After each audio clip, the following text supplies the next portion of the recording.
Check this one, two, 1, 2, 3, 4, 5, 6. आता गेले. Check this one, 2, 2, 2. Check. Check this one, 2, 2, 3. Check. 1, 2, 3. Check. 1, 2, 3. Check.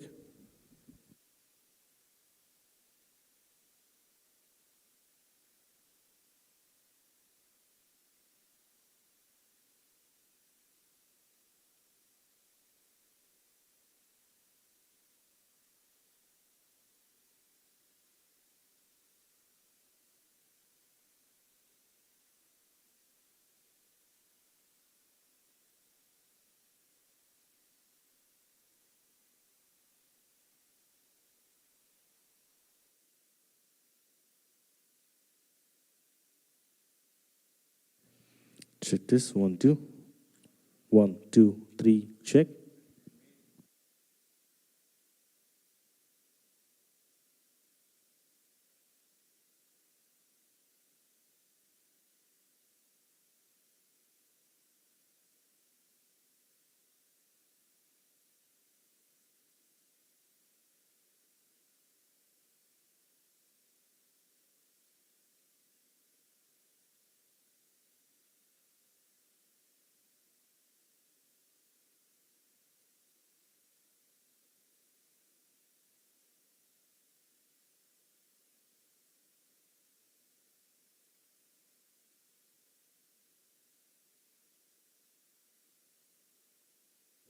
Check this 1, 2, 2, 3. Check.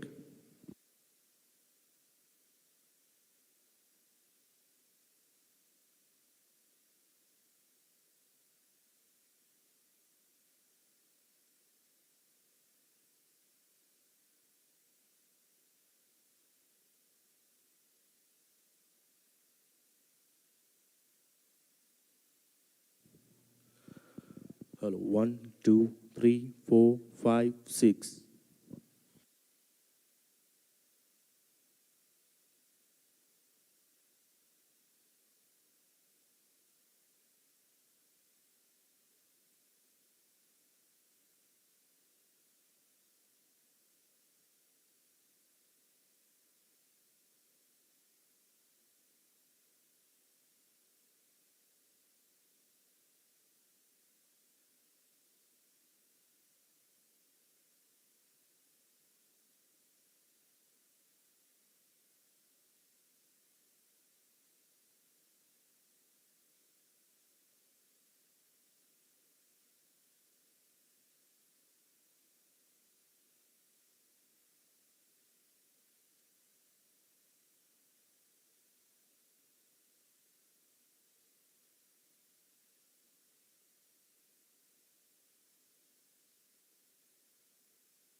1, 2, 3, 4, 5, 6.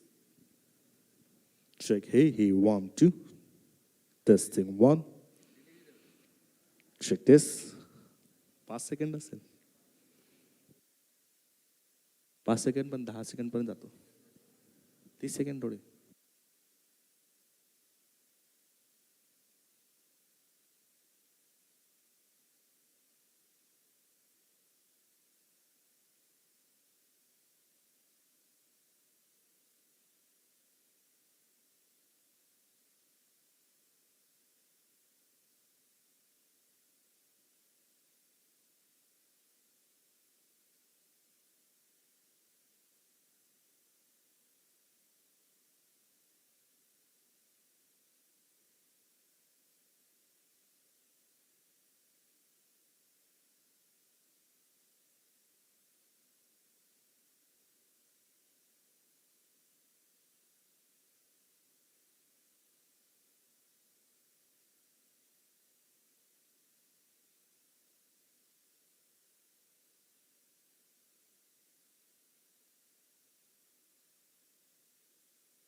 doing Broadband India, one in Delhi and one in Mumbai, because it's always been getting a lot of emails from Mumbai team saying that we should do something in Mumbai. So we shifted few conferences to Mumbai as well, and I'm very happy to the industry joining from Delhi. Welcome, Manoj is here from Indus. We have Tejas team is here from Indus. And we need to talk about, still I believe the connect, the unconnect has not happened. Now the question is, what connect? As Puneet was saying, internet is like now electricity. The same time, still people don't have access to the net. Maybe even for the mobile also. We, the operators, has to think, and except one operator, all of them are here. How can we reach the rural places? How can we reach the remote villages or the tribal areas? I know BSNL is doing a good job in connecting the rural areas, and the BharatNet has come in. But still, there are so many villages which has not reached.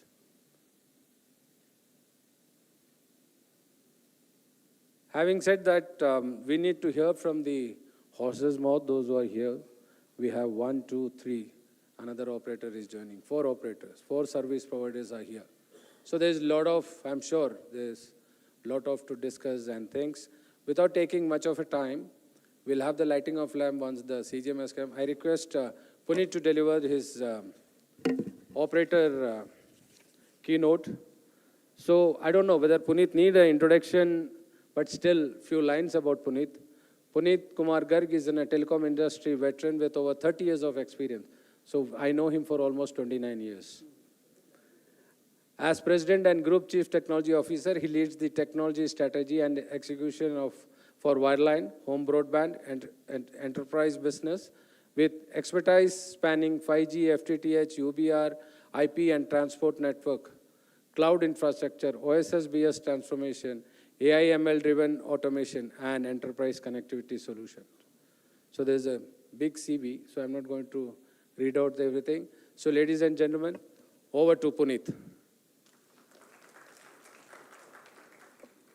Good morning, everyone, and thank you, Shashi, for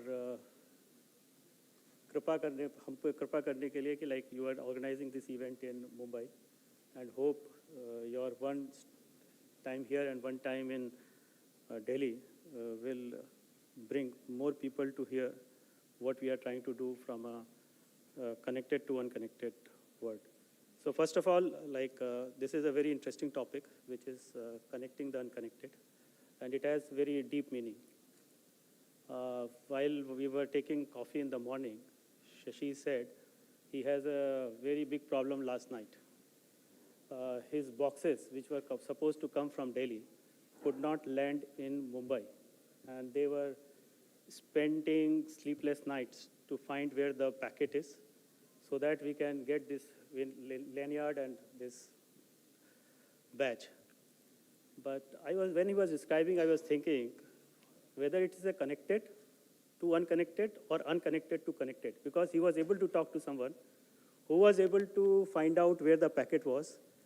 The packet was exactly known where it was, and by the time his blood pressure was going over the rooftop, the packet was able to land in this hotel, and he was able to save the life of 3-4 ladies who might be working round the clock. And so I was just thinking whether it's a connected to unconnected or connected to unconnected. And the same philosophy I'm going to continue today, that how connecting the unconnected from a digital connectivity perspective is going to fan out in this digital India. So let's start what is digital inclusion means. Earlier, we used to have a definition of digital inclusion. If we have a mobile handset, it means we have done our duty of digital inclusion. But now the paradigm has changed.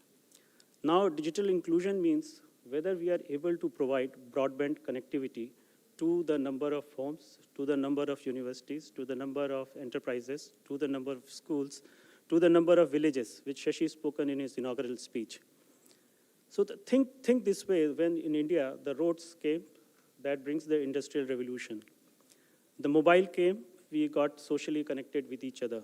We started doing too much social activity and we became suddenly number one social engagement index in the world, with a lot of people started using Facebook, Twitter, etc., etc. Now the era is broadband. In that, we are connecting India economically. It means basically we are going and connecting homes, we are going connecting universities, etc., which is enabling AI services, with those services getting consumed on the network, consumed by the customers, bringing more and more traffic onto the system. And that system is basically providing a digital bridge between the user and the services. So with that, and how this all happened through 3 digital revolutions or connectivity revolutions. I'm sure some of us who are sitting in this room might be aware of, like, when 1995, when the mobile first came. Prior to that, everything was connectivity getting through BSNL, MTNL. And for that, at least I recall when I was getting married, I spent 30,000 rupees to get a Tatkal phone connectivity at my home, so that I can speak my wife every day. Now, the same phone is getting available like 24/7. You can buy it online. You can do anything on it. So that was a voice revolution with which the step number 1 started. The step number 2, the real mobile internet revolution started late 2010, when the 4G started coming in this market. And what 4G has done is basically it has bridged the gap, and it democratized the data availability in the market. If you recall, earlier, we used to spend almost 16 to maybe 300 rupees at that point in time to get a 1 gigabyte of data in 2010. With Jio coming into the market, that prices now is about 8 rupees per gigabyte. So that is a kind of democratization of data we are able to bring the market. And that also opened a consumption-led model in which the customer started consuming more than voice SMS to the real application, which we spoke about a few minutes back, where the application of the social media, where the application of government, all application the government is trying to build started getting consumed over the 4G. And we did it through a phenomena we are calling ourselves as a geotization, in which we were able to bring the services closer to the customer.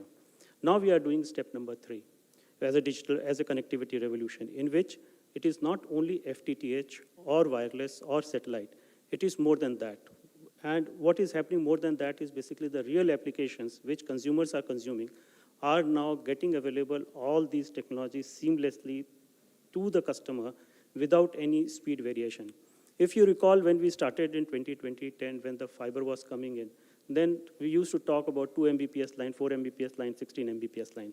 And I was, at that point in time, with another operator. At that point in time, we were struggling with our copper, like how much capacity it can deliver. And we were talking about technologies like ADSL 2+, and Sachin was, that point in time with us, we were working together.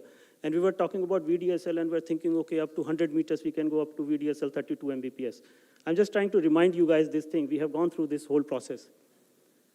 And now we are talking about 100 Mbps, 1 Gbps, 10 Gbps, maybe 100 Gbps soon will be the reality of the situation.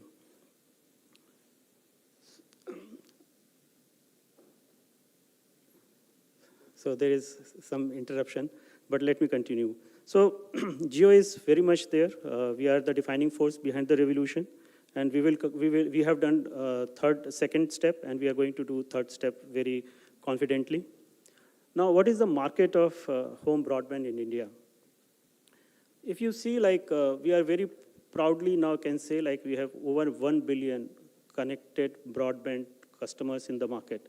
Out of a population of 1.4 billion, so we are 72%, we can say we have enabled our customers with broadband. But let's see what is the situation in homes. Homes in India, mota, like there are 350 million homes in India. Out of that, the connected homes are 55 million plus minus here and there. So we are connected only 16% of the homes. So the upside is very much there. There is a lot of opportunity there where we can go and connect these customers. And these customers, by the way, these homes exist beyond top 10 or top 30 metros. So the opportunity is so humongous. Our customers are consuming 500 gigabyte of data per month, which is equivalent to a developed economy like US and et cetera, where the customers are consuming 800 gigabyte of data. Our customers started consuming 500 gigabyte of data per month. And this is 10 times more than what a single phone or mobile phone gets consumed. So it means our one home connected customer is equivalent to 10 mobile customer, right? And if we start thinking that way, and if we are saying like 550 million plus homes we have connected, it means we have already covered approximately 550 million customers. And if we go on 350 million homes and connect all of them, then we are talking 3.5 billion homes or 3.5 billion connectivities we are talking about. So this is a pretty huge market. There's a pretty huge work we have to do as an industry. And again, going back to the consumption plan, we started with simple applications like internet, voice, and set-top box kind of services, which is digital connectivity to provide content on OTT type of content. But now our customers, thanks to COVID, the positive outcome of the COVID is basically we started working from home. And when we started working from home, I'm receiving calls late in the night that, oh boss, my internet should be working. I cannot afford, I have to submit some proposal, I have to do an online call, Teams call, this call, that call, so I cannot survive without internet. So internet is becoming a part of our life. We cannot think now, internet, I was talking to Shashi in the morning and I said, like, internet has become a public utility services. It means the way we are consuming electricity, the same way now broadband is getting consumed at our home, right? If my son who is working from home and if he does not get connectivity for 5 minutes, he immediately calls me and said, Dad, my connection is gone and please ensure that it gets rectified. So it's become a basic necessity, and services like AI, the services like collaboration, et cetera, are putting a lot of pressure that these services start reaching to each and every home. And every home becoming now a workplace, a classroom, a healthcare, entertainment, AI hub. So onus is on us to ensure that the services, the experience which need to provide to customer should be such that it is seamless, it is always available, it is available 365 days, 24/7. Similarly, how the evolution of home broadband happens, if you see like Broadband 1, it was purely on DSL lines. It was, I spoke about like 2 Mbps, 4 Mbps type of connectivities. And we used to feel very happy when we used to migrate customer from 2 Mbps to 4 Mbps. We used to think, okay, we have migrated our customers from one baseline to another baseline. But home broadband 2.0 bring like OTT content, et cetera, much closer to the customers. Cloud services started happening in the home broadband 2.0.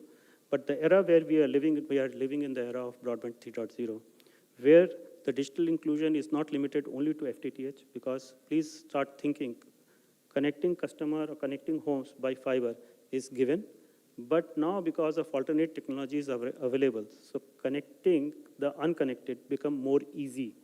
Now we are able to connect our home customers through emerging technologies like FWA, BWO, or satellite communication, and we are able to provide the same kind of experience, what it is available onto the fiber, right? So what these technologies are bringing last mile, how we are delivering the same kind of experience on wireless, what customer used to consume on fiber. So now there is an absolute parity between fiber and wireless technology in terms of service experience, in terms of availability. Rather, wireless technologies in India are much more, from a customer point of view, providing much more better experience than fiber, because last mile fiber, no matter what we do, we are developing economies, like roads are getting dug up, a truck is taking our fiber, so those trees are falling on the fiber, so those all last mile challenges are there. Those last mile challenges are taken care of by wireless means, and this is what is creating a better scenario from a last mile perspective, that wireless, first, it can roll out very fast, and second, it can be connected very easily. From a speed variation perspective, the speed is constant, and the kind of speed which we are able to deliver on FTTH, the same kind of speed is available on wireless. So it means what? Am I going to replace all my fiber with wireless? The answer is no. Whatever we have done in fiber, that shall continue. But wireless technology is giving us another opening of another places like remote villages, tier 2, tier 3 towns, where we are not able to reach fiber because of cost economics, because of time it takes to roll out fiber, etc., etc. So that is why it is very important that we shall leverage all these three things to connect the unconnected. Now, third thing, in my opinion, now every home is a network. And let me call each home as a mini network. And what do I mean by mini network?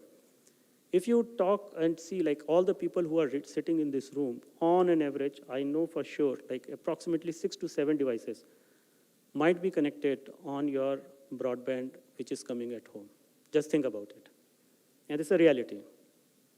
Because I'm seeing like as far as some homes are having 110 devices all the way up to 2 to 3 devices. So on an average, if I look at you, your fridges might be connected to broadband, your cameras might be connected to broadband, your mobile phones, your desktop, your laptops, your iPads are getting connected to the broadband, home broadband, right? And now in any corner of home, if you are not getting Wi-Fi, your problems get started, your frustration gets started building. So in my opinion, now the complexity of the network started traveling toward home. And each home is becoming a complex place where the customer demand experience, and we as industry need to deliver that experience to customers seamlessly. So that is why if we are able to connect 350 million homes, it means we are running 350 million networks. And these 350 million networks needs to be managed, provide customer experience, round the clock, service experience, round the clock. And that is only going to possible with AI-led operations. And let me dwell down very quickly what are the remaining challenges, and then I'll come back to on AI. If we are able to roll out the world's fastest and largest mobile network in India, then we should be able to roll out the largest and the biggest home connectivity, village connectivity, tier 2, tier 3 homes connectivity. If we can set up a world's largest digital payment ecosystem, that means we shall be able to do a similar thing for home mobile broadband. If we are able to bring and connect our customers on 5G and making a business case like how to leverage 5G, the same thing shall happen onto the homes. But still, if you recall my previous slide, we are still connected only 16% of our customers. It means 84% customers or homes still needs to be connected. And what are the obstacles? Without going into the details, my reach is always limited. If I keep on rolling out fiber, it takes time. I need to dig fiber. I need to take it to the customer. It takes time. ROW is still a challenge. Cost economics does not work out. Last mile deployment is a pain. It takes too much time. And when it gets dug up, the fiber goes, takes the fibers, the adoption. Though the fiber is available outside, but like still the customers are not taking it because there are still the digital literacy needs to be imparted to customers. The affordability barrier needs to be brought down.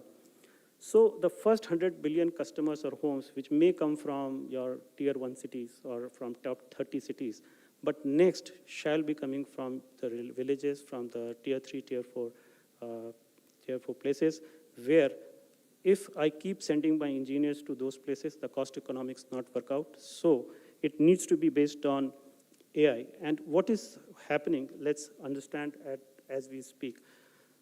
The fiber backbone is reaching up to the villages now. We have 650,000 villages, more or less like if I see from a geo perspective, I can say confidently like we are having 95% coverage from a mobile point of view. So because we are running only 4G and 5G kind of networks, so we are very proudly say like 95% of the places we are covered from a broadband perspective, and that is getting enabled through fiber. Secondly, the rollout of 5G wireless and satellite is given, it's happening.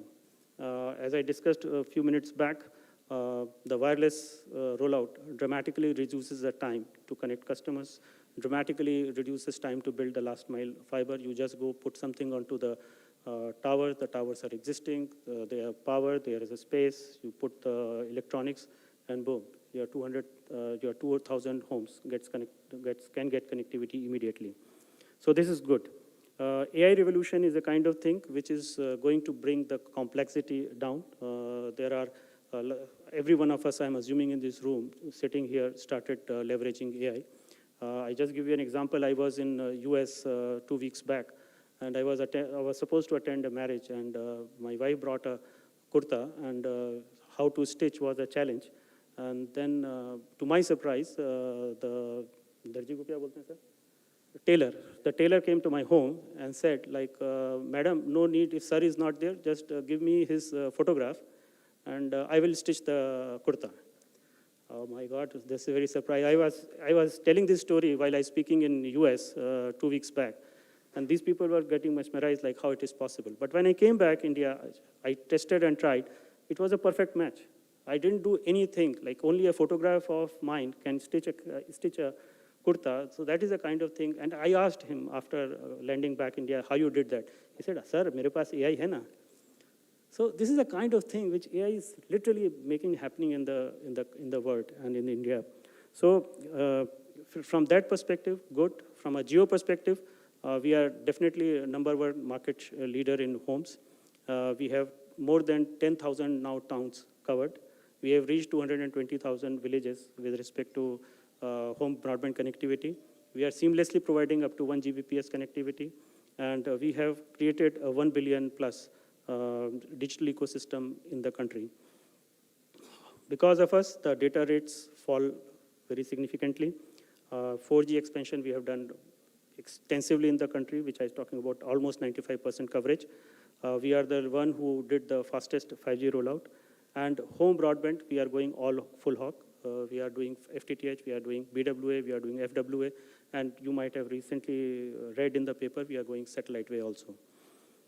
So first phase for us was digitally connecting customers on mobile. Now the second phase, we are connecting our customers on home on fixed line, and we would be connecting customers on enterprises, communities, villages, and we are making future safe for our customers and making them digitally inclusive. How we are doing it, as I was talking about, like we have owners of 350 million plus homes. And what we are doing, like we are first offering a plethora of services and applications so that customers start consuming those services onto those pipes. Because just providing a pipe or connectivity will not be sufficient unless and until we provide the real use cases to our customers, the real services, application, which they start consuming onto the network. That would be the real litmus test, and that would be the real thing which we can do for our customers. And I have put it, this girl, that is an AI animated girl, but if you read, I am not going to read this whole thing, but what we have done with her in Bangalore, by the way, she is not the real girl, it's AI generated content. But whatever we have written is the real thing. So she says, like, whenever I go into the morning into my kitchen, the lights gets on, my chimney gets on, my cooker gets on, my this thing gets on, that thing gets on, and I get a coffee in the morning, I get my breakfast, etc., etc. And this is a real thing which is happening in the market.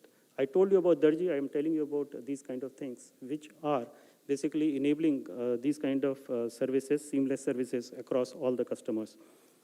And and to provide this real experience, for example, the 350,000 or 350 million homes, we will not be able to serve them through human mind. It's impossible, humanly impossible.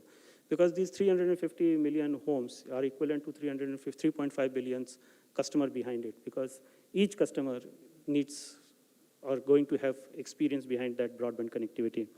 So we are imparting our customer, we are empowering our customers so that they can take the decision, they can decide like whether the issue, whether they want any services on a single click, they can subscribe to, they can pay through single click, they can diagnose whether the issue is in their home or from outside home. If any problem is outside the home, we know like as an operator where to fix, what to fix. But if anything which is inside home or in the building, we are allowing customer to fix themselves so that they do not need to call us at the call center and their experience goes top notch. Are we there? Yes, we are very much there, but we are still working to perfect this art. And soon we would be perfecting this art so much that AI will take a decision what to do with the customer and coach guide customer what to do with respect to their homes. So what we should do as an industry. So far, what we are talking about, like what are the challenges, what's happening, what applications are coming. But what I think, like, if I take the example of this whole broadband thing, there are 5 things, in my opinion, we shall be doing as a telecom industry. First is basically coverage to adoption. And what I mean by that, connecting home pass is not home connect. Home connect is not digital inclusion. The real digital inclusion would be when we are able to talk to our customers, prospect customers. Because in most of the cases, the fiber is present or the wireless connectivity is present in front of homes. But are they taking the connectivity? The answer is still no. So what we need to do is basically we need to make device affordability, the lack of relevance. As an industry, we need to ensure that how the relevance of digital connectivity is explained to these homes so that they can start subscribing the services. They start feeling why they are away from digital connect and what needs to be done to take them as a part of this journey. Similarly, we need to still keep on fiberizing as much as possible. The way the roads brought digital or industrial revolution in India, the fiber is a kind of thing which will bring digital revolution in India. So fiber is given, we need to roll it out, whatever are the challenges of fiber in terms of ROW, in terms of CapEx, etc., we need to leverage government organizations, USO funds, etc., to make this fiber available. It needs to be done because fiber is given. Unless and until we have fiber from aggregation point onward, we will not be able to provide the experience to customer. On wireless is very good technology, as I keep explaining. It is fast, it can connect customers much more easily. The last mile problem is giving a lot of impetus to customers so that their experience is better. But I believe like the fiber gives depth in terms of connectivity, the wireless gives reach, and as a country like India, we need both. So wireless needs to happen, industry need to work on the wireless backhaul technology, where right now, if I talk about E-band and maybe point-to-point connectivity, the capacity is approximately 2 Gbps. We need to start thinking like how we shall start delivering capacities more beyond that so that the fiber replacement or fiber deployment can be taken care of. Similarly, like AI is given, AI is happening. It will happen further. More and more agentic AI cases will come into the market. Customer will start consuming it. Right now, the network is designed, built based on machine-to-man, man-to-man communication. But tomorrow, it will be machine-to-machine communication. When machine-to-machine communication will happen, then lots of traffic will be going upload. So, mean to say, like we need to design a network which is more latency optimized, which is more throughput optimized, which is the edge data center will come into play. And nobody knows, like today, like when you sell a connectivity, might be a human is consuming broadband. To tomorrow, it could be an agent, AI agent, who would be consuming broadband. And last, not the least, the measurable outcomes is basically should not be based on what kind of data customers are consuming, what kind of application customers are consuming, but real outcome would be like how many customers we have connected, how many students we are connecting, how many villages are getting connected, and how much business we have digitalized.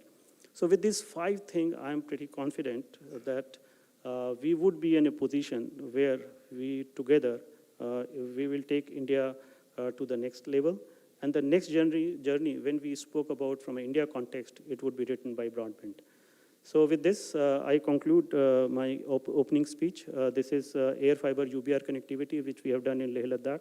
It's a Siachen base, and at 12,000 feet at -10 degrees. We have connected,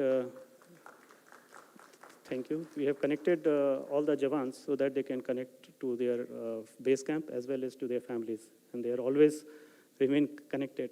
So that is how we are connecting the unconnected. So thank you, Shashi, very much again, and appreciate it.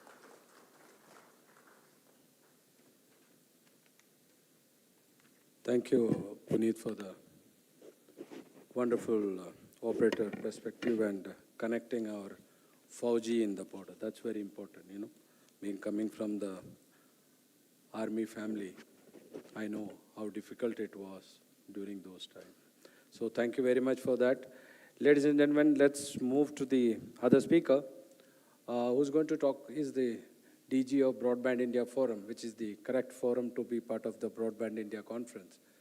Brigadier Anil Tandon, Doesn't need any introduction. He was here in Mumbai. He was the CTO for Idea for long years, so all of you know him. So I'm not going to talk his CV or anything. Straight away, invite him to address the gathering.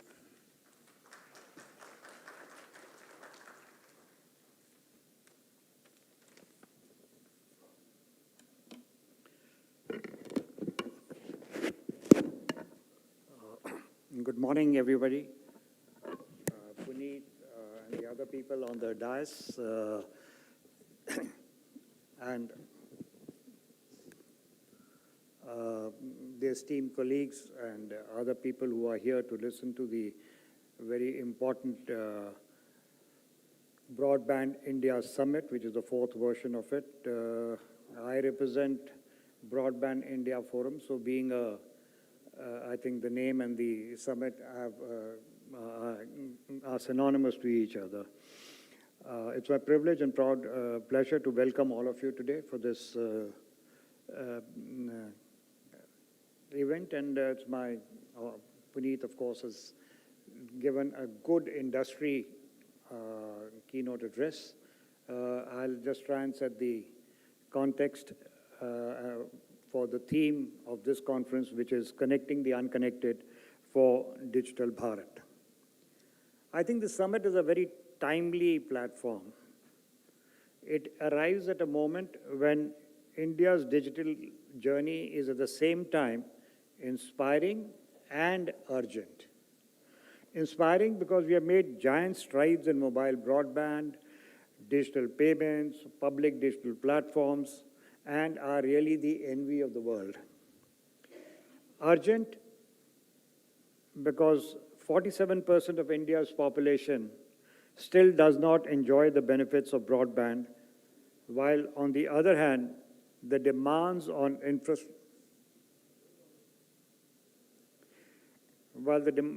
our infrastructure are multiplying at an unprecedented pace due to innovative and data-intensive digital applications and services.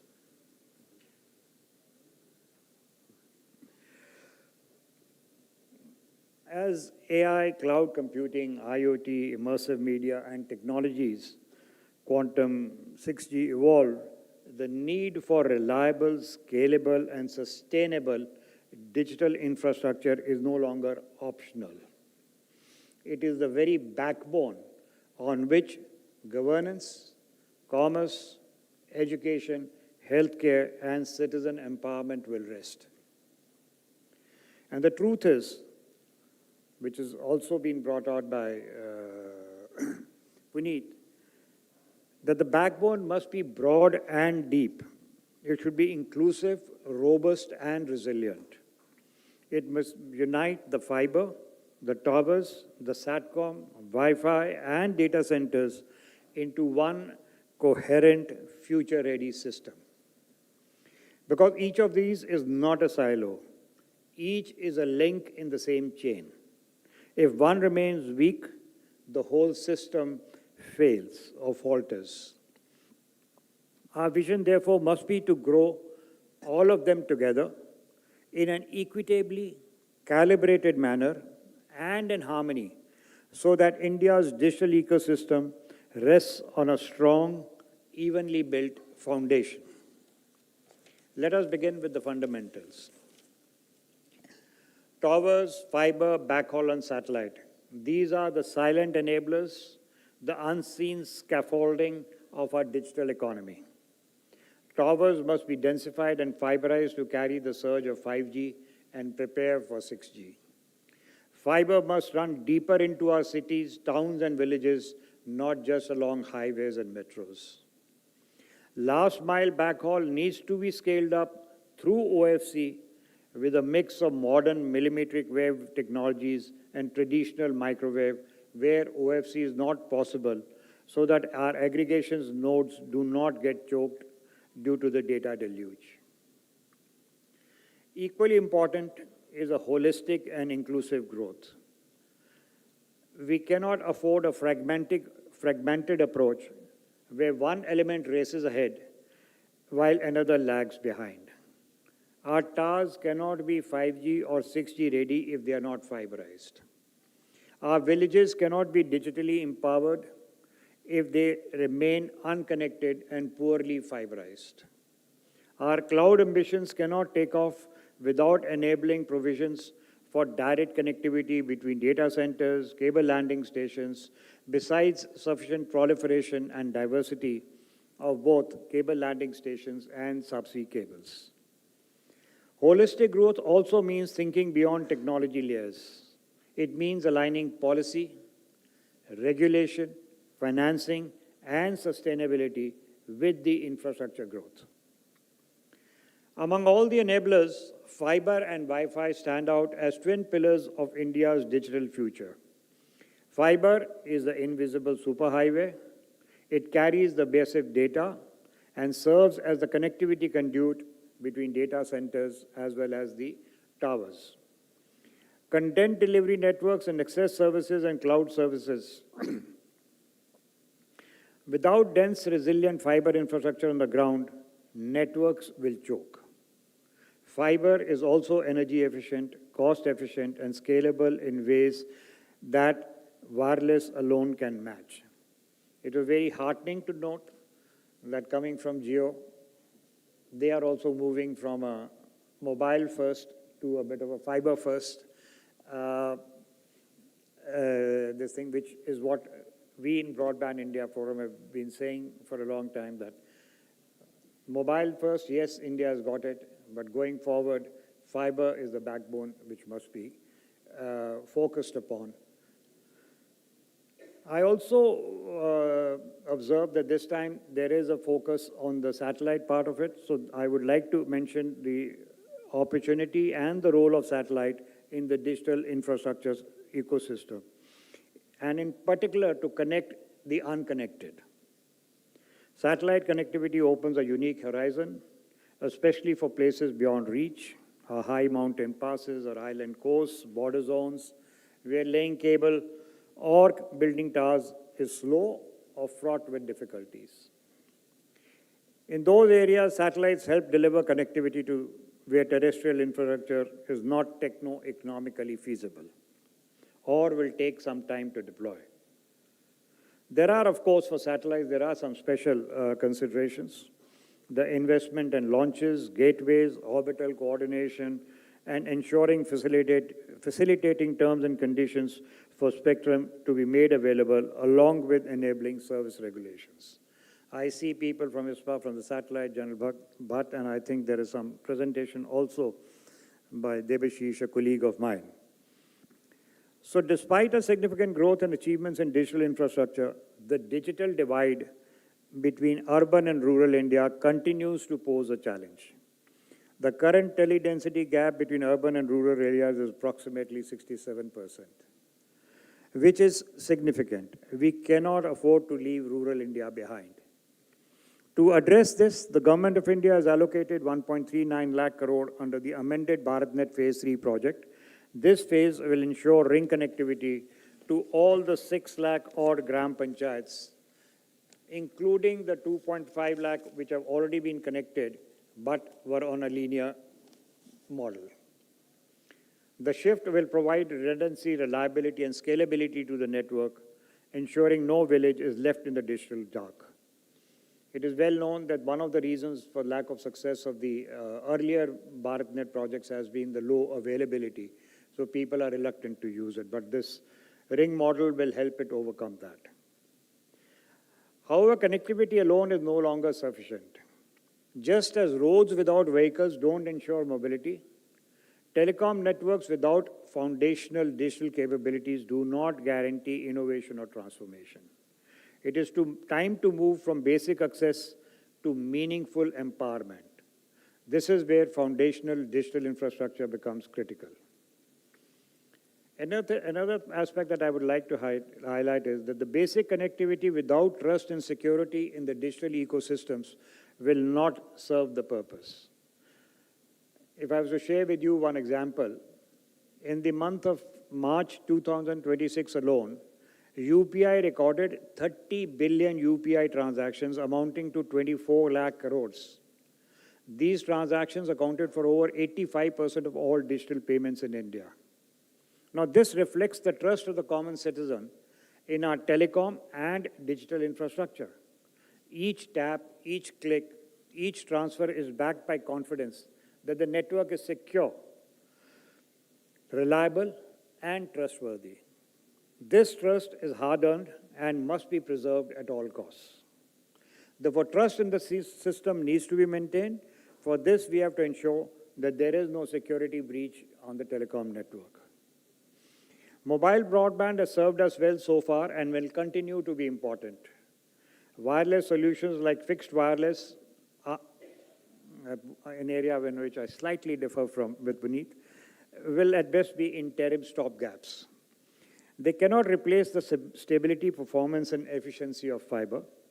Fiber delivers lowest cost per gigabit, almost 1/4 in comparison to mobile broadband, consumes far lesser energy, and provides ultra-low latencies to support advanced data-intensive applications. The lesson is clear. While the mobile-first policy has helped India improve the tele density so far, but India now needs to move towards a fiber-first policy if it is to become future-ready.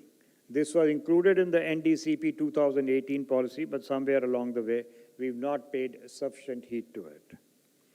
Friends, as Bharat approaches the centenary of its independence in 2047, let us imagine what we need to achieve. A fiber backbone so dense it reaches even the remotest habitations. Ubiquitous public Wi-Fi making broadband as accessible in a village school as in a city office. Data centers powered by clean energy. Right-of-way delays and regulatory bottlenecks should be consigned to history. Shared ducts and neutral host models are the norm. A digital Bharat where every citizen is not just connected, but empowered. In conclusion, I wish to congratulate Bharat Exhibitions and every participant here for being part of this journey for building a robust, resilient, safe, and secure digital infrastructure for a Viksit Bharat 2047.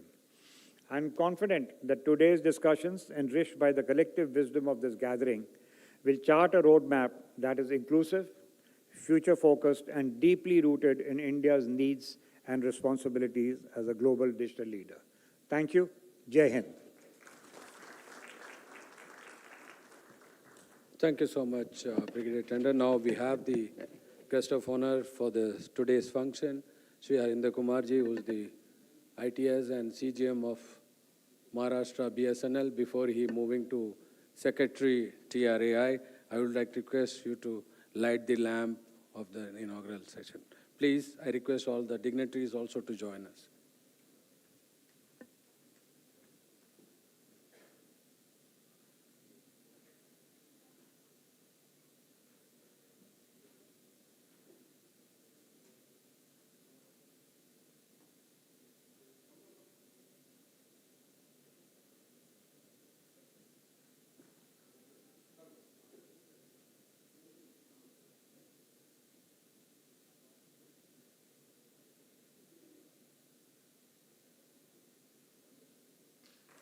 नायकाय गणदैवताय गणाध्यक्षाय धीमहि गुणशरीराय गुणमण्डिताय गुणेशानाय धीमहि गुणातीताय गुणाधीशाय गुणप्रविष्टाय धीमहि एकदन्ताय वक्रतुण्डाय गौरीतनयाय धीमहि गजेशानाय भालचन्द्राय श्रीगणेशाय धीमहि एकदन्ताय वक्रतुण्डाय गौरीतनयाय धीमहि गजेशानाय भालचन्द्राय श्रीगणेशाय धीमहि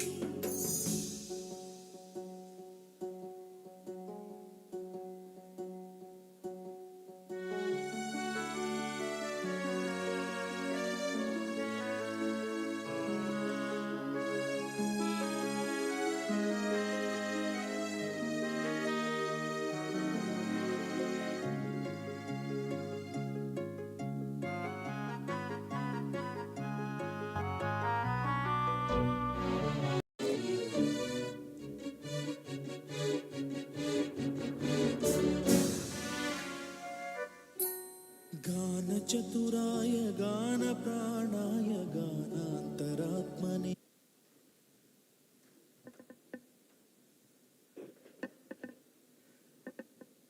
As Harinderji will be moving to the power sector of this country politically and technically, he'll be moving to Delhi in the TRAI as a Secretary, Telecom Regulatory Authority of India. Sir, congratulations. You've been appointed as a Secretary, Telecom Regulatory Authority of India.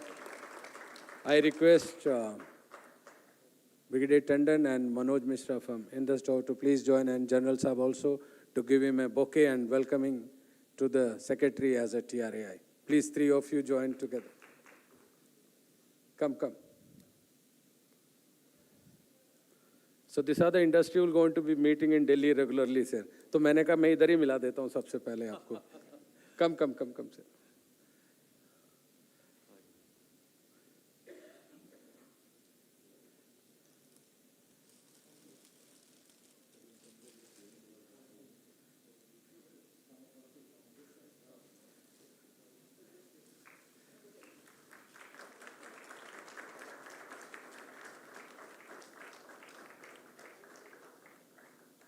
Thank you so much.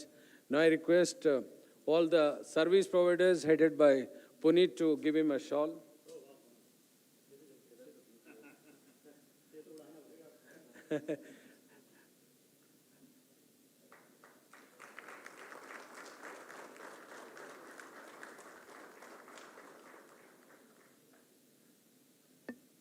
Sir will be taking over on 29th, if I am right, sir?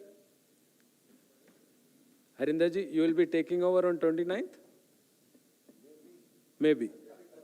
So as far as we are concerned, we have done.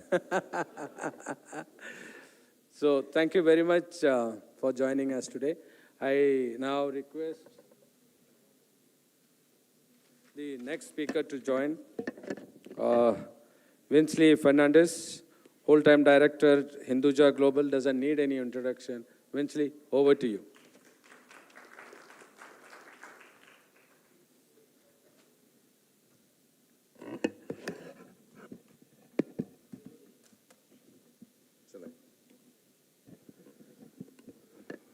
Morning, distinguished guests on the dais here and everyone present here. When Shashi invited me, I had no clue I had to either do a presentation or speak, so I didn't prepare anything. But he said, listen, just wing it as you go along. You're good at talking. So I said, okay, let me give it a try. Shashi, thank you for that. But no, listen, the connecting the unconnected for a digital Bharat is a very relevant subject, and it's something that I know that the group that I work with is very passionate about, and I'm personally very passionate about it. And like Shashi, I come from a army family background, and we've had challenges in connectivity in the past, etc. But there are three things here that I wanted to talk about, and the first is, of course, the potential. The second is a term that I keep on getting my team and everyone I come in touch with to use, called phygital. And the third, of course, is what we all know, which is essentially the portfolio balancing. And I'll just try to be as brief as possible because I know there's a long day ahead of us. So the first is the potential. You have to look beyond the cities, and that's something that Puneet mentioned very clearly. You have to look beyond the cities, you have to look beyond the towns. You have to look into what is truly Bharat, which could be as less than 50 kilometers away from where you live in a city. That's where actually Bharat is growing. That's where actually the potential is. And today, just imagine, it took us about 15 to 18 years to reach 55 million connected homes. And we're expecting that number to double in the next 5 years.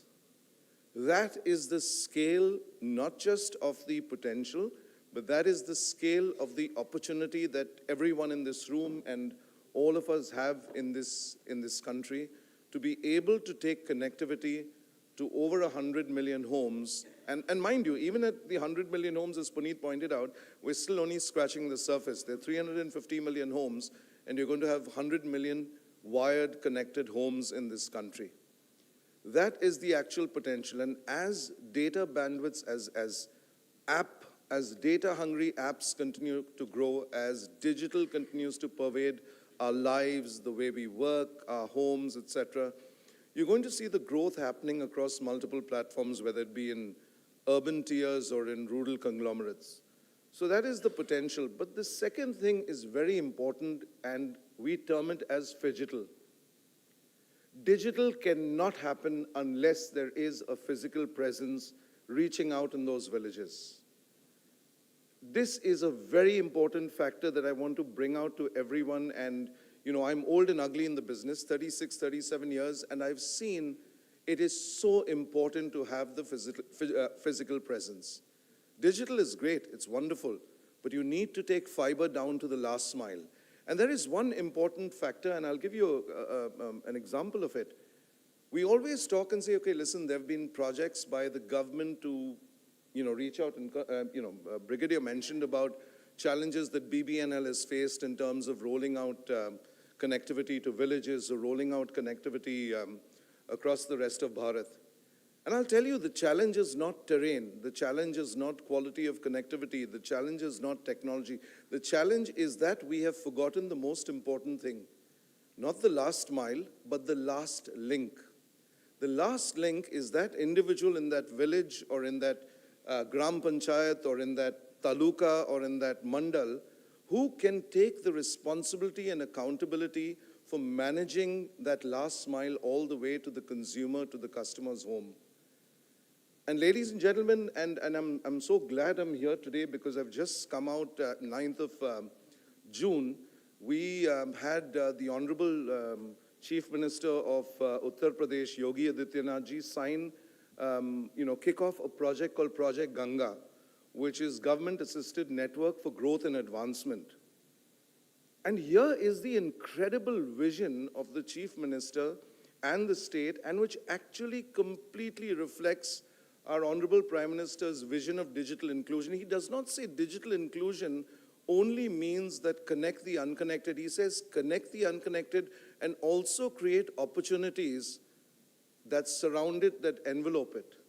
When you connect a village, you're not just connecting a home, you're creating a job for an entrepreneur. You're creating a job for someone in an ecosystem who could simply be collecting bills, who could simply be collecting money, who could simply be providing customer service. And this Project Ganga, or Government-Assisted Network for Growth and Advancement, which has just been rolled out in the state of Uttar Pradesh, has a very, very clear vision. It just doesn't focus on saying, I'm going to connect 2 million homes in the next 2 to 3 years. It doesn't just say that. It says, I'm going to empower 8 to 10,000 people, entrepreneurs at the Nyaya Panchayat level, who are going to be trained in digital activities and who in turn are then going to build an ecosystem of people. And that ecosystem is going to connect 2 million homes and build a sustainable livelihood for them. Very often what happens, and again, it's something that, I've been right from the time when there have been VHS cassettes and, when cable just started in 95. The point is, if you don't know the actual ground, it's a challenge. So you need to travel and realize what's happening. And Project Ganga has been able to do, it's setting out to do that. Not just connecting 2 million homes, but creating 10,000 entrepreneurs who in turn would hire an average of 1 to 2 people to work under them. So you're suddenly creating, sustainable digital livelihoods with 30,000 people. And then there's an entire envelope or ecosystem of 100,000 people who support this activity either through providing customer experience centers, as in the call centers. Brigadier pointed out about fiberization. You need teams on the ground. They need to learn how to do splicing. They need to learn how to go and get permission for right of way from the district magistrate or from the Gram Panchayat. You're creating sustainable livelihoods. And I think we need to wake up to the reality that if digital is truly to be all-inclusive and truly be able to be supportive, then we need to look at this. And look at the happy byproduct as a result of this, right? A lot of us, I mean, every one of us from an industry or from a company look at obviously sustainability for ourselves, profitability, but look at the incredible model that we're creating. We're creating a model where suddenly there are 2 million homes, so that much of, you're suddenly creating a new market altogether. You're suddenly creating opportunities to hire people at the rural level to work in jobs, which could be, simple jobs like another colleague of mine mentions all the time, data labeling. There's so much of content, and data labeling becomes a very important thing, which is, simply typing in, like you'll see at the bottom of content or whatever, you'll see subtitles. So data labeling, right? So much of opportunity is there for data labeling rural markets. You're talking about renewable energy. You want to put renewable energy in the cheapest terrain. So you move out of the cities into markets like those, and you have connectivity there. You look at renewable power projects. You look at rural data centers. Everyone's keeping on talking about rural data centers. The reality is, for rural data centers to actually become successful, you need to eliminate the latency factors. And by being able to provide fat pipes to those markets, to those, I won't call them markets. That's another thing that we've learned in our business. We don't call them markets, we call them communities, because that's a very important term. When you realize and you start thinking communities, then you start identifying with the actual demographics and psychographics of that place. So Project Ganga that rolled out on the 9th of March, 9th of June, just a couple of days last week, focuses on training 10,000 potential entrepreneurs, looking at connecting 2 million homes, and by creating this ecosystem of people that can, have jobs, and they become actually the custodian of the fiber. They become the custodian of the technology. They become the custodian of providing good quality service. And that becomes a very important factor for us. And that is truly what our Prime Minister has envisioned, which is not just digital inclusion, but digital inclusion without exception. That becomes a very important thing. So where does that leave us as operators, right? I mean, there's potential, there is the phygital presence, that you need a physical presence on ground to deliver a digital service. So phygital's covered. And the third thing that I'm going to talk about, although I promised I'm going to keep it brief, Shashi, and I'm going to try to wrap up because I know it's a long day, is the fact portfolio balancing becomes a very important factor for all of us. And everyone here today, including me, we're all in this learning mode. And one thing you must remember is portfolio balancing and portfolio rebalancing, just like the stock market, right? You need to keep on leveraging what is best and what is required and how to correct it, because technology is moving at a rapid pace. Puneet spoke about AI, right? It's a reality in all our lives today. So what do I mean by portfolio balancing when it comes down to retail? Very often we say, okay, listen, it doesn't really make sense to go into certain markets because the ARPU is constrained, or the ARPU is constricted at a particular price. So what do? We kind of go slow on those markets, and eventually those markets die out. The same thing happens in markets where we believe our strong population density, we start dropping the price, right? With this thought that I'm getting commoditized, and let me start dropping the price so as to be able to ensure that I don't lose my customer. These are not really the best recipes, and eventually could become a recipe for disaster, even though we know broadband is getting commoditized. The important thing is to look at balancing the portfolio and building layers upon it. And again, what do I mean by layers? And I'm sure each one of you practices it, so probably I'm being just superfluous and I apologize for that. But there are multiple layers on top. There is education, right? Everyone in rural areas wants to have access to high-quality education, high-quality educators and vocational trainings, which often is available only in the cities and limited number of cities. So there's a great layer to build on. Nothing stops an operator from building that layer as a revenue stream, as a collaborative activity. The second aspect is healthcare. Again, Puneet spoke about it. There are great associations for providing ubiquitous healthcare, and counseling sessions or the like. So there are multiple layers. Then there is the second aspect, which is the ARPUs. the average revenue per user, while broadband is getting commoditized, does not need to drop. You can still have it grow with layering other services. People still want to consume content, and content, as you know, is now becoming in bite-sized, snackable, one-minute content pieces.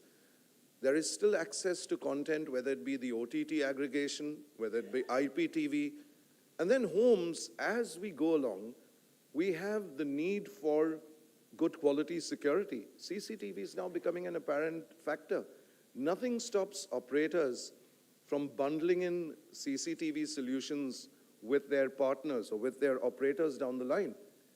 And I think the point that we have to understand and realize is that portfolio balancing should be continuous. Portfolio balancing should be segmented clearly. What is good for the goose is not necessarily good for the gander. What happens in Mumbai and what you need in a city like Mumbai, you may not need it in small town, Bharat. You may not need it in rural Bharat, but you definitely would need it perhaps in the city and vice versa. So I think the three aspects of looking at the potential, looking at the fact that phygital is important, there is a need, and that need, please remember, is also we must develop our partners. The one thing as operators that we must do, we must invest in developing our partners, as in literally our field executives, our field teams, we often refer to them as last mile owners or cable operators or operators. We must invest in training them because they are the ones who actually are going to carry the business of the operators into the next generation. So that second aspect of phygital becomes important. And portfolio balancing, because like any good company, right, products will keep on changing. But when products change, the worst thing to do is to kind of ignore it and move on in life and say, okay, listen, I'm going to discount it. That is suicidal.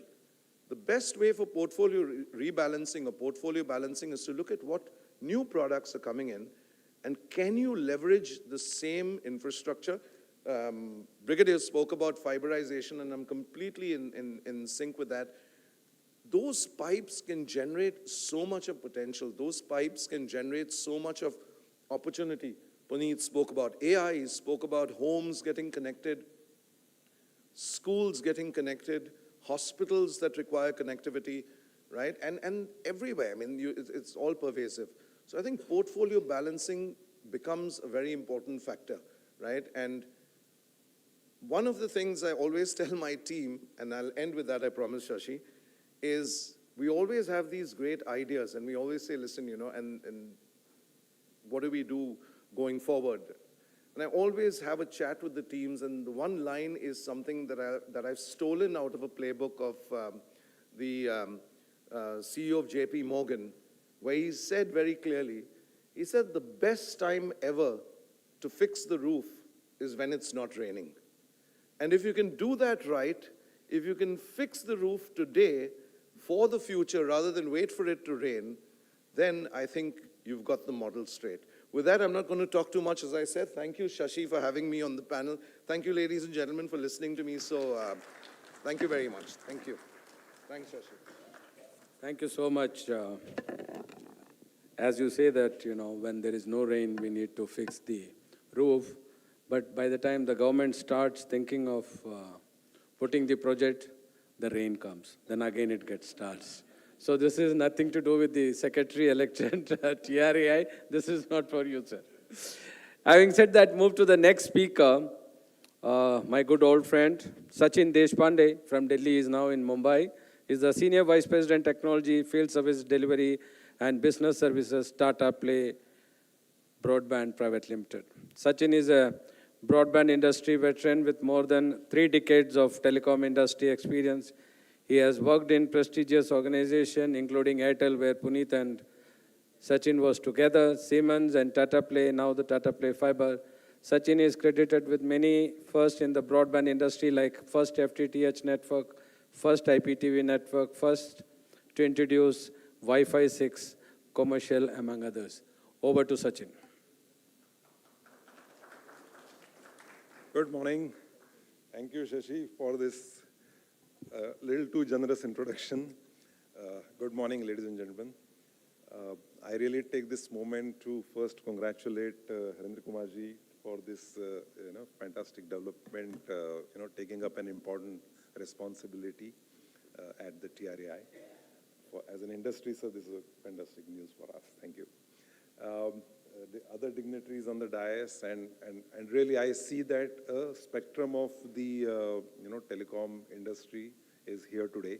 So pleasure being here. Pleasure, Shashi, always to be invited to this forum. I want to really take a little bit different take on today's discussion. And when me and Shashi were chatting on to this theme called Connecting the Connected, so Puneet really talked about, how the millions and now billions of people being connected. Actually, from connecting people, we've really moved to connecting things, okay? And all of you would remember that from a voice telephony to a broadband internet, to moving to machine communication and Internet of Things, and now AI. I think really we have moved a lot.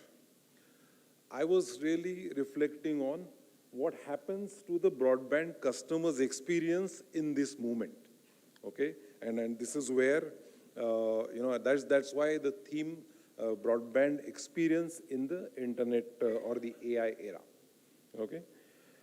Just before moving ahead, 2 minutes on to Tata Play Fiber, and there is a context because of which I'm just putting this together. So we call ourselves a boutique operator, not a mass play like a Jio, Airtel or ACT. However, I think it is really the 100% fiber to home operation, XGS-PON enabled now, and the customers, we really proudly say that we have the highest ARPU in the industry. Why I'm bringing this up is that this premium service or the boutique service actually comes with a tag of very, very high customer experience or expectation, okay? So which is where, I'm taking it forward, that we actually sit on the, where the expectation of our consumers is moving first. So the changing of expectation, you would all recall that all the telecom operation would mean large contact centers, call centers, okay? Customers used to reach us by voice. 70-80% of customers, there would hardly any be. And from there on, we've now moved to, in our case, probably 65 to 70% customers reach us via either chat or a WhatsApp, okay? This is just an example of how the customer's expectation from a ISP onto customer experience is changing, okay? So, and again, I think Puneet really described it well in terms of the scale and size and the movement. However, you would really recall just probably few years ago, a 99% uptime, people would be happy. We would talk about network terms like uptime or a 100 Mbps speed at home is like good enough. From there on, how the consumers have, moved. Today, we watch sporting event, an IPL or a FIFA World Cup now, okay, onto big format TVs. Just imagine maybe a Messi was taking a penalty kick. It's other thing that he actually missed the penalty, but imagine that at that moment, your TV buffers, okay? This is what today is really the consumer. He would not pardon you as an ISP, he would not pardon you for that, okay? So this is how the zero tolerance, and I call it really a granular expectation. Every instance or an event is a moment of truth for the consumer, okay? So, for us, like as an ISP, how the internal red lines have been moving. Maybe a customer experiencing a repeat problem is an opportunity for him to move away, a churn, okay? And that is how the customer experience has been moving. I was actually talking to one young fellow in my company yesterday. So I was just chatting with him about gaming as an application. And he simply said that today, a 25 millisecond, because, people like, the games like Counter-Strike, they play it all over the world. And a 25 millisecond latency or anything beyond that is actually considered bad. Okay? So the same network which was earlier giving us things like connectivity or just a plain broadband experience now has to cater to these kind of applications. And this is where I actually moved to consumer persona. Okay? As you can see, I have described here 4 different persona, and you'll all actually relate because all of us are a part of this. Okay? So I was talking about this gamer. So his or her expectation is low latency and no packet loss. Okay? We are talking about same network which is connecting to that home or to that enterprise. Okay? Then there are streamers. All of us watch now increasingly, may it be social media, may it be, the live events or any of these. Everything today comes to us as a streaming media. Okay? There, the expectation is constant throughput, reliability, okay? Same network, different expectation. I'm sure most of us still operate post-COVID as a hybrid environment, work from home. So like 2 days, 3 days, 4 days of the week, it is an office, it is not a home. Or for a teacher, it is a classroom, okay? There the expectation is a very steady uplink. Most of us spend many hours onto the Zooms and the Teams kind of scenario. So there the expectation has to be, it is a very stable thing, okay? And of course, last but not the least, most of the homes now for the discerning customers, they've actually moved on to a smart home. I think Vinci talked about the cameras. Cameras is just one example. But the number of gadgets, and Puneet really described it, that I was also counting from 5-10 devices now to, on an average on our network, every single day, at least 15 to 25 devices surely connect to the internet. Okay? So the expectation, therefore, that device can be in the kitchen, that device can be in the study room. Everywhere, the expectation is a seamless connectivity. Okay? And that's why things like network uptime or a turnaround time in case of fault, these are considered now basic hygiene. It is no longer a premium definition of a premium consumer experience. Okay? Another interesting aspect, especially, with the demographic dividend of India, youth is the biggest consumer of internet today. Okay? So, and we experience this every day. I was talking about that 70% people reaching us through app or chat or WhatsApp. And these consumers, mind you, they would have an access to, say, app for the mesh routers or speed, latency. So when they come to us as an operator with a grievance, they would have already done their study. And they would open a ticket with all these details. Okay? So on one end of the spectrum, I need to serve this consumer. On the other end, I would call it a digital novice, not necessarily unaware person, but a corporate busy person at home. What would he or she want is that the internet should simply work. Okay? He would not have time to, maybe try and solve the problem himself or herself. Okay? So you're imagining these two spectrums, end of the spectrums. So as an ISP, when I have to serve these two ends of the spectrum, I have to actually have a combination of self-serve on one side, okay? And then this is where the role of AI is going to be really coming in a big way. From there on to a much more humane chat. It's not a machine any longer, okay? So the chat also has to be a human. And finally, also for still the larger community, a voice support system, okay? So I think I should have everything in the armory, okay? So that's what, so the broadband experience, what I call is no longer network-centric. It is actually experience-centric now. And this is how we need to be changing. And I think internally to my team, I always say that as a telecom operator, we used to be reactive. So if there is a fault, I would react and solve it. From reactive, we actually became preventive. From preventive, now it has to be much more predictive. Okay? And I think that is where the role of AI is going to be coming in a big way. It has already started. Okay? So as a ISP, we are also inverting this phenomenon, go more towards predicting. And how does it happen? So my network operation centers will have to be more precise. Example, I mean, we talked about 1525 devices in the home. My network operation center should be able to, or a customer operation center, should be able to now go much beyond the last mile connectivity or even beyond the customer and devices.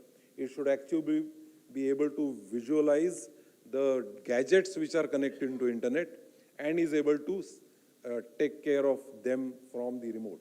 Because the expectation from the Gen Z would be, solve my problem, don't visit, come, solve my problem remotely. Okay? Similarly, always on. Okay? And that's where I feel that we are also taking these steps where use of AI, we would really get into this predictive mode. So predict, detect, decide, and take action. I think the OEM community also is moving in this direction, where our equipments are also becoming AI-enabled and self-healing. Okay? So before even the consumer would face a challenge, the network ecosystem will detect it, take action beforehand, and solve it there and then. So as a consumer, my experience is not deteriorating. So I think this is what I had to really, when it came about talking the broadband customers' experience, so this is what I thought, I would share a few of the thoughts. Thank you so much for your patient listening. Thank you, Sachin, bringing the AI in customer care. Having said that, we are running short of time, so I invite the next speaker, Mr. Steve, who's the Director Technology Strategy Solutions, Broadband, Asia Pac for Comscorp. Steve.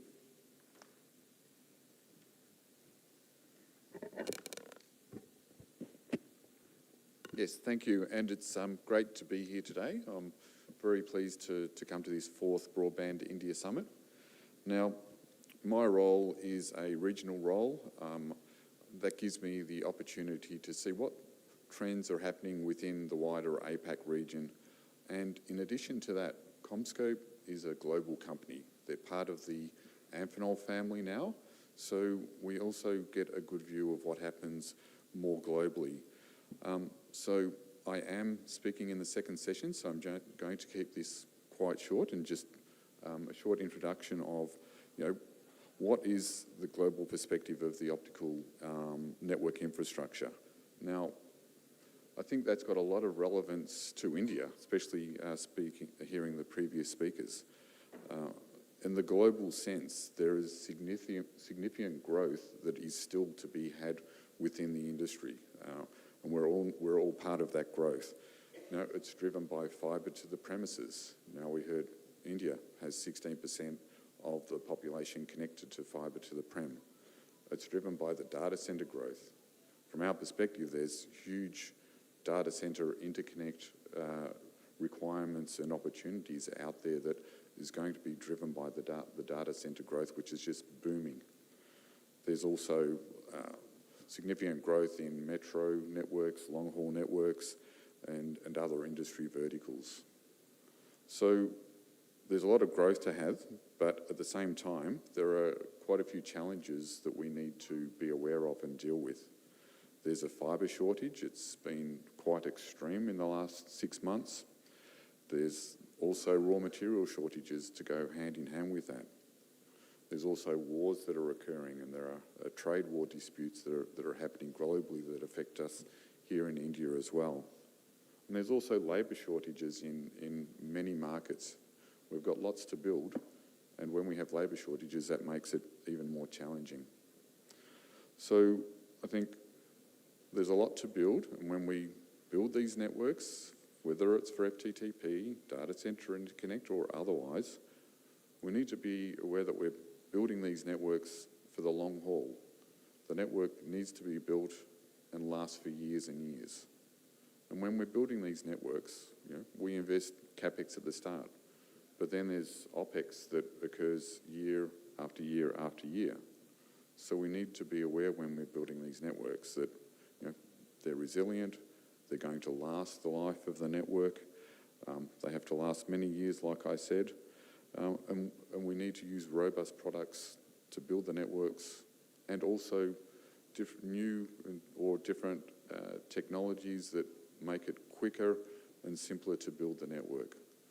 So I guess that's all I'd like to say now. So I'm happy to be here, and I'll be back in the second session and present again. Thank you very much. Thank you, Chief. So we move to the next speaker. Before we invite the guest of honor to speak is S. Nagakishore, who is the CTO for Hathway Cable and Datacom. Over to Nagakishore.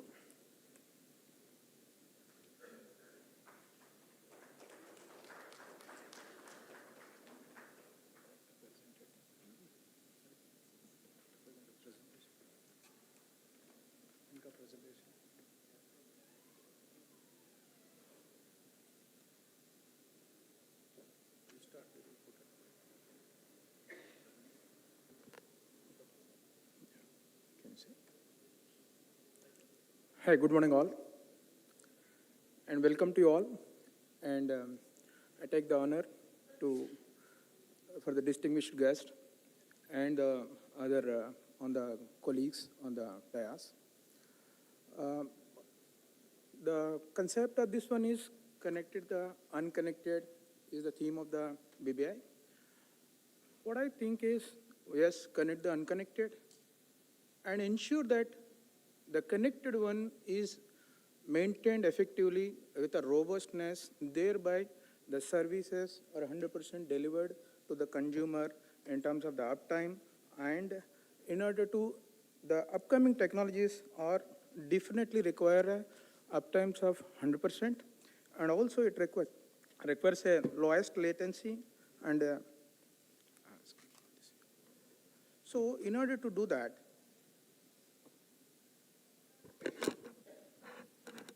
just give me 1 second.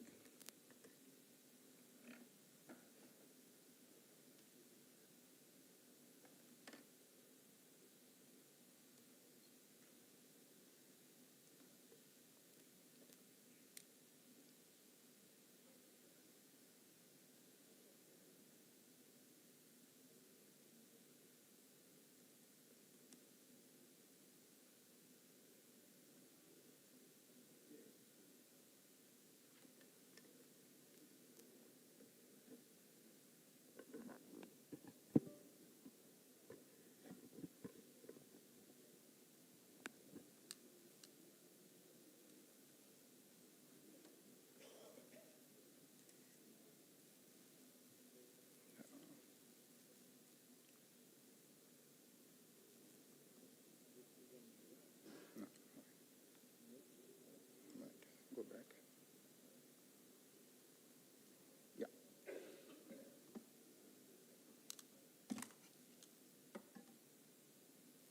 So towards that, what is more required is we need to create, that is, build the network and operate the network in a very high reliable manner. So my focus is on that, and primarily I'm focusing on the FTTH network to start with. While we have seen that last mile technologies could be an FTTH, okay, and prior to that, that MEN technologies or the old DOCSIS technologies, and the current wireless technologies towards the delivery of the consumer services at the last mile, I am choosing to start with the FTTH. Ultimately, as most of us, other speakers also conveyed, yes, fiber connectivity is the long-term, sustainable, low-cost, efficient model. Yes, wireless is a technology which will help us to roll out quickly and deliver the service to the consumer and reach the unreached locations through the fiber. Definitely both are required in order to sustain and survive for a long term, and also towards a long term and a continuity stable operations. It is required for us to get into a wireline technology, which is fiber, which can deliver the high speed with a low latency and a low cost. So let me take you to that.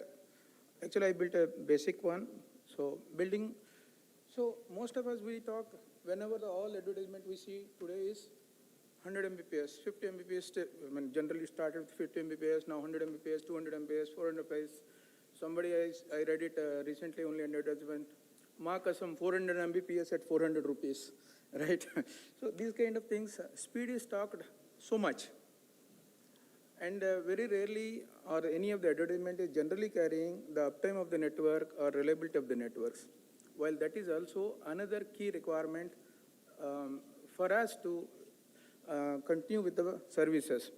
Today, as we just said, the UPI payments, everything is internet, and if you go to the location and the payment is not happened, you look at the embarrassment what will have it.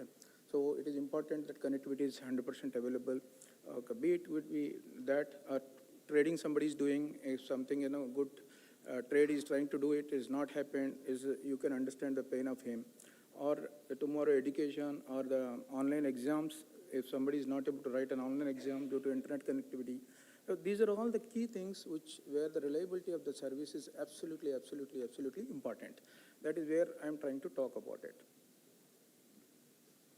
And towards that, one is a network design itself, and second thing is operations itself. So as Swami Vivekananda said, arise, awake, and stop until the goal is not achieved. So basically, an operations guy has to be arise, means should be awake, and continuously on toes to make the things efficiently operational. That is where the things will operate, apart from the designing the system. That's where I wanted to bring in this point here. So I'll take it in two steps. One is the network building guidelines, and then the network operational guidelines. So very basic steps which we would like to design. While we design an FTTH network, what are the kind of guidelines which we need to consider is, actually I try to capture here. Okay, probably it may be a little lengthy. I'll pass through this. But what is required is, when we are designing, we need to look at from everywhere the redundancies to be created, everywhere the fallback mechanisms to be there, and everywhere the monitoring mechanisms to be there to ensure whatever is created, whatever is built, whatever is designed is 100% efficiently operational. Unless otherwise we do that, whatever the capex we invested is absolutely of no use. And also we are not serving the ultimate customer purposes. So be it in terms of our starting from the upstream connectivity, from the core network, from the transport network, from the access network, and then coming to the power is another point, on UPS, DG backups, redundancy UPS, power systems, or a power grid separately, and continuous monitoring of the network. This continuous monitoring, a lot of technology, FTTH network is helping us, which is not available earlier, like Sachin also mentioned. We need to move from we were working on a reactive mode earlier in a telecom environment. We moved from reactive to kind of proactive or predictive now. That is where it is important for us. Those are the facilities which are available in FTTH network today. Okay, you can see the alarms from the customer side. Example, a customer is currently operational, that is online, currently offline, currently LOS is there, or currently customer has switched off. We need to see all that kind of things, which is at the network layer up to the last mile. And beyond that, we need to go to the number of devices which are connected. We should get into those things also, step 2. That is very important in order to deliver the best service to the consumers. We need to understand his pain points, and we need to act proactively. That is when we'll be able to give the best service to the consumers. So these are the steps which we need to do it in order to deliver. The overall, the reliability is built on a layer by layer from upstream to the last mile up to the consumer.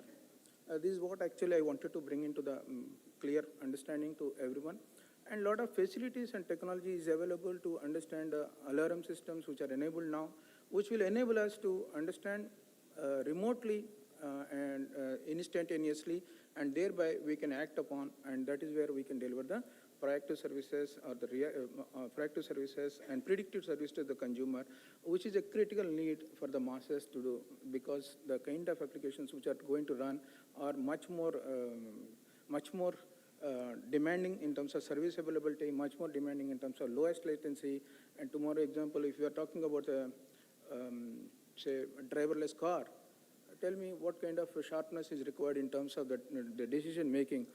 Okay, example, a signal is about to move from orange to red, a person is crossing, at that time the vehicle is at a 40 to 50 kilometer speed, and what decision the vehicle is supposed to take it. And at that time, if there is an issue of latency, tell me what is the status. Right? So that is where this kind of requirements are coming up, and we need to gear up as a telecom professionals, and we need to deliver such kind of services proactively to the consumers. And with that, I would like to conclude here. Thank you.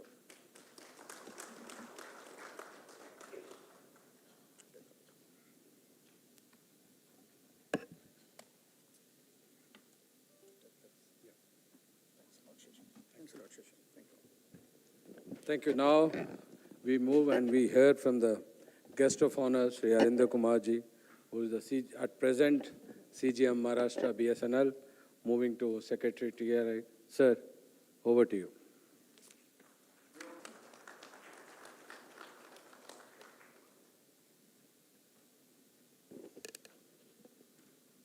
Thank you, Shashidharanji.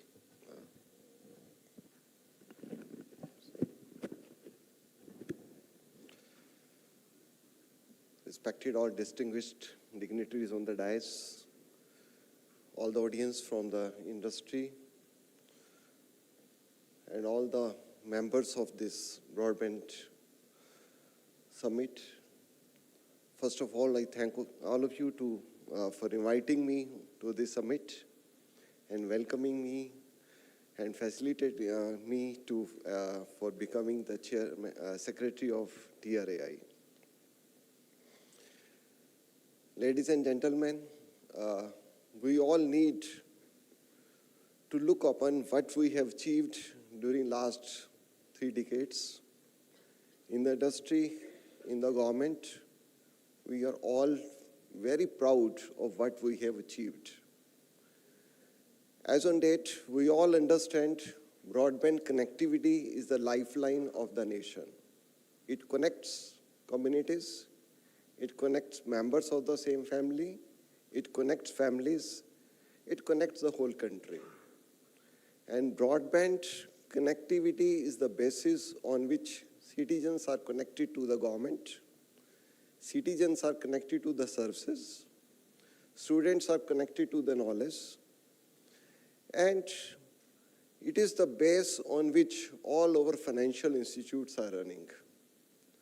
From the days when money order used to come in days, we have moved to UPI transactions, which are happening in less than seconds. And we are proud of our all achievements we have done during last 3 decades. But this is a time when we should think how we have to move forward. The speakers before me have already stressed upon the need of still to go miles apart. We have to move forward. We have to connect homes. We have to connect almost every part of the country further to the better bandwidth, to the better availability, to the lesser latency. There were times when we are expected to work from the home, but now we are expected to work from everywhere, whether we are traveling, whether we are at airport, and in few months we may be expected to work even while we are in the aircraft.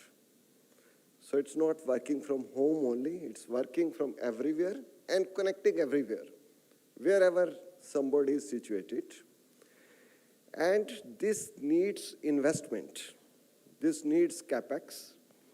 This needs innovation, because customer is now expecting better services. It's not about only the connectivity in terms of the bandwidth, in terms of the latency, in terms of the availability of network. The customer is expecting much better experience, as already conveyed the speakers before me. So this will need huge investment in the industry and huge innovation in the industry.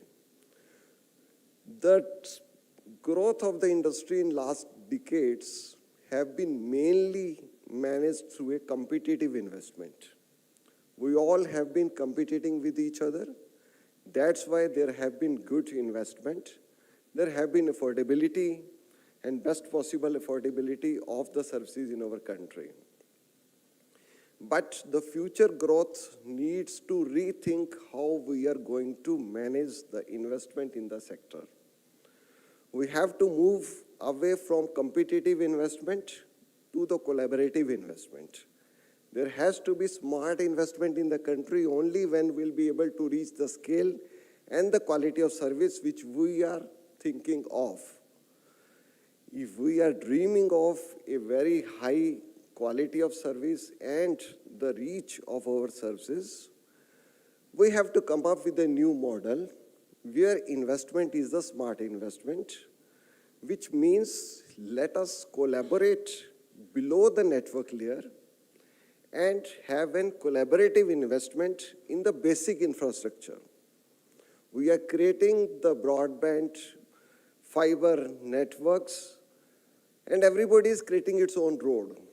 It's like everybody is creating the highways and then everybody is using the highways for their own make of cars.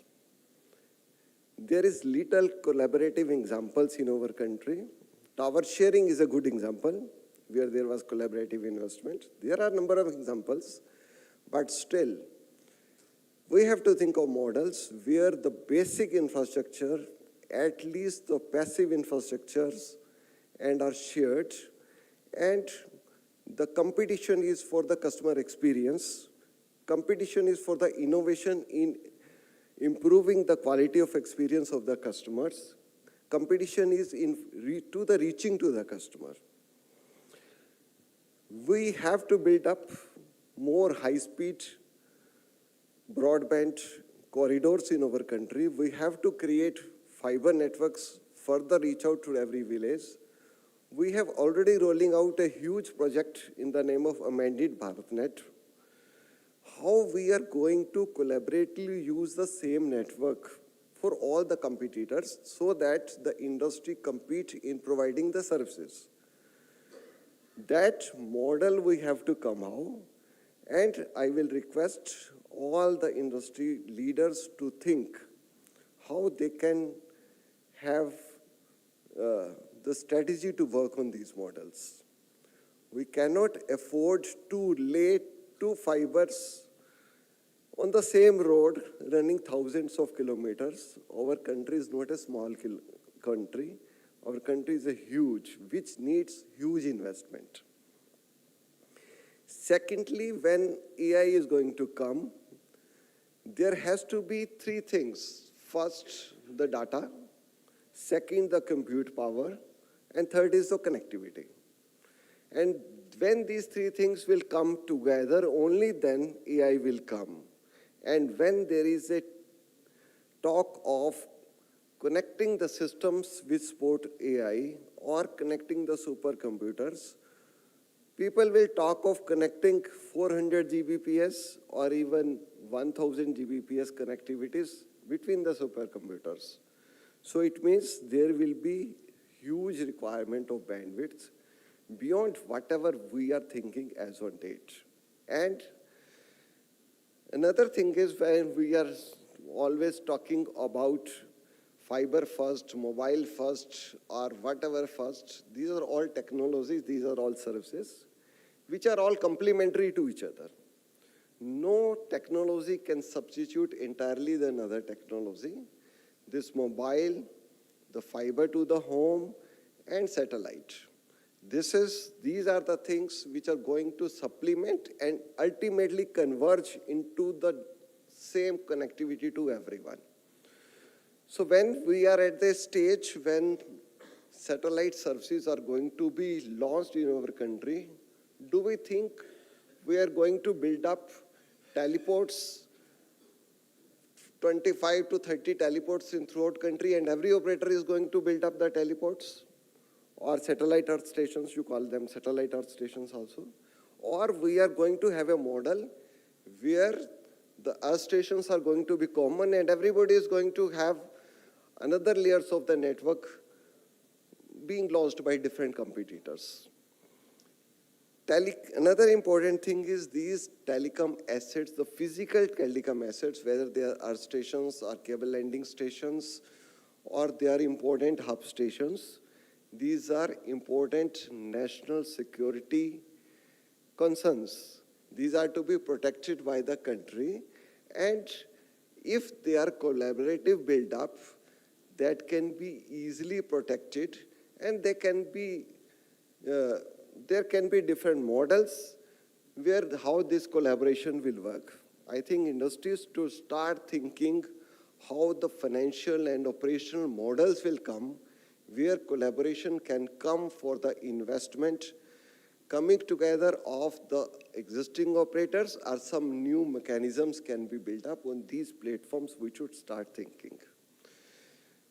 Again, I'm repeating same thing. Let there be a collaborative investment at least below the network layer, and there may be highly competitive investment for customer experience and customer services, so that we can have a smart investment in our country and we can roll out our networks faster and with better quality. Thank you.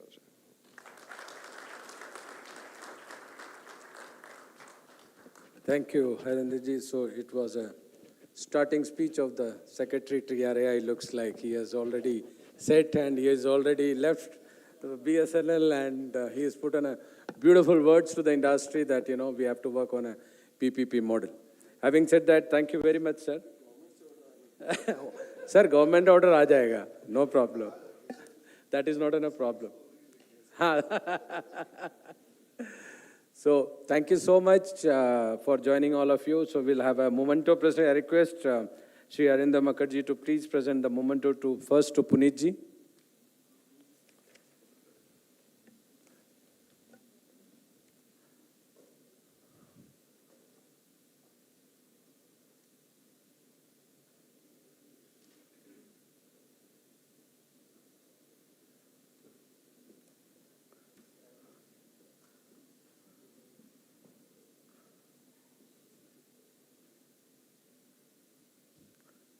Thank you, Puneet, for joining us and delivering the operator keynote.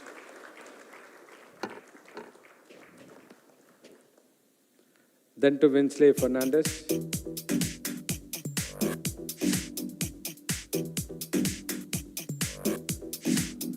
As he said that he just met Yogi Adityanath ji and back with the project.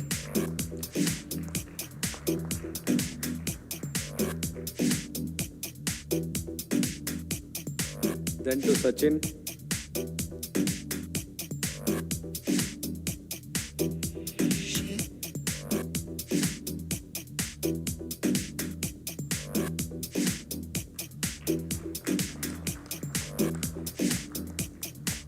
Then to Steve.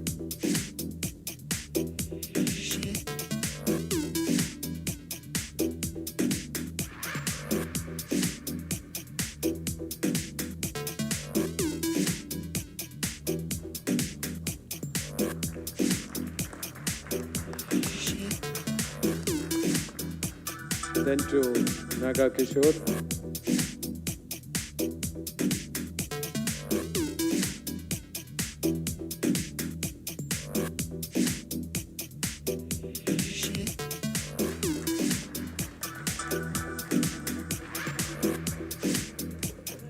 Then to Brigadier Tandon ji. आपको भी मिलेगा sir.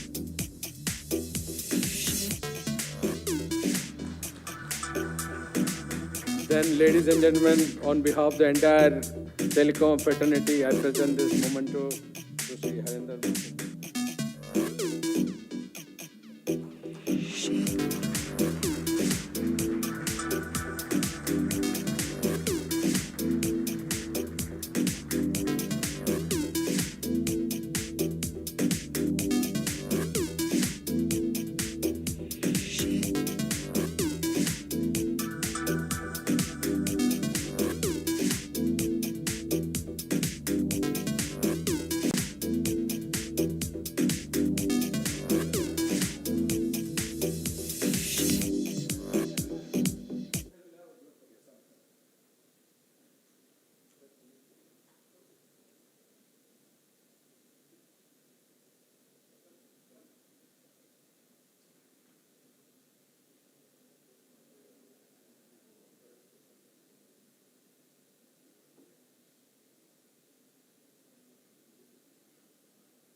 We'll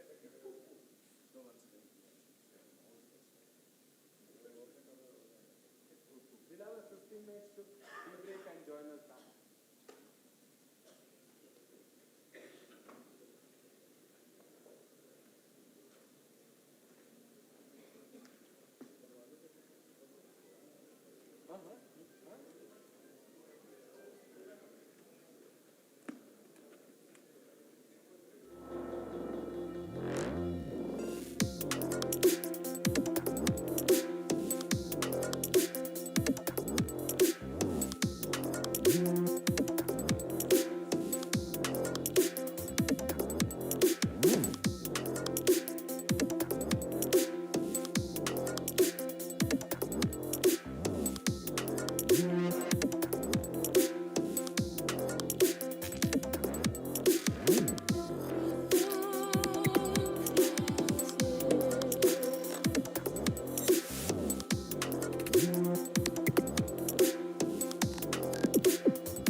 May I request all of you please take your seats. We are going to start the session.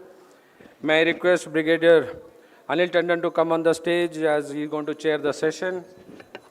The distinguished speakers are General A.K. Bhatt, PVSM, UISM, AVSM, SMVSM retired Director General, Indian Space Association, Mr. Steve, Director Technology, Strategy Solutions, Asia Pac, Comscope, Amit Kumar Jain, General Manager, Enterprise Solutions and Pre-Sales 6D Technologies, Suhas Mankar, Senior GM EB, Gold Maharashtra Circle BSNL, and Sudhir Kumar, Chief Business Officer DE, CIX India.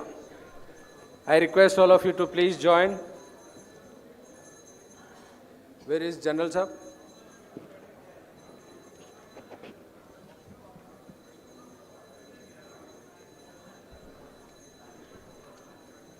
Ranjit, can you find where is General Bhatt?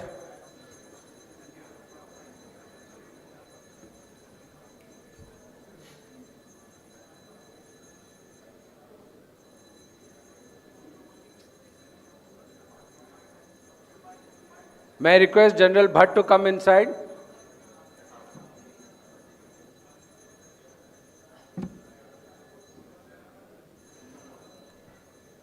Neetu, just look for General Bhatt.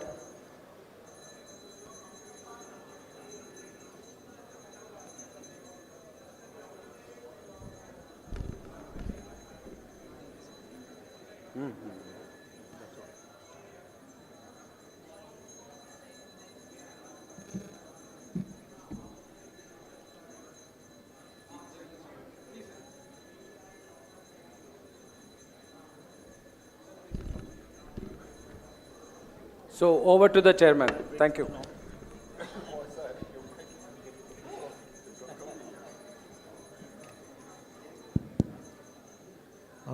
Good morning, everyone, and welcome back to the first session after the inaugural. It is technical presentations on next generation connectivity, AI-driven networks, 5G infrastructure, and the future of digital Bharat. At the outset, I'd like to mention that Shri Sumnesh Joshi, DDG, Mumbai LSA, Department of Telecommunications, was originally scheduled to chair this, but due to some unavoidable circumstances, he's not there, and I'm filling in for him as a session chair for this particular session. The theme for this one is next generation connectivity, AI-driven networks, 5G infrastructure, and the future of digital Bharat. I see that we have a lot of speakers here. Each one of them would be, I think, speaking for about 10 to 12 minutes. And then, if time permitting, we will have some question answers after that, rather than having for each, after each speaker's speech. India's digital transformation of the past decade has been nothing short of remarkable. We have witnessed an unprecedented expansion of broadband infrastructure, the world's highest levels of mobile data consumption, rapid fiber deployment, growth of digital public infrastructure, and increasing digital participation across sectors of the economy. Yet, despite these achievements, our work is far from complete. We've heard some of that in the morning session, in the inaugural. A truly digital Bharat requires us to connect every citizen, every enterprise, every institution, and every village with reliable, affordable, high-quality broadband.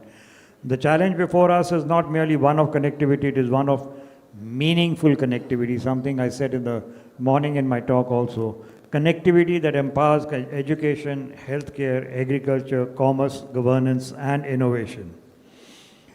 So this is where the technology is being we'll be discussing the various technologies in an era of artificial intelligence,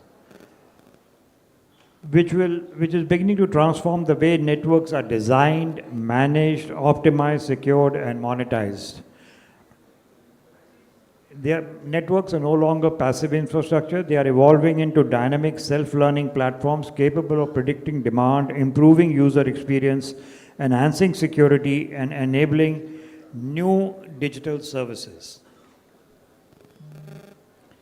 At the same time, the rapid rollout of 5G infrastructure is creating opportunities that extend far beyond the faster mobile broadband. It is enabling industrial automation, smart cities, precision agriculture, connected healthcare, immersive learning, and countless applications that will drive India's digital economy. So I think a lot has been said in the morning session on the fiber, which remains the foundation upon which virtually every advanced communication network is built. Whether we speak of 5G, Wi-Fi, cloud computing, data centers, AI applications, or satellite gateways, fiber remains the indispensable backbone of digital infrastructure. I think one of the interesting discussions today would be on the relationship between FTTH and air fiber solutions. It is not a question of one replacing the other. It is about understanding how different technologies can complement one another to meet the diverse consumer needs and deployment realities. India's scale and diversity require a technology-neutral approach that leverages the strengths of every platform. We will also explore the pressing national priorities of rural broadband connectivity. While urban India is rapidly embracing digital services, significant sections of rural India continue to face regulatory challenges. Bridging this divide is not merely a telecommunication objective, it is a developmental imperative. The future of Digital Bharat depends on ensuring that digital opportunities are available to all citizens, irrespective of geography.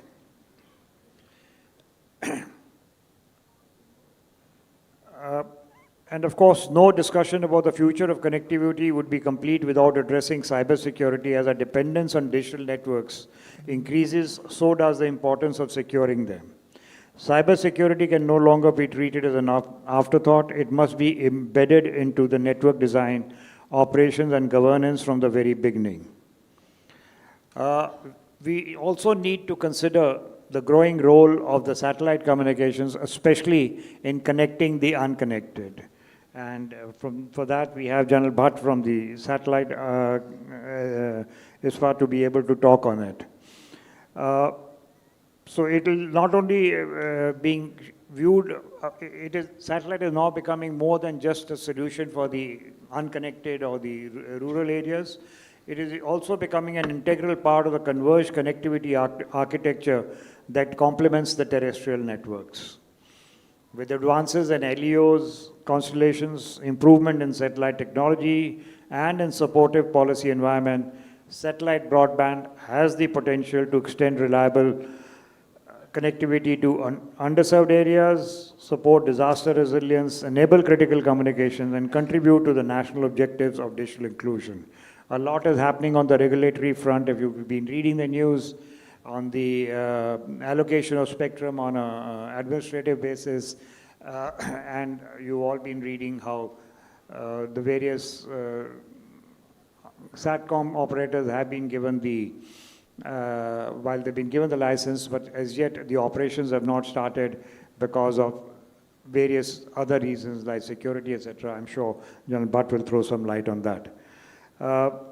What makes this session especially valuable is the diversity and depth of expertise represented by our speakers.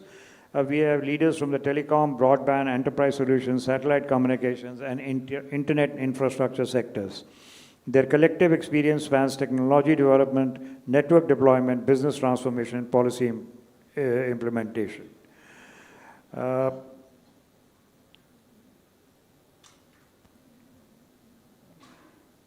So I'll close it here, that I'm sure these deliberations will generate valuable insights and practical ideas that can contribute to the journey of the connecting the unconnected. With now those remarks, it's now my privilege to invite our lead speaker, General A.K. Bhatt, BVSM, UYSM, AVSM, Sena Medal, VSM retired, Director General ISPA, to deliver his address. General Bhatt, the floor is yours.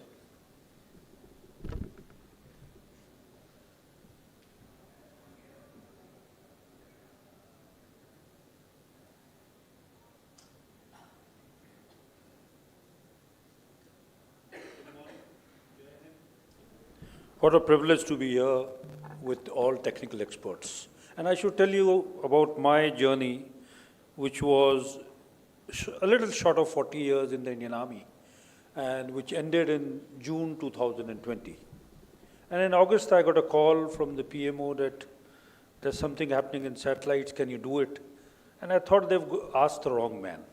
And why I say the wrong man is, I belong to infantry, the Gurkhas, and I'm not a technical expert like Brigadier Tandon, who has looked after communication for the Indian Armed Forces for a very long time. Well, I told him, you got the wrong man, maybe this is my name, but yes, all right. After 1 hour, this gentleman came back again, and this time he was a little aggressive. He says, well, I know who you are. Are you interested in doing this or not? I said, sure, I will try. And the task I was given was to create an association of everything to do with space in India, in the private sector. And there I started by going into our great Google to find out who is there in India in the private sector in space. And it's been a great journey, and that is a little bit I would like to share with you. The Prime Minister in June 2020, when I retired, had announced that space now should be open to the private sector. And from then on to today, it's fabulous what the private sector has been able to do. Of course, we had a great advantage, the legacy of 60 years of ISRO. And ISRO, with very tight budgets, with very dedicated scientists, from 1960 till today, has taken us to the highest table in technology. Chandrayaan-3, when on the South Pole, we were the third country to launch for a lander to land there, was a humongous achievement for a country which started in 1964 when, as you know, the Americans had already landed on the moon in 1969. And this year, a satellite has been made, NISAR, which is an Indian and an American satellite, which has gone into space, covering the whole space. The beginners and the experts have made a satellite together. And we have done very, very complicated parts of it. Well, that's the story of what space has done and what ISRO has done for us. But in recent times, what has happened is, from 2020, when I started meeting people in Department of Telecommunication and TRAI, they were all aware of SAT communication, yes. But that was a small baby in town. It was a peripheral thing to today, where SATCOM has become a very, very important layer for communication in India. It's been a great thing. And as you know, last week or a little few days back, the biggest IPO in the world has come. We all know about the figures going up and down. But what is there in three critical things in that are SpaceX, which is launching of rockets, Starlink, which is purely communication, and thirdly, of course, what will control the next generation and everything is AI. So that this biggest IPO has come of that. And I was looking at what are the last 5 big IPOs. And the last one was fossil fuels. That was Aramco. And it was, of course, 1/8 or 1/10 of it. So the new world, there is no doubt. Satellite communication, AI, these are the things which are going to run it. And in that, fortunately for all you who you are sitting here, I have experienced from the days of when you had to take a telephone, after you could only get it at home if you knew a member of parliament, and then also it would take 6 to 8 years, to today, from everyone in India, has not one but maybe 2 mobiles. A great journey, but yes, it does not stop here.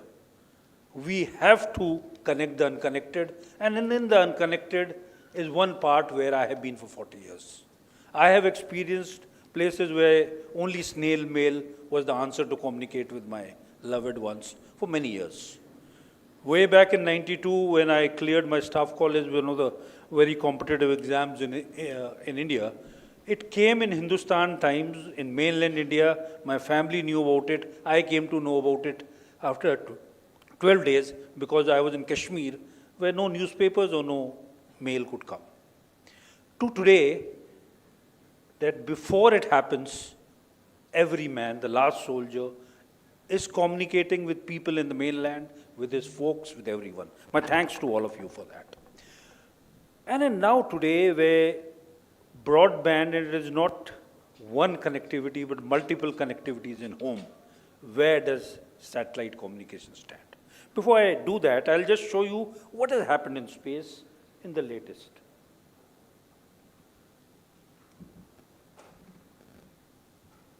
Can you, इसको चला सकते हैं क्या? इसको चलाइए.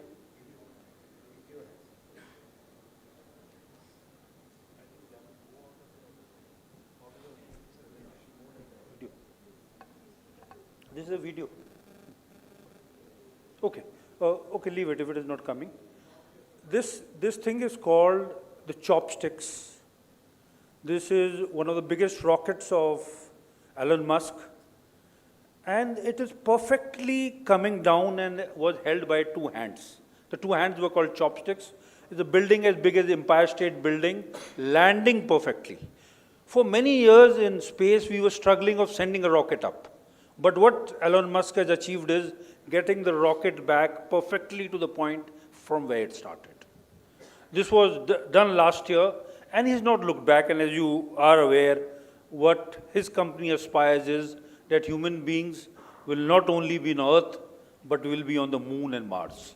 And communication, of course, will have to extend far beyond to that. But what has happened in the private space as such is, India claims that we have done 100 launches ever since ISRO was made, and we are very proud of it. But last year, SpaceX carried out more than 100 launches.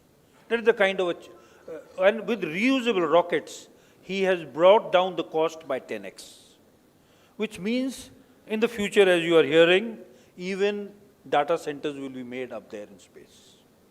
So that is the kind of leap which has taken place in technology. Just go to the next slide. So, okay, this देखिए ये काम कर रहा है कि नहीं video.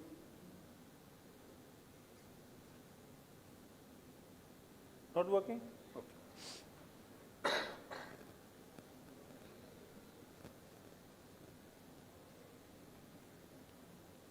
I just wanted to show to you, this is the change in satellites that has taken place between the size of what a GSAT satellite of ISRO was and what a L-bit system satellite is. Of course, the capacities are much more different. You cannot compare the capacity of the two satellites. But miniaturization has taken place to this extent.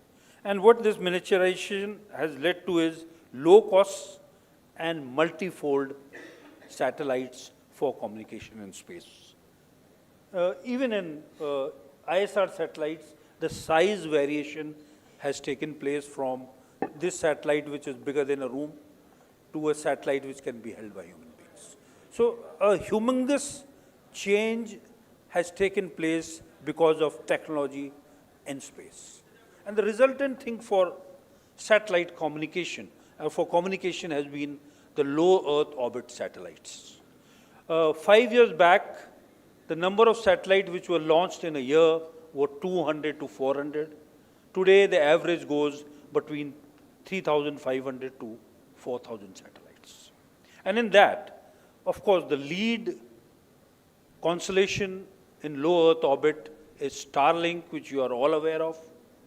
The first one, of course, which came and which had 32%, 32% to 22% of ownership of Bharti Airtel was OneWeb. And the third one, which is also launched about more than 300 satellites, is Amazon Leo, which again is coming in the low Earth orbit. One excellent thing which happened in India was the allocation of spectrum. What would be the method for it? And here I should compliment TRAI for the way they went about the analysis of the arguments, the discussions which took place as to how do we allocate spectrum for space. And after discussions, elaborate discussions where BIF, ISPA, all of us, we were involved, the government took a logical view of what was happening globally. That is to allocate spectrum not by the method they do it for terrestrial communication, but by administrative method. But that said, despite that decision till today, and 3 days back a decision has been taken, spectrum for these low Earth orbit constellation has still not been allocated or decided. We cannot in present times afford not to absorb new technology which is coming in.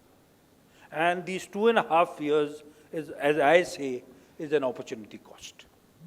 But what is most positive in the recent times is the announcement by Geo of a satellite constellation of 1,000 to 1,600 satellites. Yes, even in LEO satellite constellations, sovereign capabilities are very important. And they're very, very important because one of the important users of any capacities from space would be the military. And for that, somebody from within the country would require to be there. But that set aside, we have to have and start using low Earth orbit constellations to have it as an extra layer in the digital communication in India. We are missing it ever since these facilities are available all over the world. These 10,000 satellites of Starlink, these 648 satellites of OneWeb, and in future, the LEO communication, all of these should be available to the Indian user.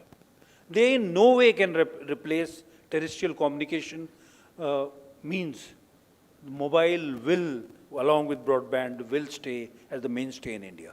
But this is a layer, it is, as some say, it is tower in the sky. And we need to use this tower in the sky for providing communication to the unconnected, to the last person on our borders in areas where fiberization, though the best, is not possible.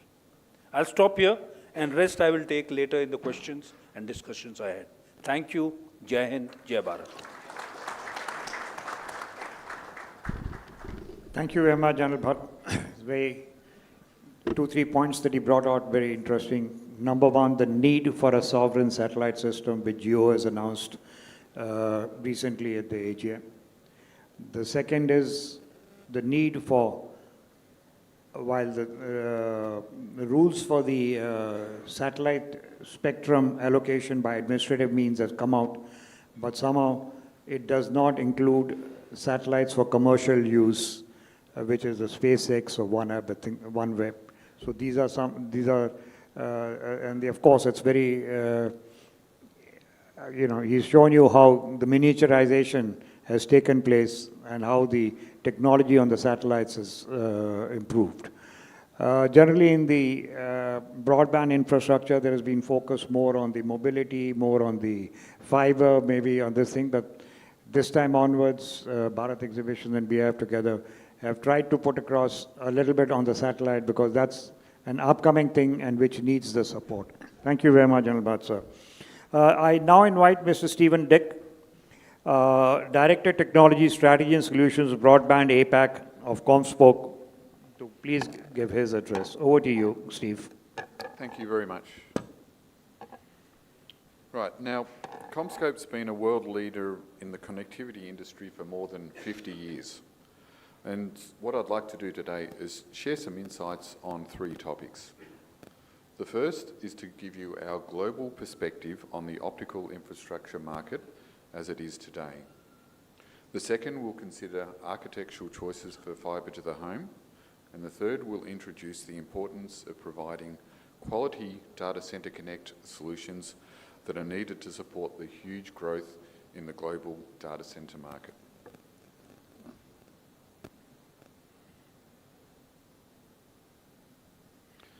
The optical infrastructure network has been below the radar screen for the last few years, and it's been taken for granted. It's now quite high on the agenda of many, and there are drivers to support this.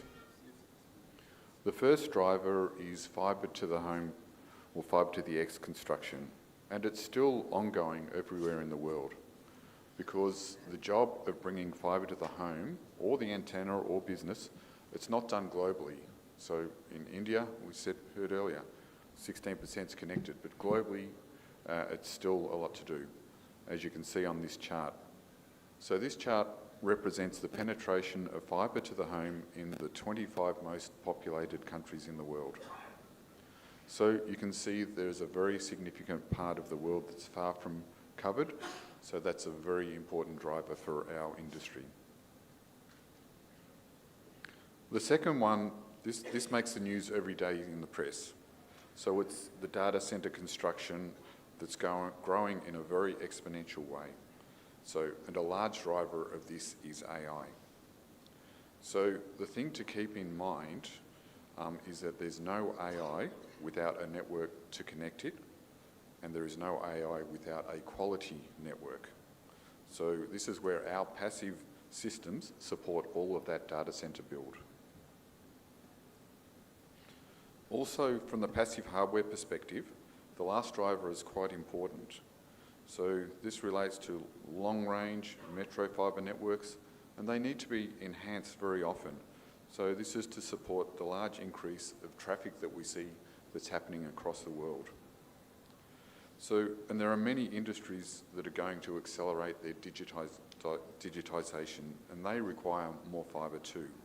So these are industries such as railways, utilities, power utilities, mining and defence.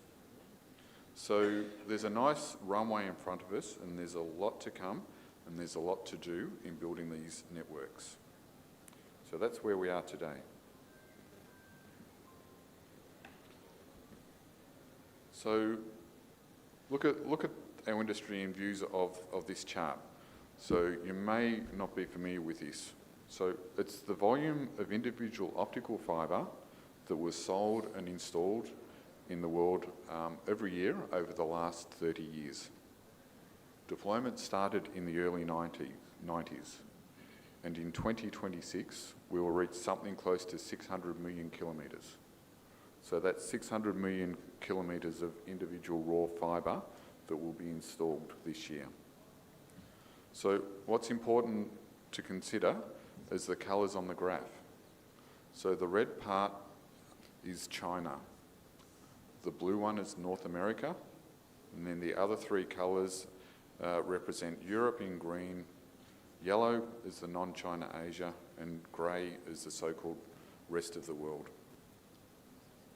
So what I think is important to notice is that the last 15 years was clearly driven by China in the red part, and the growth in China has been massive. But if you look at the future, between now and 2030 on the graph, it's not driven by China. So China is pretty stable moving forward. So what's growing is the North American market. So it will grow for at least the next 5 years, and it's not a telco increment that's driving this growth. It's more of a data centre construction increment.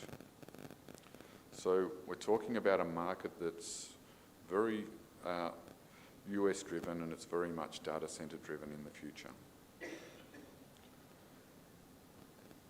So on top of that, what it would add, and it's not captured in the chart, is the fibre requirements for military applications.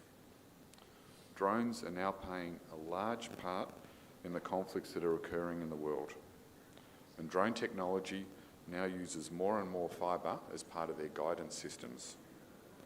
There are no official numbers to report, naturally, due to the fact that it's military. So, however, it's likely that there's tens of millions of kilometres of fibre that will be consumed every year in the next 5 years. And that's fibre that's on top of this chart here. So the fibre demand is growing, and it's been growing for 30 years, and there's been a couple of hiccups, and it's going to keep growing into the future primarily driven by the data centre market. So a key aspect that we need to consider is that we've now reached the volume level of the historical peak of fibre. So, and that peak was in 2022.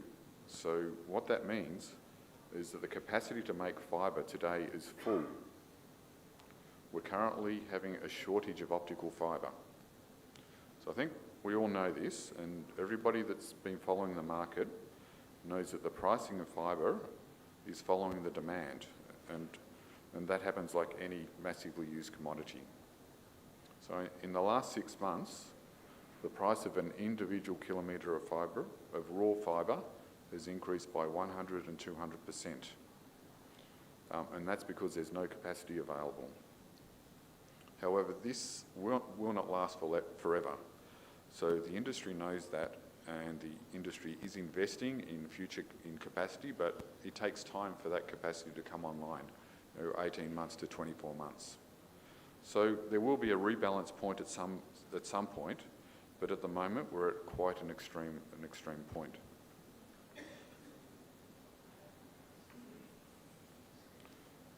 Right. So those who build the infrastructure in optical networks, they know that the investment is a long-term one. You don't invest in a broadband network without getting a return on it. It's a long-term investment. So you know that you have to be careful on how you build the network. Here, I'm trying to capture the main pillars that's going to make the value of the network what it will be in the coming years. So I see there are 4 key components. First is the performance, of course, latency and speed that the network will deliver in the future.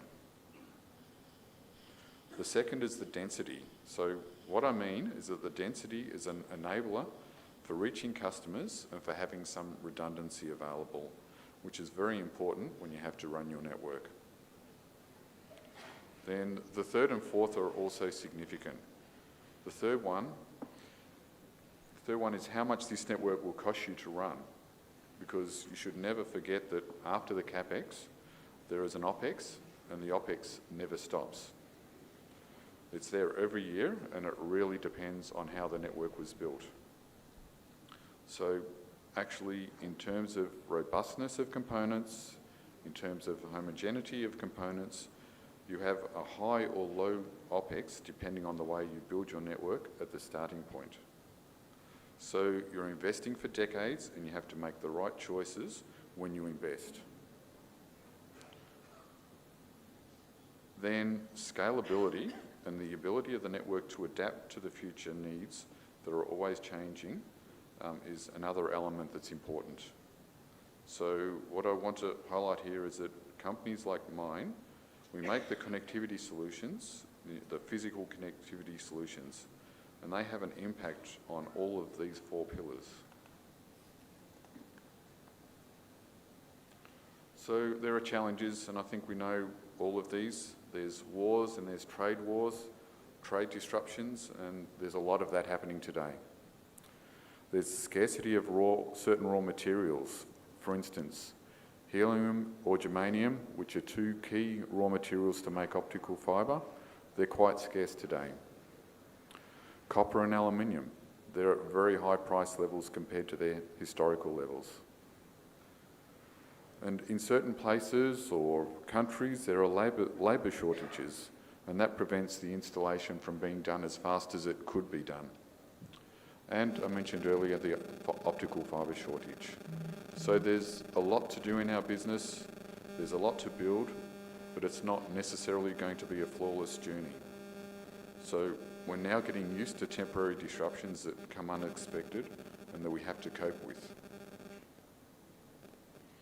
So what really matters? So I'm going to touch on 3 things that I think are essential in this context.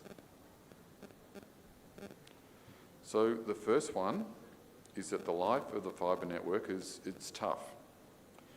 So we recognise these pictures and we see them in the streets. So the reality is we're talking about the physical infrastructure, and it's meant to last for decades. It's installed in the public domain. It has to cope with new ways of or waves of new technologies. And it has to face climate and human aggression all the time. So it's very tough. The quality of the components that are used to build the network make a big difference between a long-lasting, robust network and a poor network. So it's about service disruptions and it's about high maintenance. High robustness, it's essential in our world. My second point is still about the products. So nowadays, optical fibres should be considered as a commodity. Today, almost all the fibre makers make fibre that's good enough. What makes a real difference is the connectivity systems in which this fibre will be used. There's an extreme variety of designs, of cost approach, of quality, of IP, and of innovation between the various suppliers of these connectivity systems. And these make a big difference. And this is related to my first point. What makes a difference is where the fibre is put and used, into what system and using what products. And if your supplier of connectivity systems is experienced and good, he will even be able to make those systems smaller and easier to install, less invasive, less visible in the landscape, without compromising the robustness or the compatibility with legacy networks. So it's an important part of the investment because when it's done, and you really don't want to do it again. It has to last for decades. So when you have to invest in a network, if you can, one consideration is to go for pre-tested or factory-tested products or pre-connectorized and pre-assembled systems. So that will ease the installation. You'll have systems that have been optimized and they've been factory-tested and guaranteed by the manufacturer, and you'll reduce your risk. So when possible, I would recommend that.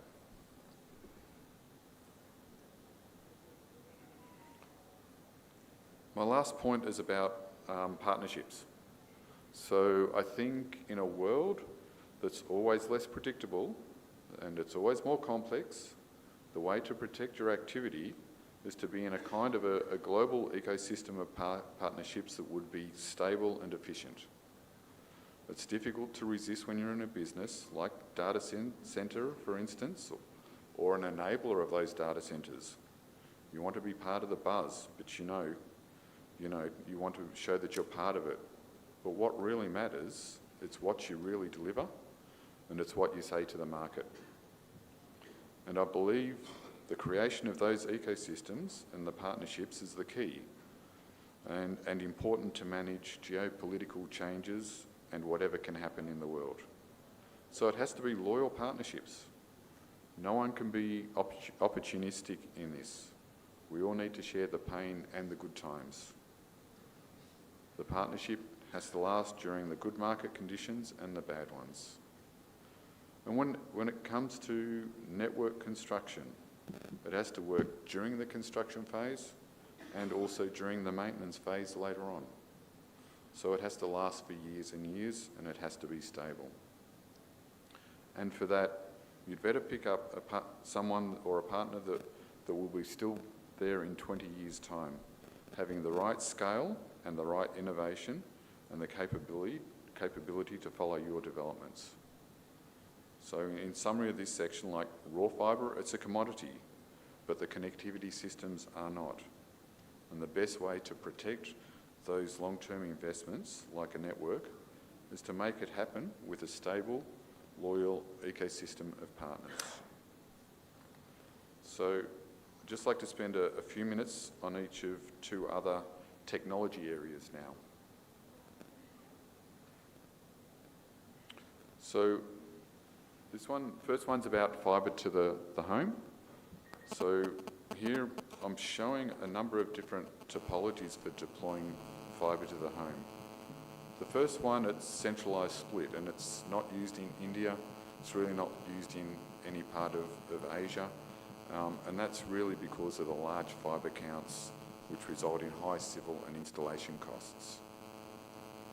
So there are alternates, and the cascaded approach is what's used in India and also the vast majority of the region. So when considering the alternate cascaded topologies, the most commonly deployed is a spliced daisy chain. So this method does require a lot of splicing, and it really does not meet the robustness needs of a long-lasting network. There's two other options, which are factory pre-connectorized components, and they're indexing and tap. So I'll look a little bit more onto indexing on the next few slides. Main reason is because indexing implements the same two-stage splitter topology as what splicing does, so it's very close or an equivalent topology to splicing. In contrast, the tap topology is somewhat different. It uses a single fibre to connect devices, and those devices contain non-symmetrical splitters. So although it can be quite efficient for rural networks, it does have disadvantages. And that is that it changes the way that the network is modelled in IT systems, and it also involves much more complex planning and pre-engineering work. So what I'll just show quickly here is a comparison of the merits of splicing and indexing. Like I said before, indexing, it's a pre-connectorized solution. So both are quicker and cheaper to deploy when compared to centralized. However, you can see the cost savings for indexing is nearly twice as much as the spliced daisy chain. So although with indexing, the product cost is higher, and that does make it more challenging for people to understand and appreciate the value of it, the savings in civils, installation and engineering are much better. And also, being a pre-connectorized solution, it increases the speed of deployment significantly. So I'm going to quickly go through a simple comparison of the spliced and indexing. I'm not going to go into too much detail here. So this is the basic building block for splicing. So I think we all know that splicing has to be done in every enclosure. So it does require more highly skilled technicians and a higher labour content, and what that does is result in an overall slower deployment. So now if we compare that to indexing, and this is for a fibre serving area of just over 2,000 homes, what happens is that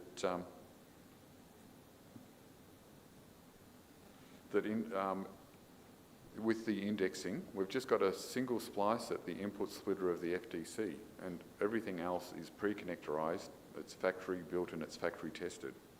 So because of that, the number of splices is reduced by 94%, which is a huge amount. It does achieve a faster deployment. Yep, 2 pages, yep. Faster deployment and using less skilled technicians. All right, so I'll just finish off this section. So some summary is our FLX ODN, which is the backbone, uses indexing. It's cheaper, quicker to deploy, and comes with high integrity, and it is a mass deployed technology. All right. So data center interconnect is the last topic. This does provide the physical connection between 2 or more data centers, and is highly critical nowadays. So I think you're all familiar with connectivity for feeder, backhaul, enterprise. However, when you're looking at data center interconnect, the quality and availability requirements are far above what's typical in the telco industry normally. So just to quickly show you, three categories are defined. Campus, which is within 10 kilometres and uses high fibre cable counts. Metro in city areas can also connect cable landing stations and central offices, and long haul between cities or continents, and these do require inline amplification. So just running through, there's a bit on here, but a number of top points here that differentiate a data center interconnect from an FTTH or enterprise network. Just a couple of points. DCI has extremely high uptime requirements and strict mean time to repair times, meaning it's really important to have fibre monitoring and dedicated repair crews. And another important aspect is the testing of the fibre spans. So the global hyperscales do really have stringent requirements for the testing of the fibre spans.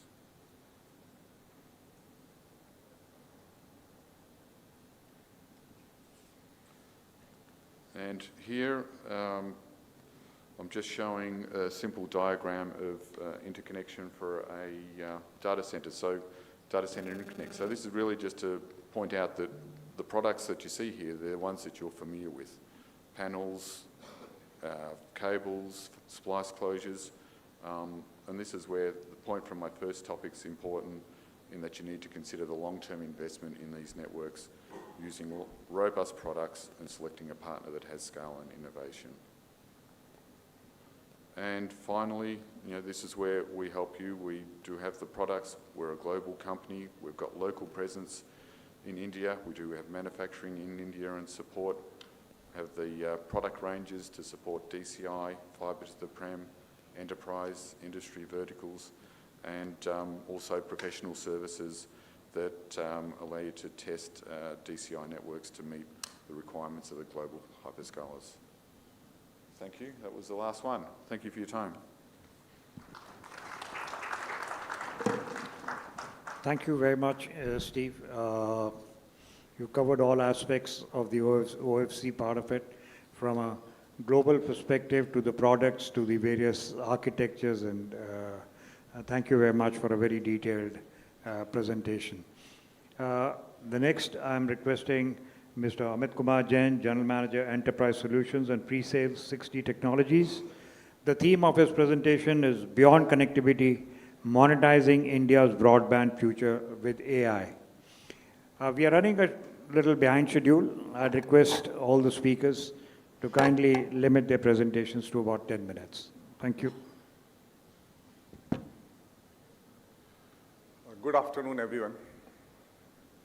I think in the morning session, Brigadier Tandon and other colleagues from the industry talk about it, connectivity, right? Brigadier Tandon talk about it, how we are reaching the fiber across the remote area of a country. Two aspects I wanted to bring it here. One in terms of what has been achieved and what we can achieve.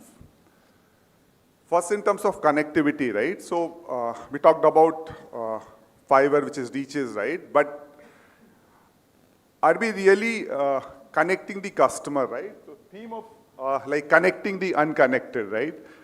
One is in terms of connecting the, reaching the broadband, reaching the mobility, 5G, 6G, and also and so forth, right? Second thing, whether really we are bringing the customer connected, right? I have a personal experience where I have a broadband connection in my hometown as well as in Mumbai, right? Connections are running, but really the customer is connected. My experience from last 10 years, answer is no. Whether the connection is connected, we are getting the speeds, we are getting good plan, but customer is still not connected. Customer is not getting what is supposed to get it, right? I'm going to talk about some of the capability which is a need of our colleague from the Jio has also talked about it. Just move on. In terms of, as I mentioned, right, some of the part India is connected, right? But still, we are not monetizing it fully. Whatever is connected, we still have an opportunity to monetize it. How we can monetize it, I'm going to talk about it, right? So some of the figures which you're seeing on the screen, when we're covering 1 billion broadband subscriber, it is covering the mobility as well, right? While we are seeing there is a tremendous amount of growth across the 5G FWA, our operator across India has done a tremendous job in last 2-3 years. They have connected almost 11 million subscribers across the country. We're seeing still a lot of potential in terms of increasing the overall revenue, improving the overall CAGR. But really it is enough, or we still have a potential to monetize that, right? As we are talking about in the morning session, right, some of the colleagues talk about we have 15 to 20 devices. Here I've just taken average side of it, around 8 to 12 devices in a premises, right? It's again, we're talking about the home premises, not the enterprise segment part of it. Definitely that they have a much more figure on it. General 300 to 500 GB per premises per month kind of a volume we are talking about. As we all understand in the home, right, the CP are always connected, around 24/7 kind of a stuff. Some of the people are using, I think our colleague from the Tata Place also talk about in terms of the match, FIFO match, right? So people are connected almost 24/7, either in terms of the education, in terms of the financial services, or in terms of the entertainment, right? And there is still a lot of opportunity in terms of increasing the revenue, right? Some of the example I just captured. Those numbers may vary from industry to industry, operator to operator, depend upon the kind of services they are offering in. What is our understanding based on V6D present the customer across? In India also we are present across all telcos, right? And some of the study based on our interaction with the customer, we find it out. There are 5 pointers which I displayed on this screen, but still 2 or 3 points where every operator or every player which in this space is getting the gaps in terms of the revenue. Either the customer is churning. As you all understanding, the customer acquisition cost is more than the customer retaining the customer, right? So there's still a scope where we can provide the better services to the customer, so we can avoid churning the customer and retain the customer, whatever the network they are using it, right? Second, in terms of the revenue stagnation, we are still monetizing only the pipe, right? We are not fully utilizing the pipe which is available with us. So still there is opportunity to go beyond the connectivity and providing the some add-on services, which I'm going to talk about in the subsequent slide, right? In terms of the operational efficiency, improving the operational efficiency so that the customer get the better quality of experience. And also we all know, right, the frauds and the leakage are also increasing day by day. Either it's a telecom fraud or a digital fraud, right? And India has the quite significant amount of a fraud when we consider with the global average.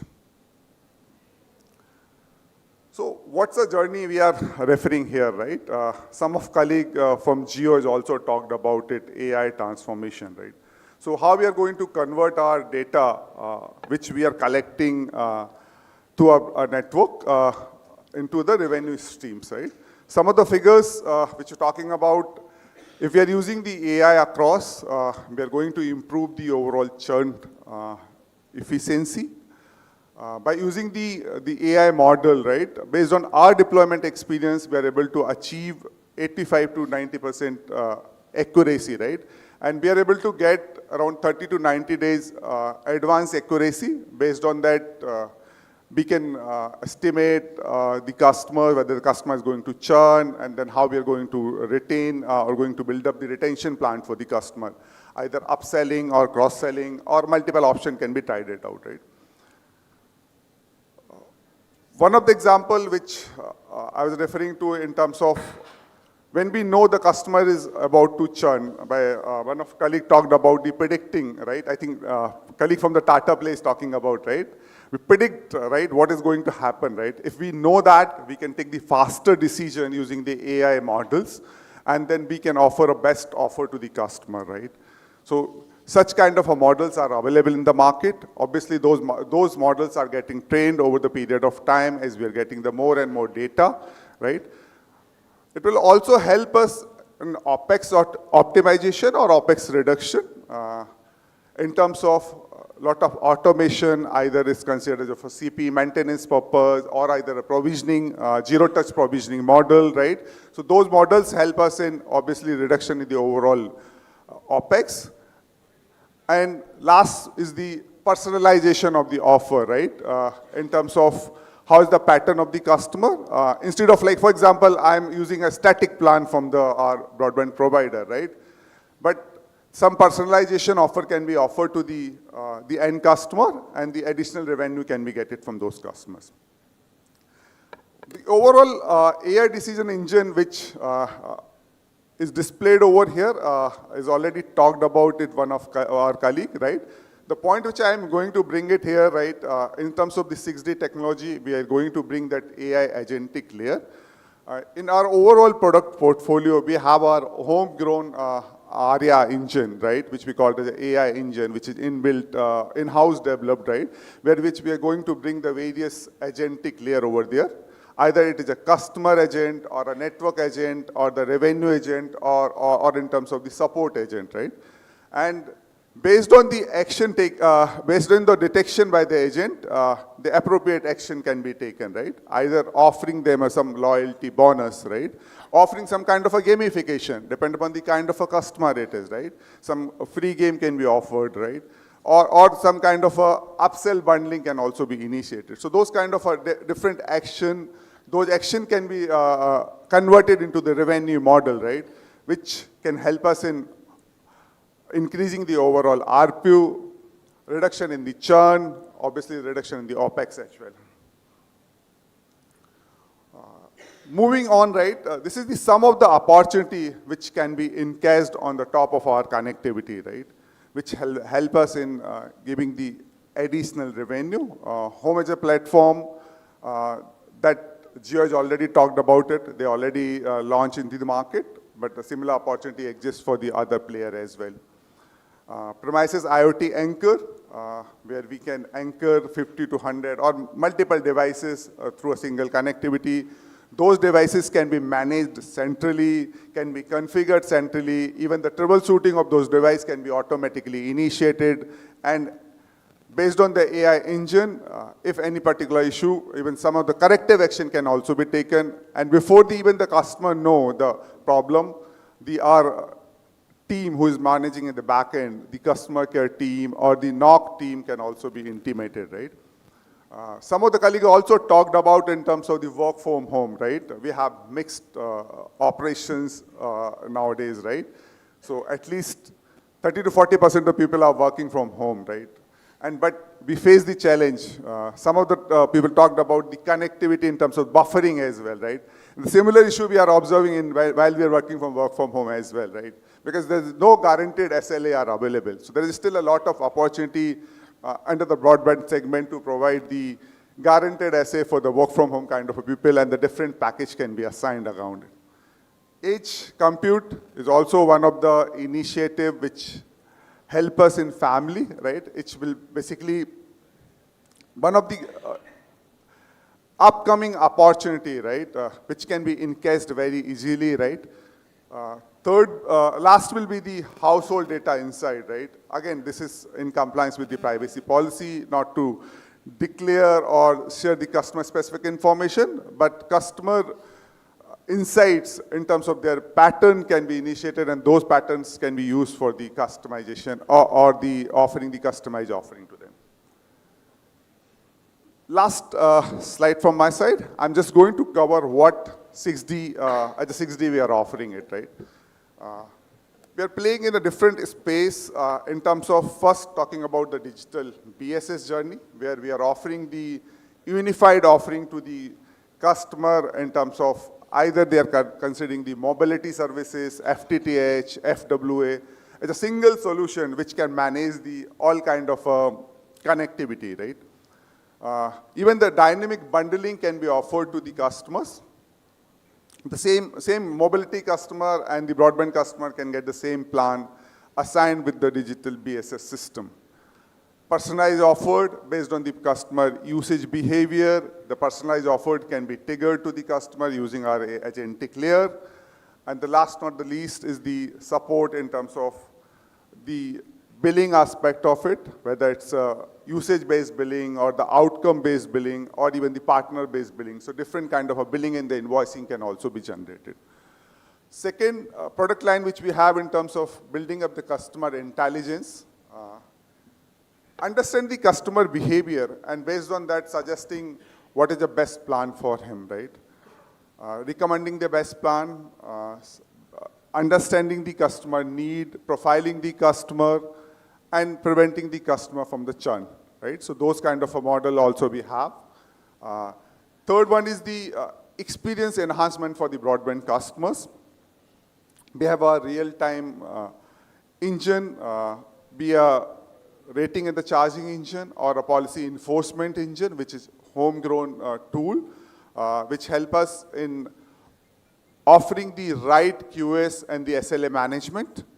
Also providing the charging in terms of either offering the per slice-based charging or offering the per agentic AI-based charging, right? So different charging models are also supported over there. Next one is the digital marketplace and the ecosystem for monetization.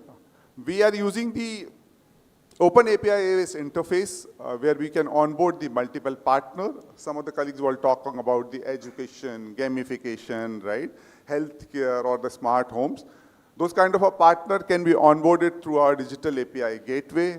Those partners, the end-to-end journey can be automatically enabled for those partners.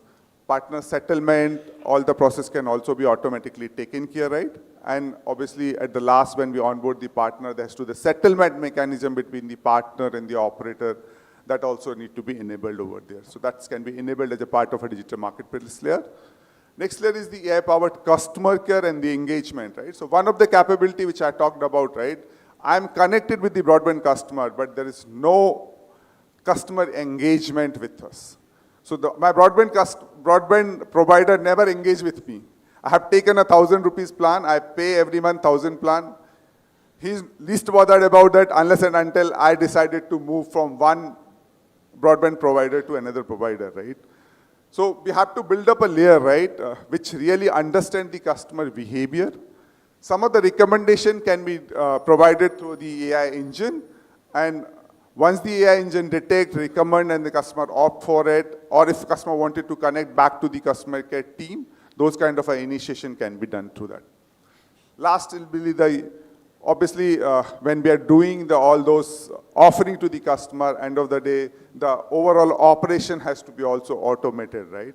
Providing the real-time view to the team, maybe the this service team, or can be a senior management kind of a layer can be provided, right? Which can help them to visualize, right, what is happening around it.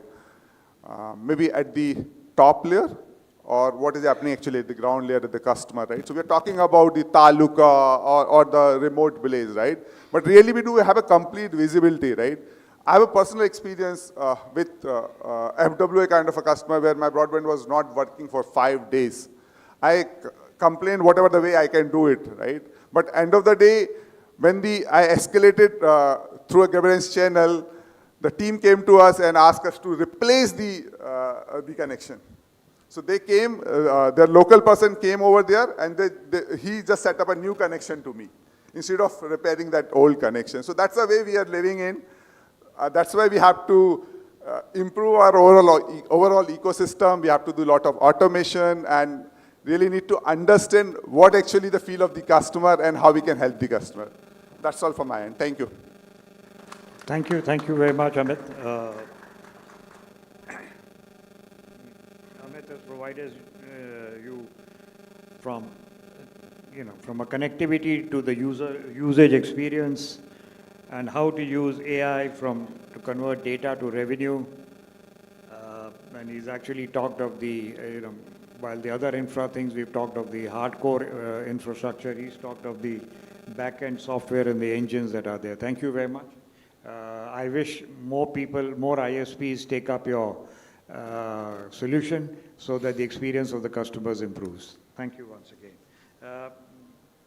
I now request Shri Suhas Mankar, Senior GM, Maharashtra Circle, BSNL, to please make his presentation. So may I request you to also limit yourself to 10 minutes, please. well behind schedule.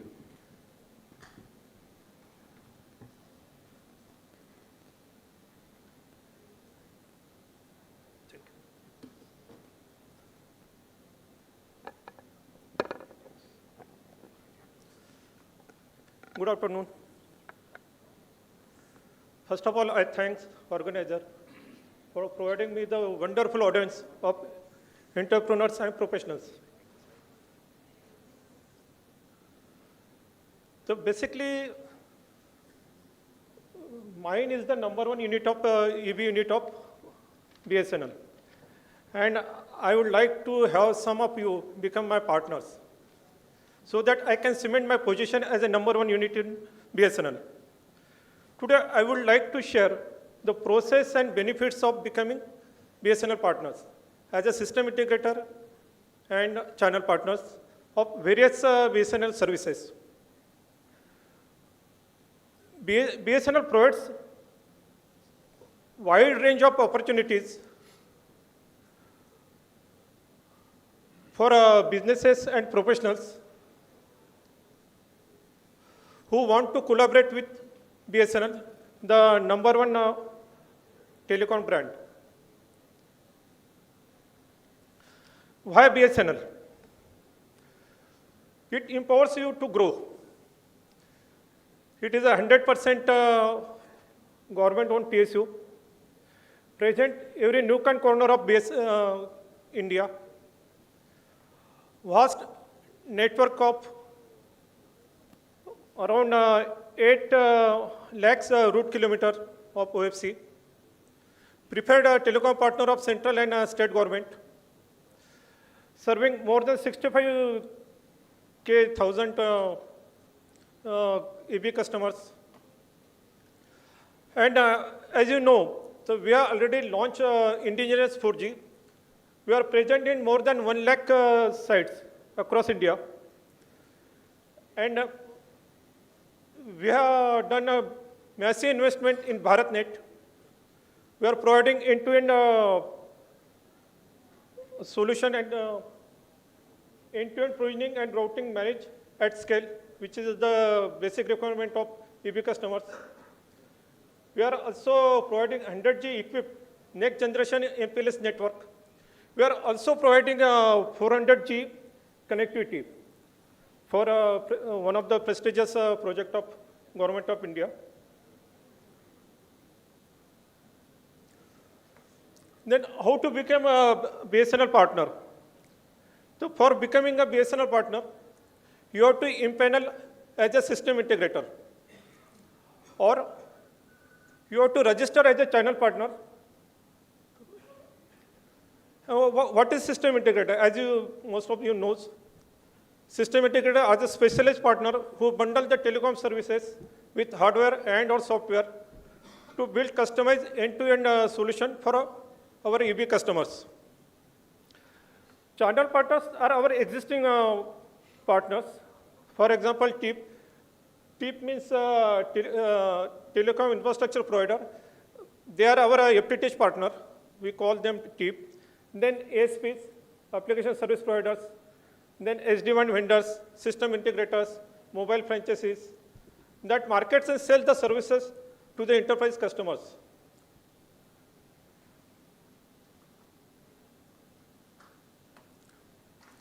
There are various policies in BSNL for system integrators. These are some of the few policies. System integrator under CPNE, Customers Private Network Establishment Policy. This is the umbrella policy of SI. Under this policy, all other policies comes. Then centrally impanel application service providers. Then system integrator for SMS, WhatsApp, RCS. For any new services, we have one policy. Then PABX franchises policy. Then cloud PABX, Unified Communication Service franchises. Then one policy is for data center. Then captive non-public network service providers are there. One policy is for them also. Then integrated business solution providers. 5G FWA partners are also there. One policy is for them also. But still, it is not picking up. since all experts are here, so some solution we require for this one. Then recently we have introduced one Kaushalam policy. If you have infrastructure, training infrastructure or expertise, then you can leverage BSNL's reach for the same. So for also you can impanel with BSNL. Then channel partners, just now we have seen. Then channel partners can market and sell all products of our three verticals. Basically in BSNL there are three verticals: enterprise, CM and CFA. You may or may not know about CM and CFA. CM means consumer mobility.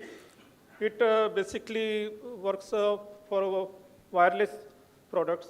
Then fixed access application. This is regarding the wireline network. These are some of the products of this CFA, EP and CM verticals. Basically, it covers all products of CM, CFA and EP, which our channel partners can market and sell. Why channel partners? Why we need channel partners? So they can do liaising with central and state government departments or private companies, expand our market reach, lower customer acquisition cost for BSNL. They are local expertise. We can faster scale the business. Scalability is there. Then expanding our presence in a rural area and remote area. These are some of the responsibilities of channel partners. They have to generate the leads and communicate them to the concerned NAM and CAM. These are the key account manager and national account managers. And then they have to coordinate with BSNL for finalizing the financial codes. After submitting the financial codes, they have to obtain the customer order in the name of BSNL. Not in the name of that channel partner, but in the name of BSNL. And basically, they have to focus on new business and private business. This is the basic requirement from BSNL. And all the lists to be completed within 3 months. And in terms of payment also, we are providing a handsome commission to all our channel partners. But we are not giving any advance payment. And no commission will be paid based on the commission will be paid based on the actual revenue realization. Then the payment will be released within 3 months of the realization of the business. And I request Mr. Srimali and Mr. Babar Ali to stand up. And these are the person who will impanel you as a system integrator or register you as a channel partners. Thank you. Thank you all.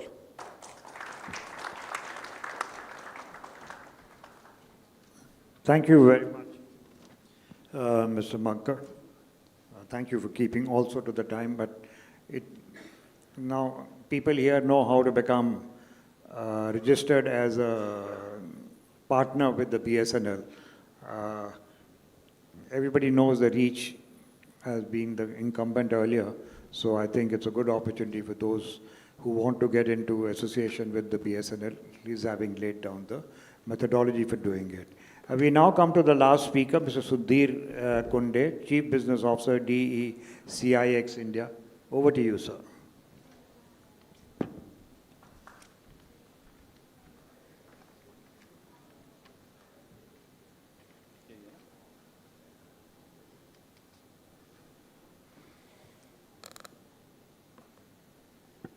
So, good afternoon.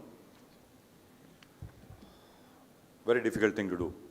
Become the villain between your sumptuous lunch and stick to becoming collateral damage by cutting down your time 5 minutes. So pardon me if I take a minute here and there. My name is Sudhir Kundar and I represent DECIX India.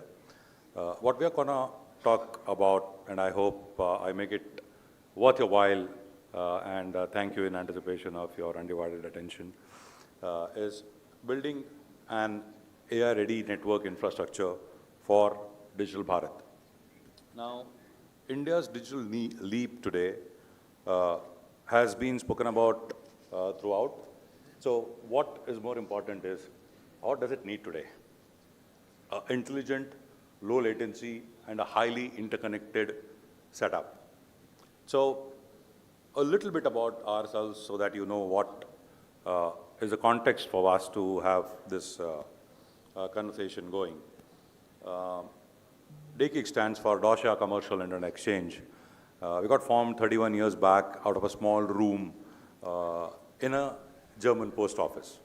So from there to having aspirations of having the first space IX. So that's been the journey for the last 31 years. Closer home, we are one of the largest interconnection platforms, and we manage business here, which is roughly around 27% of the global business that DKIC does. So just to see, what do we stand for? As you can say, a neutral enabler that lets the entire ecosystem have an interplay within the shortest possible, round circuiting. So we would typically talk about fiberization, connecting the real India and the Bharat. And I found it extremely exhilarating to see my earlier co-panelists, right from Puneet to my friend Sachin, and everybody talk about how fiber will play an important role. And since we have the, if I can call it, unfair advantage of hobnobbing with almost all the 27 data center organizations, we see that network is now no longer afterthought, right? So this is a little bit about what we bring to the table today, that we not only talk about connectivity, but we talk about an ecosystem which talks about infrastructure. This is how we are placed globally. 60 plus locations, 4,300 customers, humongous 220 terabits per second in terms of traffic that we do. 600 cities is what we connect here. And one of the most important things is something that I would urge, I wouldn't want to read up the whole thing here to keep it more short, sweet, and simple. But a couple of things that you need to understand is latency is the new currency. When we used to push this narrative 7 years back, people used to have a hearty laugh. And I find that not one presenter today missed that part where low latency has been one of the key KPIs, whether you come in to serve home broadband customers or enterprises or edge or core or any kind of data center. Today, what we want to be talking about is how the Digital Bharat dream is unfolding for all of us. And we see about 5.23 lakhs of BTS is already installed. We have 99.9% of district availability, and the most important thing, and this is just the tip of the iceberg, where we see 38,000 plus GPUs today only with the India Compute Access that we see. Now, all our workloads today are data intensive, distributed, and latency sensitive. And it is as simple as me explaining to some folks of mine, what do you guys do? So I have to then tell them that the moment you Google up somebody and see, earlier it used to go to California and bring that data. Today, 140 times faster than what it would happen earlier. When you blink, the data is in front of you. And that is the small thing that we do as organizations who run an internet exchange, a cloud exchange, a data center interconnect, and the entire gamut of operations. Today we see traditional networks are running out of their limits. Typically, loads are on user devices, walk up to the networks, which have their own loads. Cloud plus apps is something that we are already seeing. And overall, when we see the digital space moving, most important here is real-time experiences cannot be replicated. Traffic explosion is something that I myself have seen on my platform, which is humongous. I mean, when we started presenting this data, some people actually wanted us to explain how that kind of data push would happen. And that's where we are today. You see the distributed apps on various platforms and the control that enterprises need, including the compliances that we want to bring to the table. So digital growth will typically require network architecture that is closer, more direct, and programmable. Now, what do we stand for? We stand for an enabler and a catalyst. It is easier said than done. Everybody wants to talk good about their own organizations, but case in point is recently we had NVIDIA come into Chennai, talk about 578 high-def racks to be installed. And the first KPI they asked 3 of my data center friends was, do you have DECIX as a platform in your data center? So for sure, we didn't engineer that inquiry, but this is just to let you know how from running an internet exchange to somebody who becomes a key player, a key catalyst in the decision-making that are now no longer an afterthought, but a boardroom discussion today. The interconnection fabric, we also have an acronym inside which we call as the digital triangle, where we see AI, 5G for enterprise, and IoT. In isolation, they might be doing great things, but when you put everything together is where the actual use case and the doability, for lack of time, I wouldn't want to name customers and the use cases that we help bring out to the table. But when you allow the heart, the brain, and the hands to work together, people understand that, okay, this is what an interconnection platform can do for you. Our positioning has now been to ensure that in our own small way, we should be able to help bridge the digital divide between Bharat and India. Nice to see that narrative happening today. So here is the DECIX AI exchange that we launched for real time on the 5th of September 2025. Now, what does it help you do is not only have use cases which come and people have to talk about, but in real-time cases, it is an interconnection as a performance layer for the AI economy today.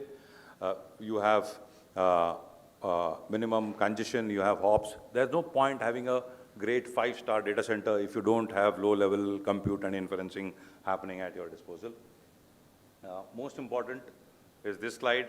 I'm sure you'll find it interesting. Look at the numbers here, staggering.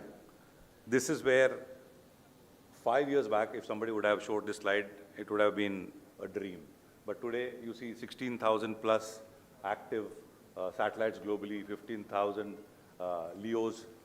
10,000 is one that is with our friends in Starlink. We were the first organization in India to get their ground-based support in terms of multiple 100G ports. Today, we are at a terabit plus kind of a capacity today. And as you can see on your screen, the way Indian government also has set up the LEOs, GEOs. How does this move from a LEO satellite network to ground gateways to DECIX Space IX to a terrestrial network, cloud plus content and platform, and the digital enterprise? Eventually, it's a culmination of all these that we bring to play. On your right-hand side, you see how the national operator-wise numbers are there, so I wouldn't want to take time and read it out. I'm sure you would have consumed that data by now. Most important is the road ahead, AI network for Digital Bharat. Absolutely a no-brainer. You have localization of traffic, build multi-cloud outreach. We already see a couple of friends who are here, so I wouldn't want to name them, who already white label our services from Cloud Connect, including a telco. You automate your network and you scale your open ecosystem as per requirement. Most important, Digital Bharat will not be built merely on faster connectivity. It will be built on intelligent interconnection. This is all I have to say, and I hope I have stuck to my time. Thank you very much. Thank you very much, Sudhir. You stuck to your time and a lovely presentation on a subject which may be new and not talked about much in the whole infrastructure ecosystem of the broadband. Internet exchanges play a very important role in connecting and in reducing your latency. In fact, I don't know, we're running short of time, so, let me just thank you very much. It was very interesting. Unfortunately, IXPs are now being brought under a certain amount of authorizations, and BIF was trying to get that not to happen. But I think the new authorization rules that come, they may bring in some compulsive authorization for the IXPs, but it's a very important chain in this. Sanjeev, is there time for questions? No, sorry. There is no time for questions. We're running out of this thing. The only thing is I want to leave a thought from the IXP presentation and one of the slide that Steve showed about data center connectivity.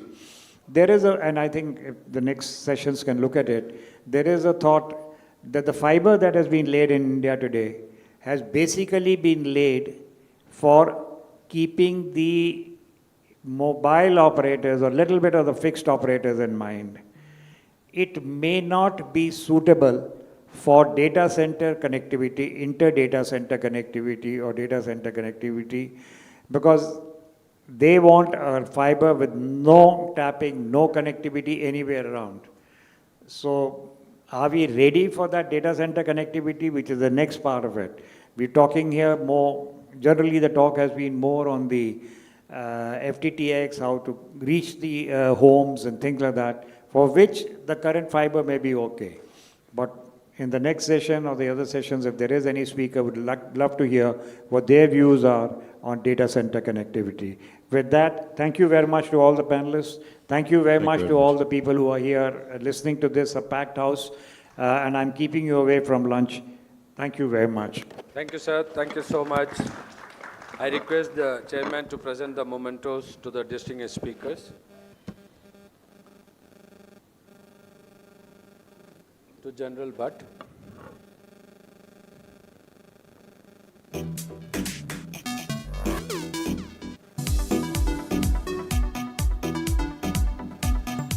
Sir, chairman need to present the mementos. You have to present.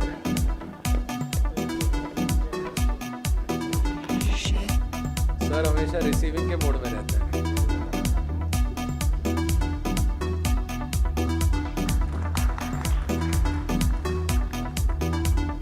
Then to Steve.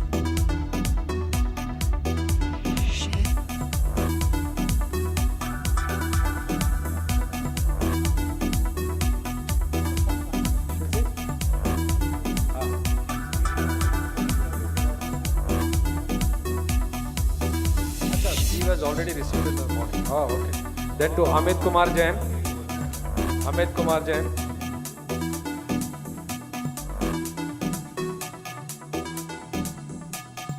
Then Suhas Manka.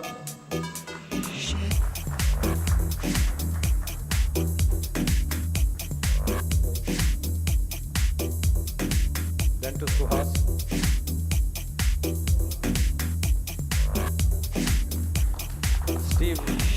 Steve, you came all the way. We want to carry this moment. There is one for you as well. Yes, so you have two.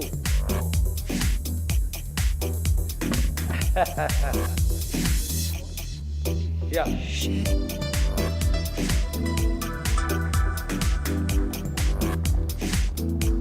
Thank you very much, ladies and gentlemen. We'll have a quick lunch break, 45 minutes.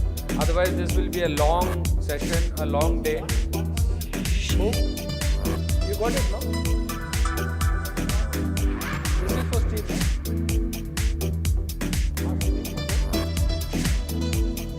I've announced for Sudhir. Give it. No, Sudhir, there is one.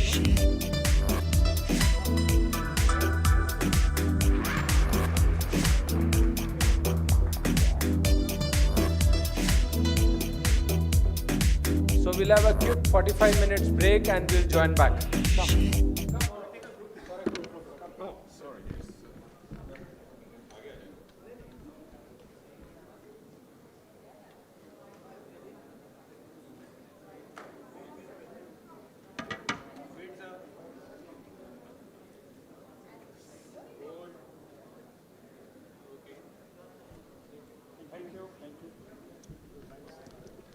क्या हुआ इतना confusion क्यों है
नहीं तो फिर video निकाल देंगे।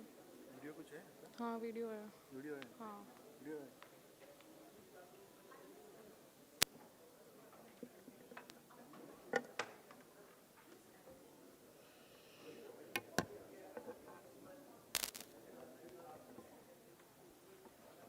हाँ हो गया हो गया हो गया हो गया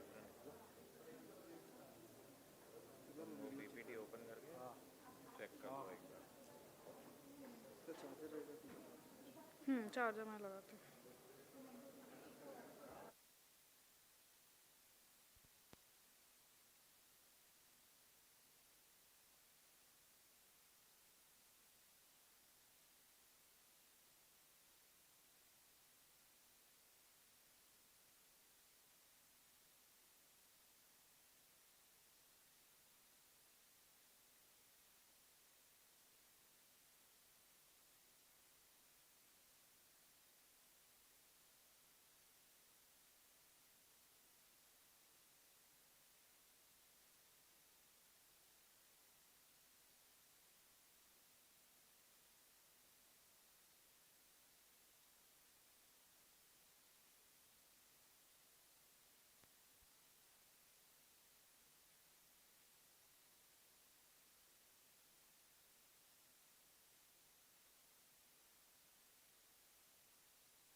Wondering if your GeoFiber or AirFiber is doing okay? Just tap Run Diagnostics on My Geo. It checks your connection health in seconds, and if there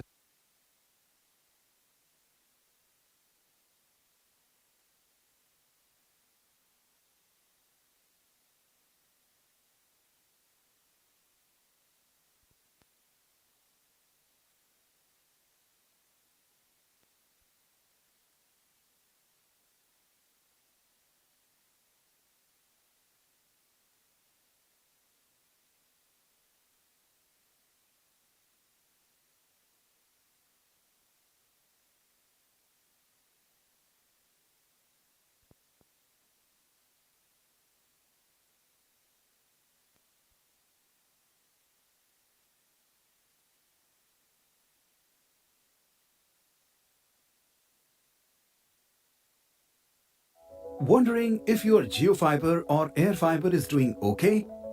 Just tap Run.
My request, those who are standing outside, please come inside. We'll start the session now.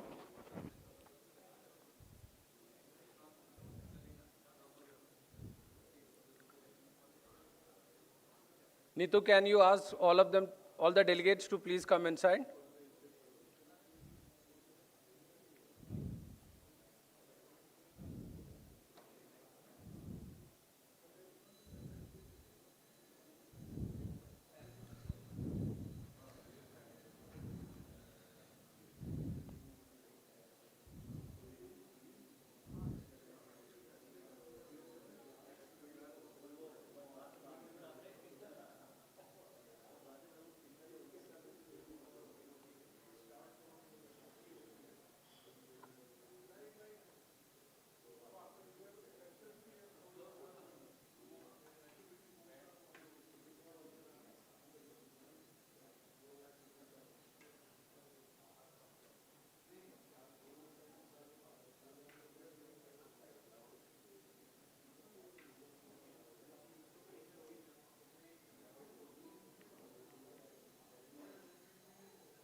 सबको अंदर कर भाई.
Good afternoon, ladies and gentlemen. We are starting the next session. The few delegates are outside, will be joining soon. I request the chairman of the session, Shri N. Ramesh, DDG Technology, Mumbai LSA, to join us. Ladies and gentlemen, give him a big hand. He is going to chair this session. I'd like to invite the speakers for this session. Archana Sinha, Head of CX and Digital Transmission, Home Business, Reliance Jio. Archana, please join us. Dheeraj Sharma, Founder and Chief Architect in Bizo Technologies. Hemant Kumar Patel, GM Sales and Marketing, Maharashtra Circle, BSNL. And Debashish Bhattacharya, Additional Director General, BIF.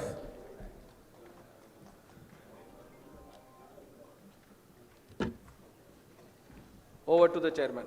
Thank you. Thank you. I know post-lunch session is the most difficult one to keep the audience engaged and awake. We'll try our best. The session theme being convergence of technologies, FTTH, 5G, and satellite for a connected future. I think all possible technology spectrum is being mentioned here, and the eminent speakers in this particular panel are going to present to you the various developments which is happening in this particular space. I'll be talking a little bit, beyond what is going to be taken up by my esteemed, speakers in this particular panel. For technology is one aspect for delivery of service, but providing a safe and secure environment for services being used by general public has to be ensured, and that role normally will be on the shoulders of regulators, the licensing authority, and largely in the public domain of government and state. So initially I'll take few minutes before my fellow panel speakers present their views on this. Can you please put on the presentation?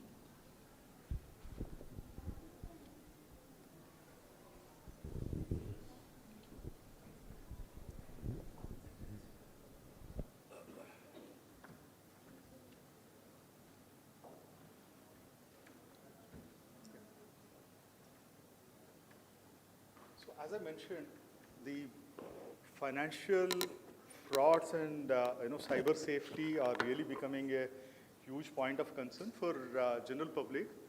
The kind of technology which has brought in rich dividends for general public, bringing every possible service to their doorstep, it has also kind of opened them up to fraudsters, impersonators, and a lot of agony in terms of physical, mental, and financial losses.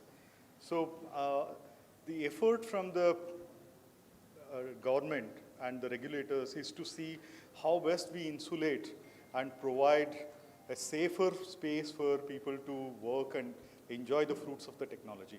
So I'm just going to take you through a bit of journey until now what has happened, because there's so much which has happened, which is normally not kind of showcased in public domain, but there are great improvements which have been done, and there's a lot more to be done.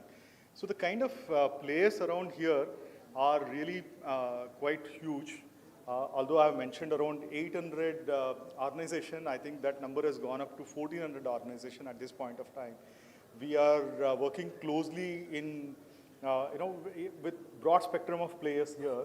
The state authorities in terms of policing and all, and the critical, the foundation or the delivery agents, the telecom operators, the financial intermediaries, which are banks, payment apps and all, and the medium through which the gullible or approached, the social media platforms. So they are also onboarded into the whole space, and an integrated approach is what we are kind of looking at.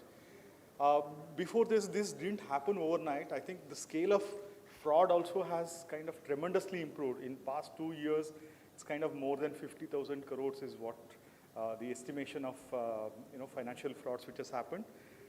Before that, it was on a much lesser scale. The kind of techniques used also was very different and then very novel.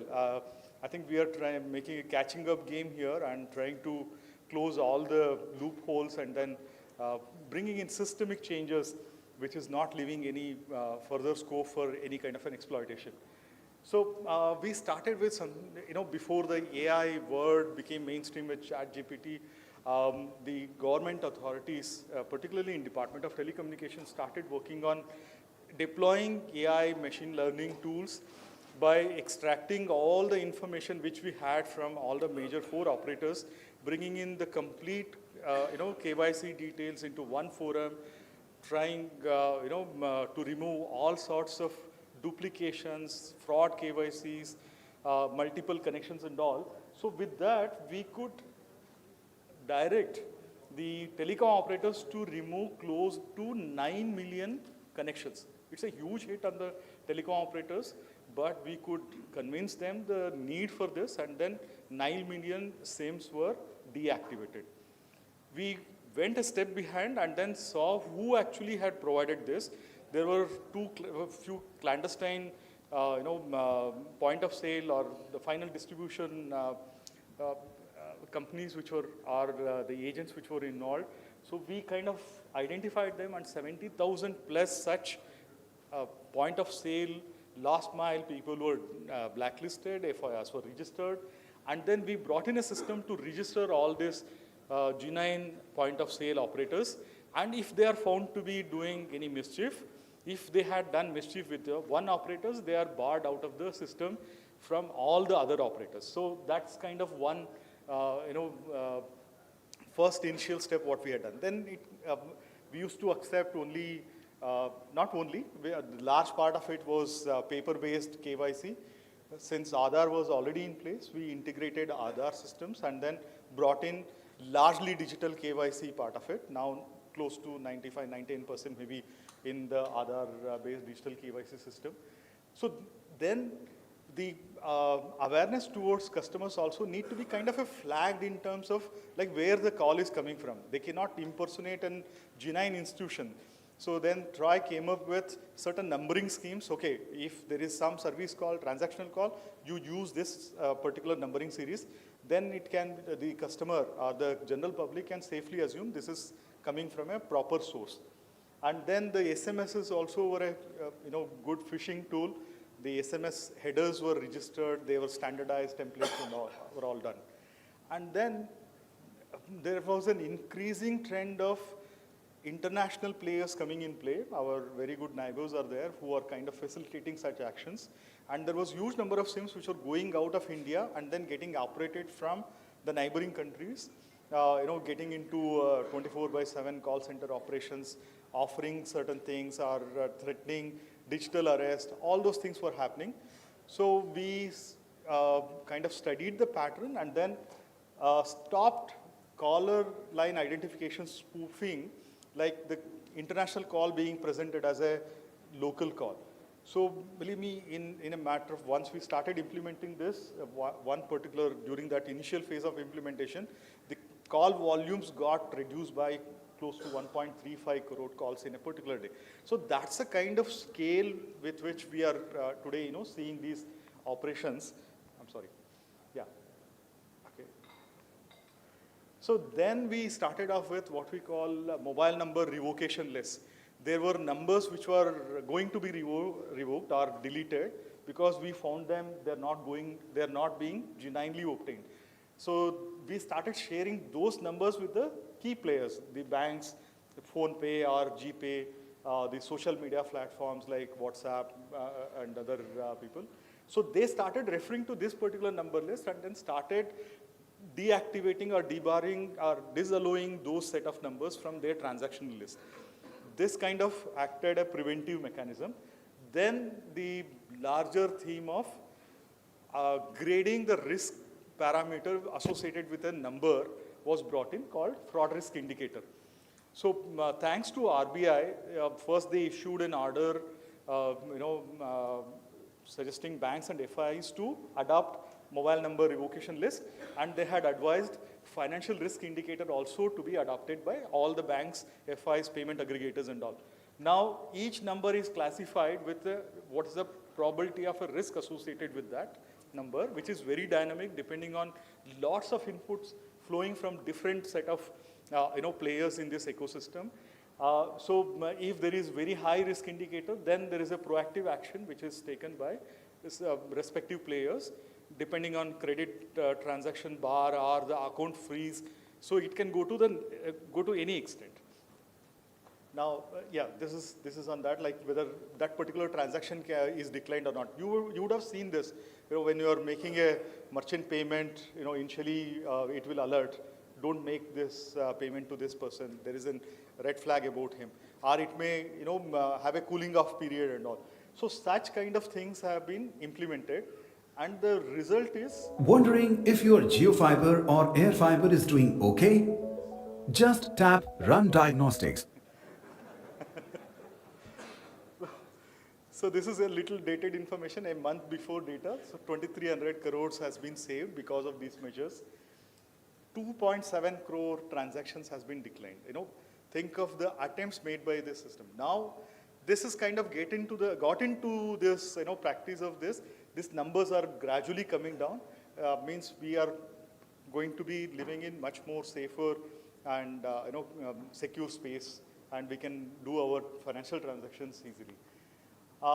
Then a proactive approach was also kind of, attempted in terms of Sanchar Sati. This is like reporting any kind of that fraudulent transactions. You received a call saying that you have been offered a holiday trip, so come and register on this link and all. So where to register such a complaint? So there was a platform given to this, the finest example of Jan Bhagidari. And I think this may be the second largest downloaded app in the public delivery space. First being Umang, which is a conglomeration of all government services. You can see around 27 crore unique hits to this particular website, and close to what 2.4 crore app downloads. So that's the kind of popularity we have seen. And the numbers also, like this is also being used for retrieving the stolen mobiles, like close to 55 lakhs mobiles are blocked, and amongst that about a 2/3 retrieval rate is there. Just multiply this number with each mobile costing 10,000. I'm not even, people target Apple iPhones or Samsung Notes and all. So just multiply that number with say 10,000, the kind of amount we have saved in bringing in this system, and the anxiety which the customer faces when he loses his mobile. So that all has been kind of elevated through this particular platform, which is working in close tandem with the police authorities and all.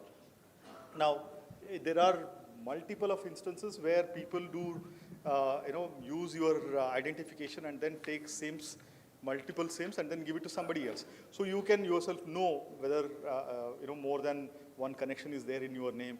It may be a genuine thing, but there may be cases where there are more connections without your knowing. That can be reported, and it will be taken out of the system after, making certain checks. And the reporting of suspected communication is what I just mentioned on, proactive reporting part of it. God forbid, if all these things are not able to prevent a financial fraud, we have a very coordinated approach wherein banks freeze accounts within 1 hour of information of a financial fraud. If you just make a call to 1930 or register your complaint in the cybercrime.gov.in, there is an immediate swift response which happens, mostly automatic. It is like, if you come across this instance and then report it, there is every fair chance that any kind of fraud can be prevented. This is also, strengthened by bringing in more number of players and then trying to go international cooperation as well. With this, I believe there's going to be a very strong ecosystem which is going to be built around for providing very safe cyberspace for customers. Why I'm telling this in front of an august audience like this, you are all a big player in providing broadband services to the customers, and a bulk of that technology is also being used to run their businesses, to do the financial transactions. There need to be a comfortable space for them to operate on that.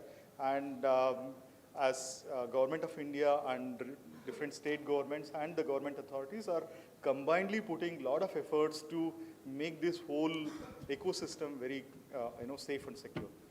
That was my intention to bring out this particular presentation to you. Thanks for your patient audience.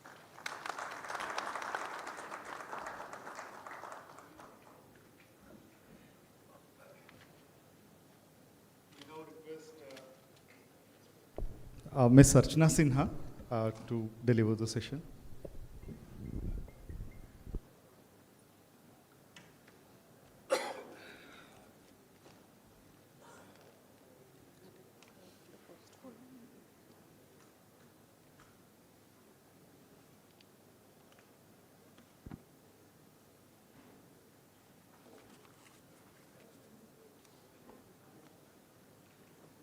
So good afternoon.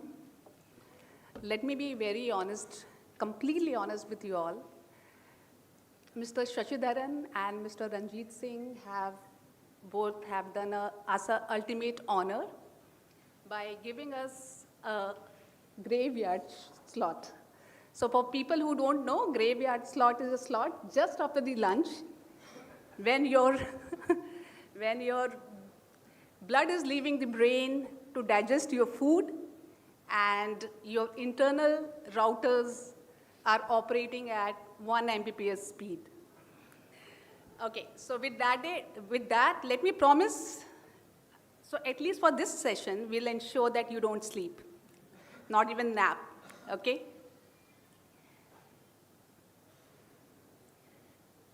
Okay, so let's look at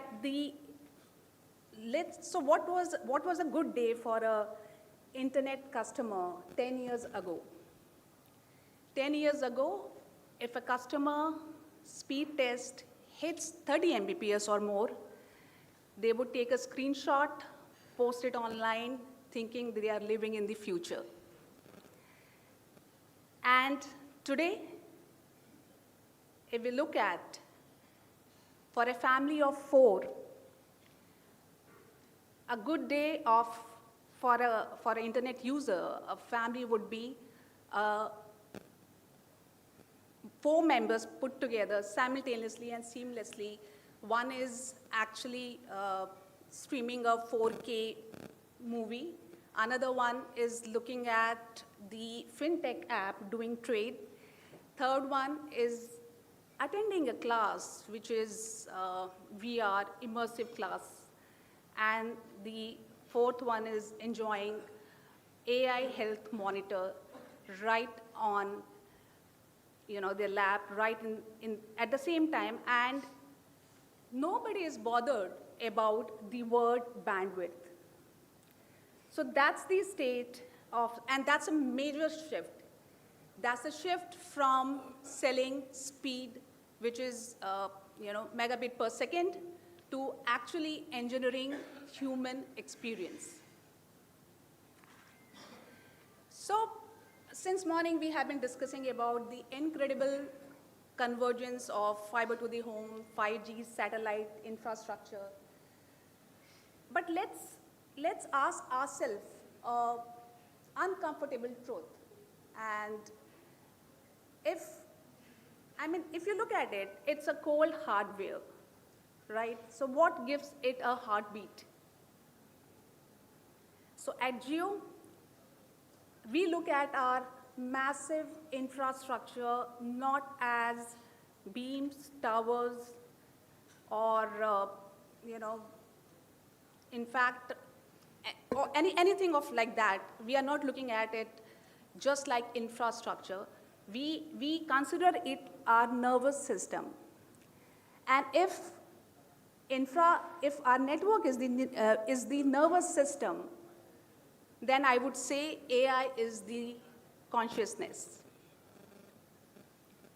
Moving on.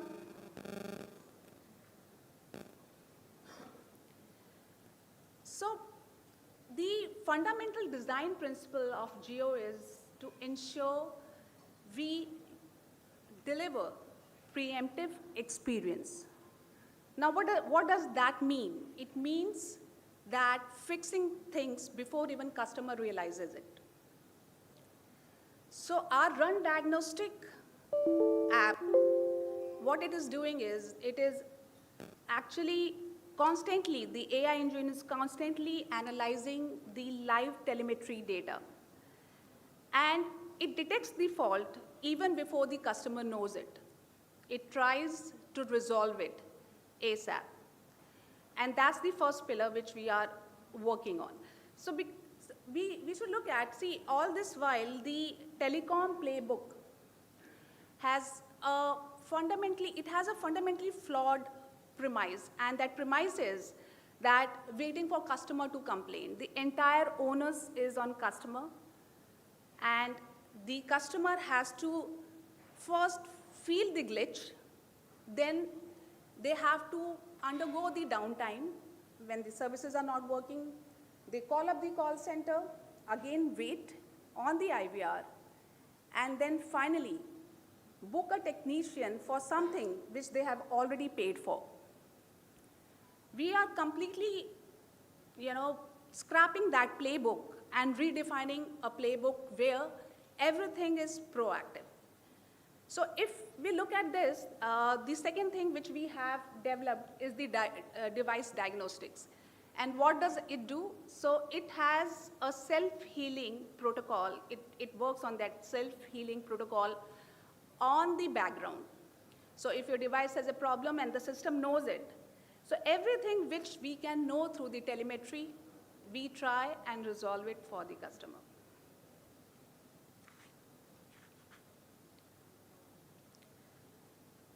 I'm just playing a video so that you get a sense of exactly what we are trying to do.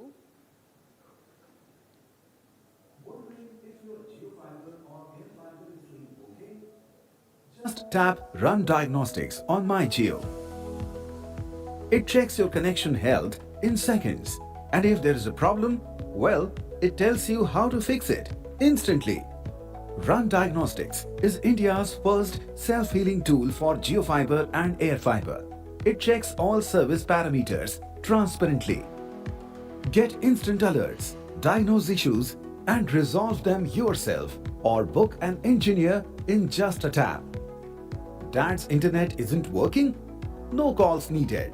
Check Run Diagnostics, fix it remotely, and track the engineer all from your office. OTT frozen? Scan the QR. Simply record your Jio remote issue in My Jio app. Jio AI Engineer will scan, detect, and guide you instantly. From weak signals to pairing issues, AI Engineer gives you fast and easy step-by-step fixes. With millions of issues resolved instantly, Run Diagnostics is revolutionizing customer care. Join the future of self-care with Run Diagnostics because you deserve seamless connectivity. See, the ultimate experience is the experience which is never experienced. And the ultimate customer support is a support where the customer never feels the need to call up. And that's the premise on which we are developing. The second one, which we have really worked on, is hyper-personalization at scale. Now, today, if we look at our broadband, we have 30 million subscribers. We are aiming to bring it to 100 million subscribers. Now, today, with 30 million subscribers, we have unique health service card for each of the home, which makes it 30 million. So we have 30 million unique dashboard for each of the customer. Now, what this intelligence ecosystem Home Intel does is that instantly you will get to know, and it's all real time, you'll get to know that how many customers at any given point in time are healthy. When I say healthy, it means that services are up and running, and it is up and running as per the expectation of the customer and the plan which he has subscribed for. And how many are impacted, and when impacted, it means the service disruption or complete internet down. So we have that visibility, and we have not stopped there. Visibility is one piece. We have also ensured the back-end workflows, which actually is working, those workflows gets triggered to the technician for the impacted home. And these are the prioritized SLA. It works on a prioritized SLA. So for example, if your internet is down, one customer having internet down, other customer having speed issue, the prioritization is given to internet down, and that's how the entire backend workflow system is designed. Hyper-personalization is also important because India is not a monolith. The one size fits will not be okay for all the customers. We also look at their usages, pattern, and other stuff, and we try and customize solutions for them. So the map which you see is the exact map which is available to each of the employee in Jio Home, can see the actual what's going on for all 30 million customers. Now, while we are expanding, and we are expanding with speed, and we are associated with the initiative of the Government of India, which is BharatNet. And what we have realized is the internet, unless it is democratized, it is not useful for all the population. So democratization of the internet is very important. And when we say that, what I mean here is, so if you look at this slide, he's a farmer. He doesn't have to adjust himself to use our services.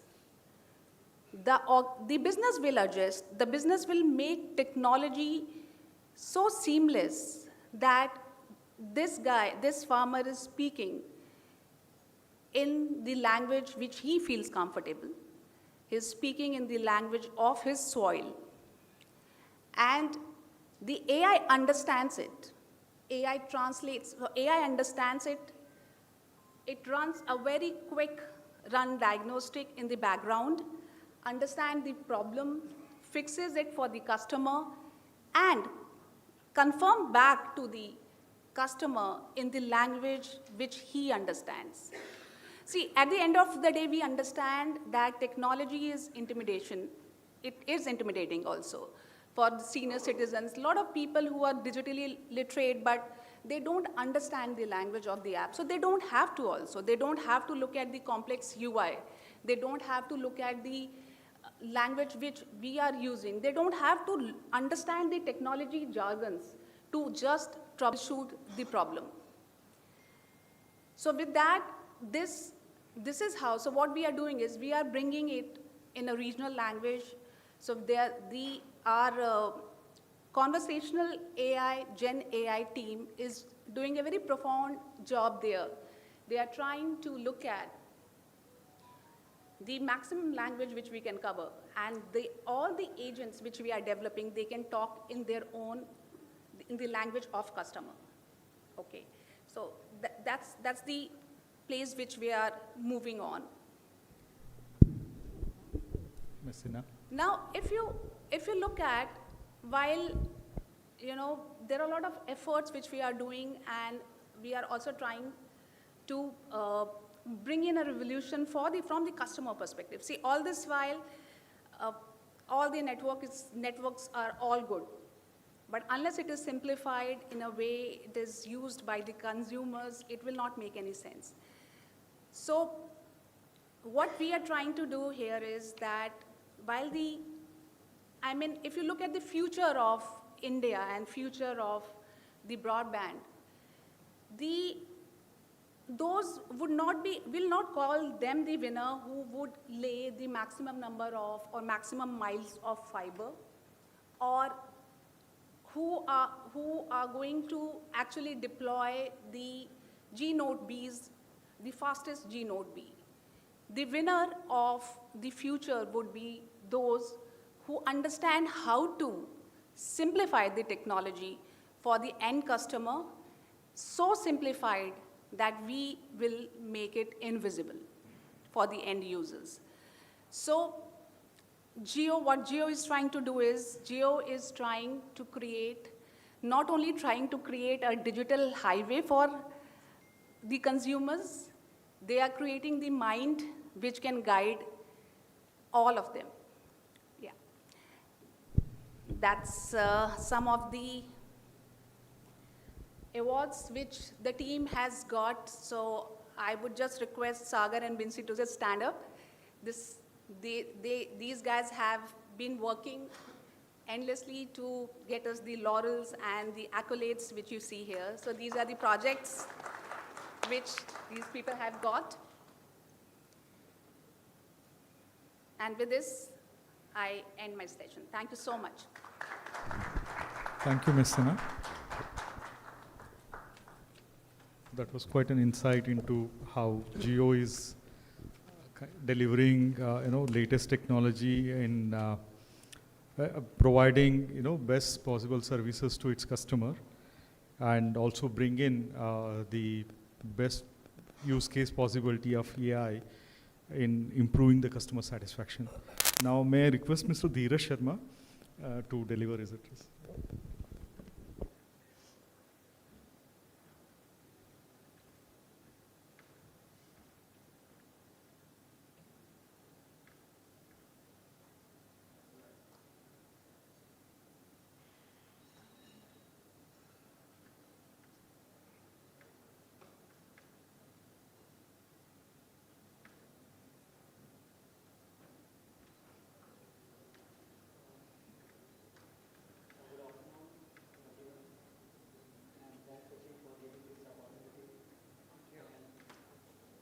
where we want to cover what Archana has covered, the broadband and what is the role of AI and in terms of the customer experience for the broadband.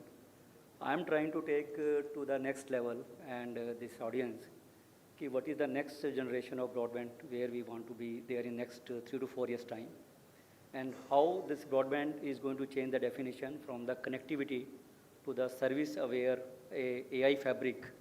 And that's is the theme of this next 10 minutes, and I will try to take you. So if you see now what we are seeing, the broadband is not just a connectivity, and it must evolve. It must evolve from right now delivering just a service in few megabit or delivering the bandwidth and ensuring the connectivity and assuring the availability. The next generation broadband must evolve. It is not between the FTTH or a FWA. It is satellite versus a broadband for enterprise. But it is going to be it has to be cloud native. And second thing, it has to take care of the multi-modal and multi-technology. And when we say multi-modal, multi-technology, because like the country of our size, we'll have all the three technology will be covering, and which will be having a difference in terms of the coverage and capacity. One side will having a FTTH, which will covering typically not beyond 1,000 towns or 1,000 cities, and which covers from a footprint point of view, not even covering 10% of the India footprint. Then we go to the next level is the wireless, or we see the FWA, which is typically covering maybe 60-70% of the land mass in terms of which gives the not only connectivity but also gives the experience which is required from the customer. And still the left is the one which is now everyone is eyeing on the satellite side, which can give the ubiquitous coverage of or pan-India and land mass coverage. But from a capacity point of view, it is totally the other way around. The 10% of the coverage of the FTTH is where the maximum bandwidth is being used or is being used. Then the FWA is going to be the next level. And satellite, we know it is going to be a premium service. From a bandwidth point of view, we may not require that much of capacity, but still it is going to be critical. So based on the coverage and capacity, the price factor is also different from each of this technology. The one is for the dense area, one is for the semi-dense and the maybe kind of a rural area, and the last is the one which is able to see which is where we are not able to connect today with any of the means. At the same time, in many areas, it is also going to be from the cost point of view. So how do we handle all these three things in an intelligent way? That is where we are going to cover, and how it is important not only from the home point of view, but also from a B2C and B2B point of view. And the slide which I am showing is not only right now a slide deck, but this we are doing for one of the large carrier in US, and where they want to use it for the B2B from the SMB and the work from home kind of market. And satellite will also come, and where it is not only a connectivity, but where our traffic is going. And all our traffics are going to the various clouds, and how intelligence is required not only from a broadband service provider, but something sitting on top of the broadband, which makes the customer happy. Even if there is a broadband is having a problem, one of the broadband is having a problem, but it is able to see what it can do offload, or what it can do use the other technology which is available, say in the home, if somebody is having a 5G, how he can use the 5G. When there is a problem in the broadband, it can see that the work from home should continue, entertainment can drop for some time, but work from home session without having session break should continue, so that person is able to engage with the main objective is he has to work from home. So if you see the current model which is there from the broadband is where we are typically seeing one provider is available at any point in time, whether it's a B2C or B2B or even as home. And that becomes the single point of failure. Even if we say 99.9, sometimes the connectivity is okay, but where the traffic is going, which cloud it is going, there is some problem at some point in time. And customer seeing, everyone seeing everything is green, but customer saying I am not happy, or my service is not working, or a particular point in time. And nobody is able to define where the problem is there. And that is where the difference is there, what next generation of broadband has to be where we should be able to see where the problems are there. And AI decides the path and it steers the path where the traffic will go and which traffic will go at any point in time. And other point is there when we are seeing a one connectivity, then it's a fixed capacity. And capacity, typically it will be good, but there could be a situation where at particular point in time the traffic is not good, or traffic is not able to take us to the all services at a certain point in time. So maybe after 24 hours, maybe 23 hours, everything is okay. But 1 hour when there is a problem, how do we handle that? And that is where the things are there. So those risks is the one which we trying to talk about, the cloud broadband grid, which is an innovative concept, which is now is going in the market. How we can make a broadband available in the cloud with a cloud orchestrator, with a cloud aggregator, and there is a edge aggregation or edge device which is able to have that intelligence, so that the customer is having a 100% time of not the connectivity but the services. And when he says services, it includes first the critical is the business services or the services for which he cannot afford to have the downtime of the services, and followed by maybe the best effort services or the maybe entertainment services, depending upon the use cases. So now the connectivity, what we are saying, from the connectivity we are trying to say now it has to be a autonomous digital infrastructure, and that is the definition which is coming up in the broadband in the AI era. So that's the next generation broadband. So it is no more only infrastructure which is we discuss a lot about that, but where the internet companies or the digital companies are moving for is the intelligence, inclusion, sustainability, and on top of that it has to be affordable for all, and with 100% availability and with no session drop. And when we say no session drop, it is not the services which is given by the operator, but it is the one which is given by the multiple operators sitting on top of that, as a OTT company, as a digital companies, and their sessions are going differently. And we see those sessions getting dropped. And how do we make this infrastructure which is next generation and able to handle that? And that's the core principle why this entire thing has to be there. The enterprise-grade services today cannot be given on the broadband. Is it possible? It is possible. And that fabric is the one which is able to see how you B2C and infrastructure of broadband is able to come out of the limitation in terms of the session, in terms of the bandwidth, in terms of their availability. And on top of that, this layer 3, layer 2 features, what we discuss about the IP, MPLS, and the use case which is coming up, how to ensure that your jumbo frames can handle on this infrastructure, how you make a layer 2 aware network of broadband, so that the companies or like if you see the lot of RFP which is coming in the industry today, lot of things can be delivered from the basic broadband or with a multi-broadband rather than going on a IP MPLS, because that is also sitting on the same infrastructure.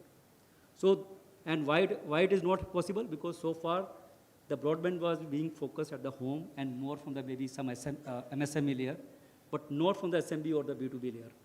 Now all the traffic loads are sitting on the branches or the edge location or the IoT location, and they are going to the definitive clouds. So rather than bringing them, and in any way, if we put a cloud orchestrator and we ensure that those paths are defined and those paths are more converged toward the data center and the cloud side, and that is where the entire the session aware networking will be helpful. And what 5 core principles are there? Now we discussed mostly the always connected, and now slowly we are moving to the always intelligence. And now the always available, which is a multi-provider network which is there, which is important. Like if I am at my home, I may be having a FTTH, but I also having a 5G in my mobile. Can I use this my 5G mobile intelligently, seamlessly working, so that my work from home is keep on working at all times? Even if there is a session drop happening in my existing infrastructure, then this can take over because it is session aware and it is lying idle, and I use it only when it is required. So those are the capabilities and intelligence which is there, and that is the one which is going to drive. And not last, not the least, is the affordability, which is critical, and it has to take care of all services, including the home, SMBs, IoTs, enterprises, all the services. And most of the branches today are running on 10 Mbps, 20 Mbps, 50 Mbps. I have not come across many branches which are going beyond 100 Mbps. So there is no services from a bandwidth point of view which cannot be delivered. The only thing which has been there, some of the limitation in terms of the edge devices, number of sessions, type of the broadband gateways which are being provided, and that is where we want to bring out this entire framework of a broadband fabric for all services. And there are 10 pillars are there. I will not take much time. One pillar is when we take care of the entire, the multimodal convergence, where FTTH, FWA, satellite, cable, all sort, whatever things is available that we use it. And we use the cloud native broadband. So it is basically the software centric, not the hardware centric. So today telcos are going more of a hardware and moving towards software. But what about the internet companies? Everything is on the software. So somebody will disrupt if we don't go to everything in the digital way. So it's the telco has to think of the broadband fabric in a way, if they don't deploy this, somebody else will deploy it on top of the broadband. So the hard work is being done by the telcos, and somebody will take away the pie, and they will take the money. Because they will be built on the intelligence. And intelligence and value is having a much bigger value than the base connectivity. And that's the thing the industry has learned for the OTT. And the same thing is going to happen now in the broadband also. Then we see the convergence of the gateway, which will be having a capability to drive the service paths based on the intelligence and based on the decision engineering. It will be taken care of based on the session, based on the bonding. It will see the resiliency side. It will see also the active paths, whether it is a team session, whether it is a voice session, whether it is a entertainment session, whether it is a OTT session, and then it will drive. So that intelligence layer is which has to override not only the user experience, it has to take care of the cost, it also has to take care of the capacity. And the capacity is a multi-fold, and it is not going to be same and uniform at all level. And it has to see intelligently what capacity is available from which mode and how intelligently is able to use it, considering the cost also always at all point in time. And then we see the integration of the bonding and the redundancy in this session, in this pillar. And also, how do we take this broadband and seamlessly integrate and distribute within the premise? Now, it could be a home, it could be SMB, it could be office. That is also very important. It's not only a broadband, but it's going to the consumption device or any person who is sitting at any point, any place in the office. It has to go, and that's where the experience is important. And last, and one more point is coming up is the new point coming up, fixed identity broadband. This part is totally missing in the industry today. If I have to, for a business case, I have to take two broadband, I have to take multiple static IP, I have to take multiple broadband connection to take care of the static IP, and everything will change. If I have to go and my application is whitelisted, I change the broadband service provider, I have to go and change at all the places. It's not a seamless experience. So how do we ensure the portability of the broadband so that IP and all these profiles are agnostic to the broadband provider? So broadband provider just become the broadband side of that, but who takes care of the overall intelligence is who provide the cloud or the broadband fabric so that the customer identity remains same, and whenever he changes from one broadband provider to other, he doesn't have to make any changes at his side, whether it's a LAN part or it's a gateway part or his relationship with all the cloud and service provider.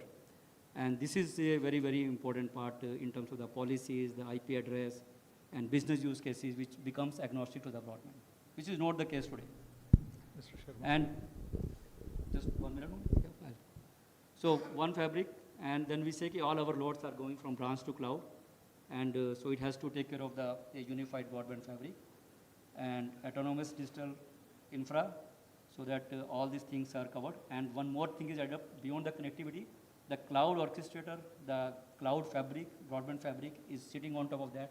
It becomes an additional point which is there. So I take the last. This is there. So this broadband fabric Why it is critical? This is a wake-up call for the telcos. 10 years back, what has happened? The OTT player and the internet player for last 15 years. So they have taken the more value of the entire digital in terms of the creating the value. Today you see the Starlink or the SpaceX. They are becoming a trillion-dollar company. There is no company in the telco is becoming a trillion-dollar company. Is not able to make. Why? Because somebody is doing a thing in a different way. So while one side the telco is providing a connectivity and the broadband at a level, they're putting all their money, but somebody else will put a fabric on top of that, which is based on the cloud, which understand the customer requirement of the actual traffics and the paths where it is going. It is also able to take care of all these capabilities in terms of the B2C, B2B, SMB, IoT, and all the requirement which is coming up. And then he will take away the pie because he is creating a value out of that. So there is a value which is in the connectivity, that's the foundation layer. The intelligence in that is also important, very important. But on top of that, at a service aware, business aware, the creating a broadband fabric, that's where the entire money will come. So if the people are not going into that direction, then there are people, the internet companies, OTT companies, they know this area very well. They will find this area, find this gap, and try to create a value, and then take away the pie. Thank you very much. Thank you, Mr. Sharma. I think we have seen, broadband delivery as a very boring, non-interactive or a non-intelligent way of, business model. Mr. Sharma has given it a very different perspective of, SaaS-based approach, cloud-based approach, and an intelligent device which can really bring greater benefits to the broadband service providing companies. Thank you, sir. May I now request Sri Hemant Kumar Patel to provide his presentation.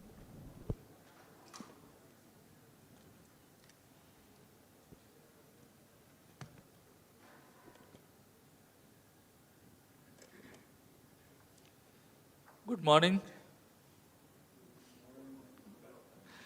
Medical science कहता है कि खाने के आधे घंटे में बहुत नींद आता है, तो मेरे हिसाब से 3 लेक्चर हो गए हैं, तो शायद आप लोगों का नींद ख़त्म हो गया होगा। एनीवे, बहुत सारे जो सुबह से जो लेक्चर्स चल रहे हैं उसमें जो टॉपिक जो कवर हो रहा है मोस्टली सारी चीज़ें कवर हो ही गई है। 3 स्पीकर्स ने जो बोला है आप लोग सो गए हो, बीच में मिस कर गए, तो मैं वापस उसको समराइज करूँगा, तो आप लोग मिस नहीं कर जाएंगे कोई।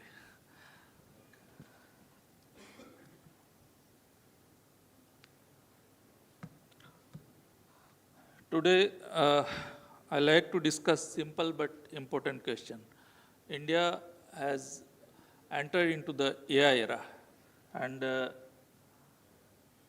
can any single communication technology cater the need of this digital era? This answer to this question will shape up the ecosystem of broadband ecosystem. I think this is the.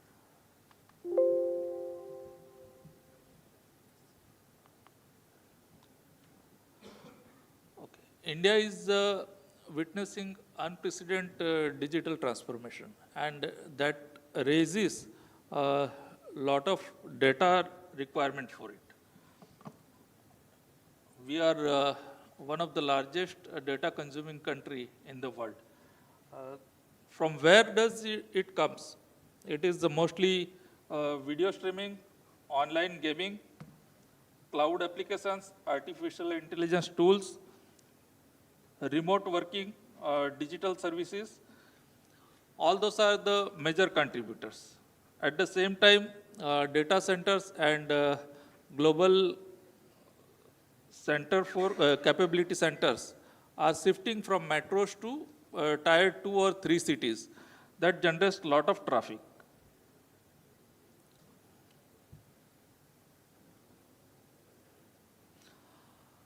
Those are the most traffic drivers: OTT videos, AI applications, gaming, video conferencing, and AR and VR. Those services needs reliable services and low latency, highly reliable services are required.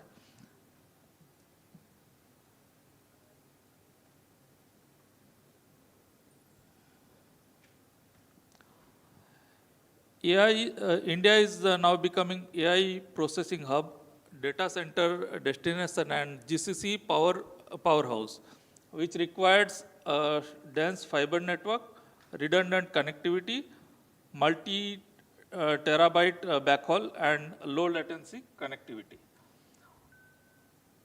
That means broadband network are becoming critical for the national infrastructure.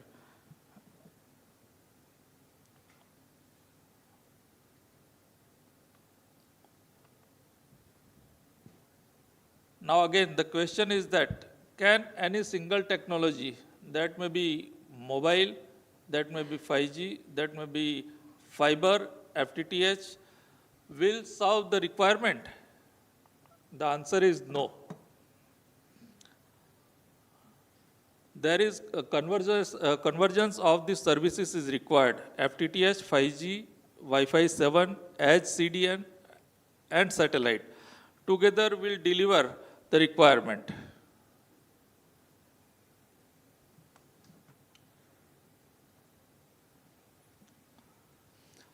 Actually, each technology has different type of capability. Fiber is having capacity, 5G provides mobility, FWA provide fastest deployment, satellite can connect to the areas which are we are not able to connect with fiber and all those things. Wi-Fi 7 provide better experience of this mobile network.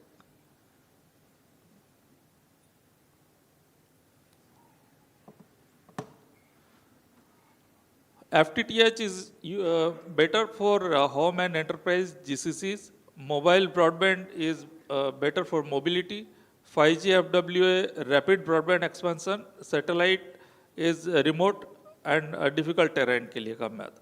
The future is not FTTH versus 5G. Usually people are saying that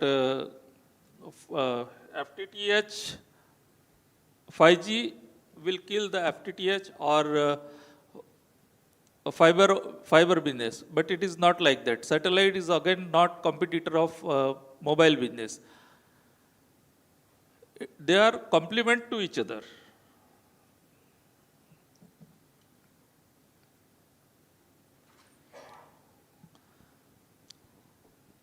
Another is LEO satellite. Traditional challenge for rural and remote area and forest, mountain, island. We cannot connect with fiber and all those things. So they will get it connected with LEO satellites.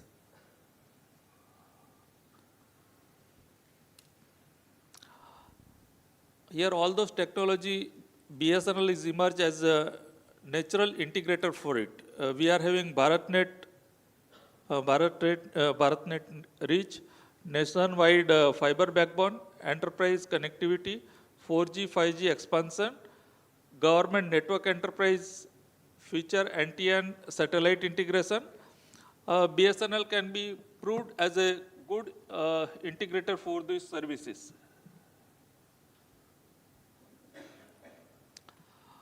Here are five predictions for up to 2030. Broadband become a utility like electricity. Fiber remains India's primary digital backbone. Mixed wireless access crosses 100 million homes. LEO satellites connect at least 1% of the remotest places. And AI-driven autonomous network will improve the efficiency of the network.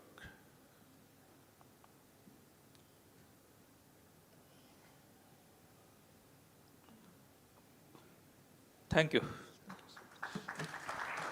Thank you, Mr. Patel. So that was like, reading the future. And I think it was more developing on Mr. Sharma, conceptualization of integration of technologies rather than, having separate technologies working in a limited capacity. Thank you for that. Now may I request Mr. Debashish Bhattacharya to give his presentation.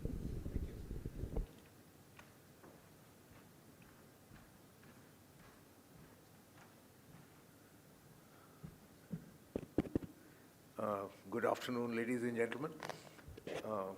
Thank you, Chair, for giving me the opportunity. My name is Debashish Bhattacharya. Thank you. I represent a policy and regulatory think tank called Broadband India Forum.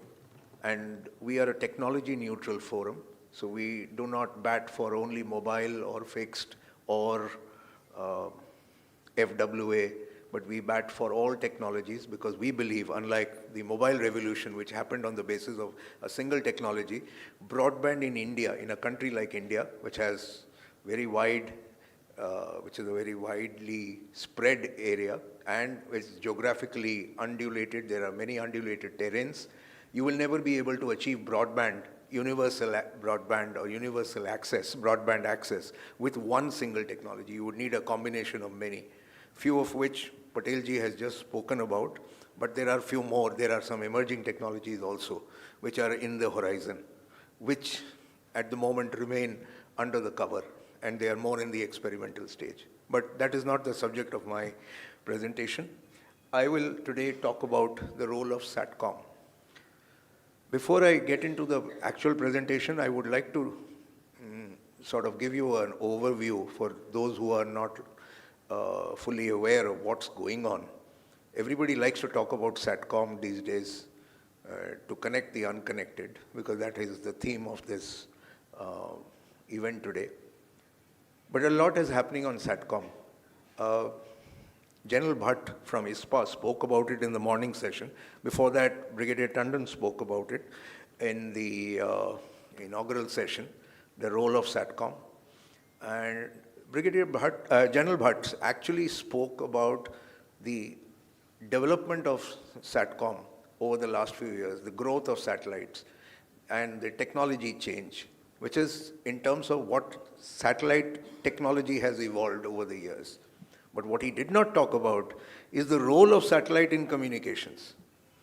BIF, which I represent, actually has been working on this for the last 11 years, since its inception.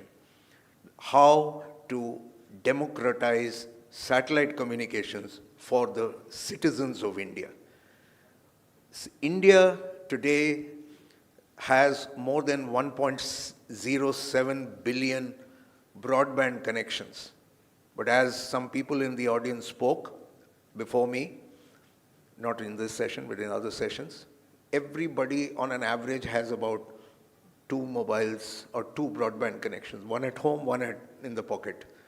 So if you take an average, there are about 1.5 broadband connections per subscriber, per citizen. So if you divide 1.07 billion connections by 1.5, you will get about 700 million unique subscribers, broadband subscribers. In a country of 1.4 or 1.5 billion, that means 800 million people or 700 to 800 million people are yet to get a broadband connection in this country. And that is the moot point that I would like to discuss. And despite the fact that the telcos have been at it for the last 25 years, this country still today does not have broadband connection for more than 700, 800 million people. So we must realize that mobile broadband has carried us so far. It has done a great job. It has reached the saturation level of 700 million broadband, unique broadband subscribers. There is more to be done, almost equal amount that has been done by them. So there is a need for other technologies to pitch in. One of the biggest technology which is likely to help, and this is a universally proven fact because this is how most of Africa, the underdeveloped Saharan regions, and other countries, rural parts of America and Australia, have been using satellite to actually connect the unconnected. And India must do likewise. General Bhatt spoke about the government having opened up the satellite sector in 2020, courtesy our Honorable Prime Minister. A lot has happened in this sector over the last 6 years, but we have still not crossed the Rubicon, which is we still don't have a satellite, non-GSO satellite-based service. When I say non-GSO, it means LEO MEOs. We don't have a service as yet. We are all talking about Starlink, OneWeb, Amazon Kuiper, and SES in the room, but there is no service. We don't have spectrum for these people, despite the fact that there has been enough discussions over the last few years about how to give satellite spectrum. General Bhatt spoke about it. The Telecom Act already has assigned satellite to be administratively given spectrum. 3 years ago, we still don't have spectrum, has not been given. Government is still sitting over it. So there's a lot of policy and regulatory barriers and challenges which need to be overcome for satellite to become part of the mainstream, which it deserves to, therefore, to connect the unconnected and bridge the digital divide. The digital divide exists. Please read the TRAI Quarterly Performance Indicator Report for the quarter ending March 2026, which came day before yesterday. It says the urban internet subscription level percentage is 128%, and the rural stands at 48%. So you see the gap, it's almost 80% gap between the urban and the rural internet subscription. In a country where we have progress, we have had internet subscribers for the last 15 years, we still have 80% gap between rural and urban. And that can be bridged by SATCOM. Digital divide, I've already spoken about it. Just a little overview. Fixed broadband, high capacity, limited reach. Mobile broadband has low per capita consumption. When I say that, I have figures. Mobile broadband, average mobile broadband consumption per capita is 26 GB per customer. Average per capita, per connection consumption of fixed broadband is 500 GB per connection. And if you take one residence or one home, and there are people here who've spoken about 30 million homes, you can ask them, they will give you authentic data. For every single home connection, the average consumption level is 500 GB. For a family, average family size of 4 people, that comes to approximately close to about 125 GB per person. Compare that with mobile broadband, 26 GB. It is almost 6 times. In developed countries like US and all, it is almost 10 to 20 times, just as a matter of comparison. So you know what is it that we are missing. There is an element of fixed broadband also which needs to be propelled in case India wants to bridge the digital divide and to give our future AI, quantum, blockchain-based technologies a boost, because these are all going to be data-intensive, highly data-intensive use cases which cannot be served by mobile broadband only. The global scale, we have 2.7 billion people worldwide not connected. The scale in India is 47% citizens, and it is not BIF's figures, it is from GSMA Intelligence 2026. So almost 650 million, which is around 700, what I said. There is a huge amount of difficult terrain, low population density, and cost of fiber is prohibitive in the areas which have never experienced broadband today. While we are all talking about broadband experience, we are actually leaving about 700 million people behind who have never experienced broadband in their life. And I'm here to talk for them and not for the people who already have 1.5 broadband connections with them. So impact is limited access to people who don't have broadband access. They either don't have access or they have limited access to online education, remote health care, and digital financial services, which we all thrive on. We all talk big about it. India is the greatest DPI infrastructure in the world, but that DPI is only restricted to 700, 800 million people. There are 700 million people who don't even have that. Coming to SATCOM technologies, So we at Broadband India Forum are technology neutral, though this presentation is about how NGSOs can help bridge the digital divide. I'd like to throw some light on GSOs also. GSO stands for geostationary satellites, which have been there for the last 25 years. ISRO has already got more than 100 such geostationary satellites up in orbit. Some of them are communication, not all of them. But there are some other private players also. Major players that you may have heard of is the one that with whom BSNL is cooperating, which is Viasat, which has a geostationary satellite.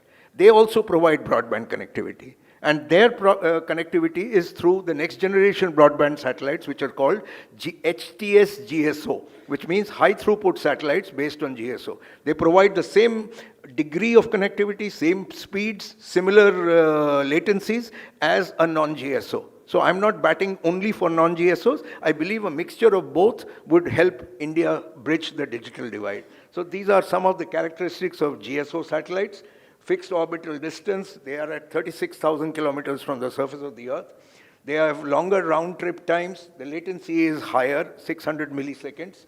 But when you're doing spot beam technology, which is a characteristic of high throughput GSO satellites, you can actually reduce the latency to much lower levels. Major players here are Viasat, SES, ISRO. On the LEO side, we have orbital distances which are in the range of 500 kilometers, 500 meters to it should read 500 meters, to 2,000 kilometers. It supports ultra-low latency, 25 milliseconds, enables real-time video calls and online gaming, besides 5G-like speeds. This is part of the 3GPP release technology, release 17 and release 18, as a part of the standard where they're integrating 5G and satellite technologies together. Major players here are Starlink, OneWeb, Amazon. Unlocking opportunities in rural area use cases, I've already spoken about them. Remote education, telemedicine, agriculture, IoT-driven precision farming. India really is an agriculture-based country, and we need to improve our productivity and efficiency of our agriculture. There is no better than having broadband access technology reach these people so that they can do precision farming, when exactly is to plow the seeds, when exactly to actually water the plants, so that the productivity is optimized. Disaster resilience, critical communications, citizens' direct access. This is a very critical requirement. I must stress upon it, give me a minute please, which is, I've talked about CFA and D2D. You all must have heard of D2D, direct to device. The next generation of phones based on new technologies that is evolving, particularly from the NGSOs, is based on direct-to-device. On your home's handset, you will be able to get satellite technology directly, link directly to the satellite. The Apple iPhone 15, 16, and now 17 already has access, but it is only for access to short messaging services in areas where there is no connectivity. In the next generation technology, after release 17 of 3GPP and 18 of 3GP, particularly 18, you will see that more than SMS, you will be able to make even voice calls, and slowly, progressively to database services. So that is where it is going. There is another area, which is consumer fixed access. This is broadband, home broadband. We have 350 million, somebody said that in the morning, 350 million homes. How many are connected? Jio has said 30 million is connected. BSNL has another few million connected. As a country today, we have not more than 50 million, not more than 50 million. We have 300 million homes to be connected with broadband, sir. And ladies and gentlemen, how do we expect to connect it? At this pace at which we are going on, we are talking about a target of 100 million homes to have broadband connections. What about the rest of the 200 million? Who's going to connect it and when? We have to wait till 2047 for the balance 300 million homes to be connected? We need to have alternate technologies which can connect, and the best technology to bridge the gap, which does not require right-of-way permissions from the government or either the state government or the government, which is actually the biggest challenge for connecting homes, is satellite-based, because satellite beam is an all-pervasive beam. It runs across the country. It covers all the homes, rural and urban. And the only way to do that is to make the cost affordable, so that satellite can reach all the homes and you can have a stable, reliable, affordable broadband connection in each home. And that is the requirement. I urge the government of India to actually speed up and streamline the policy and regulations for satellite communications so that it can make this dream of connecting another 300 million homes by 2030 a possibility. Some of the other challenges, I've spoken most about it. Infrastructure costs, just 1 minute. Infrastructure costs is a challenge. Government policy and regulations are required dearly to look into this. Spectrum assignment and allocation, I've already spoken about it at the beginning. Spectrum pricing is an important issue. While the government has agreed to administratively assign the satellite spectrum, unlike the terrestrial spectrum, unfortunately the prices have to be made affordable. Otherwise, you will be you'll be throwing the baby out along with the bathwater. It is like putting a small little child, which has just started. NGSO, mind you, satellite-based services have not even started in this country. A baby who's yet to even start the business, being equated at the same footing as a terrestrial operator who has more than 500 million connections, individual connections, and 30 million homes. Is it fair?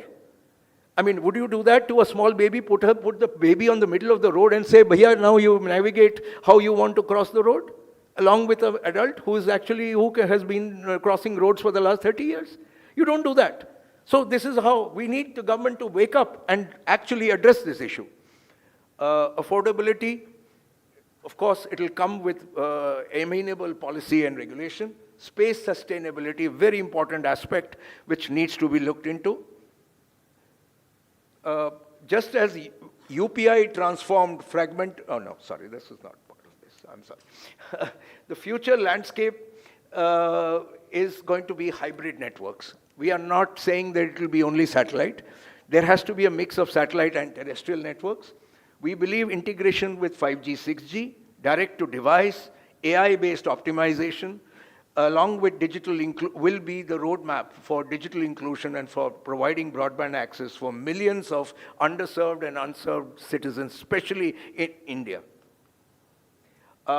Conclusions. NGSO technologies represents a monumental shift in overcoming the tyranny of distance and infrastructure constraints. A bit involved sentence, but basically it says that it meets all the criteria that you need for connecting the unconnected. Due to integration of terrestrial networks with non-terrestrial networks such as SATCOM, connecting the unconnected is highly achievable, and that too in a given time frame, not an endless time frame where you're waiting forever for something to come. Enabling regulatory and spectrum assignment and allocation policies from the Government of India, I repeat, are essential to ensure that these satellite services for connecting the unconnected and bridging the digital divide are affordable and accessible to all. I think I'm done. Thank you. Thank you, Mr. Bhattacharya. That was quite a passionate, presentation in terms of like the possibilities which, the NGSO based services that can, benefit Indian public in general. And all through this session, I could see my fellow distinguished speakers have kind of, given a glimpse of how can an amalgamation of technology, evolved business models, and, the future outlook that can definitely bring more value to Indian customers and better broadband services as well. And thanks for, very patient hearing. You have been a great audience. We will conclude this session here. May I request Mr. Shashidharan to have the forum.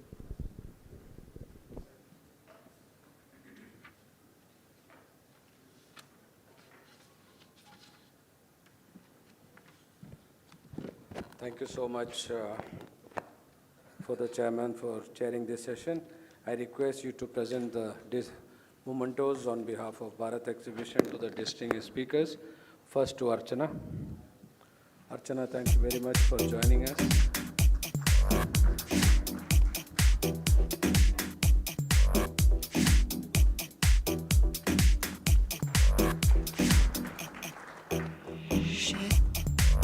Then to Dheeraj Sharma ji.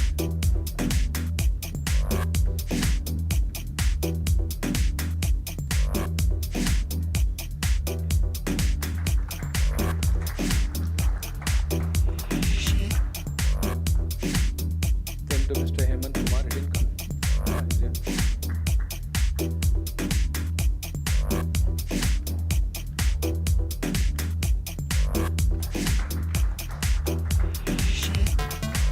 Then to Debashish.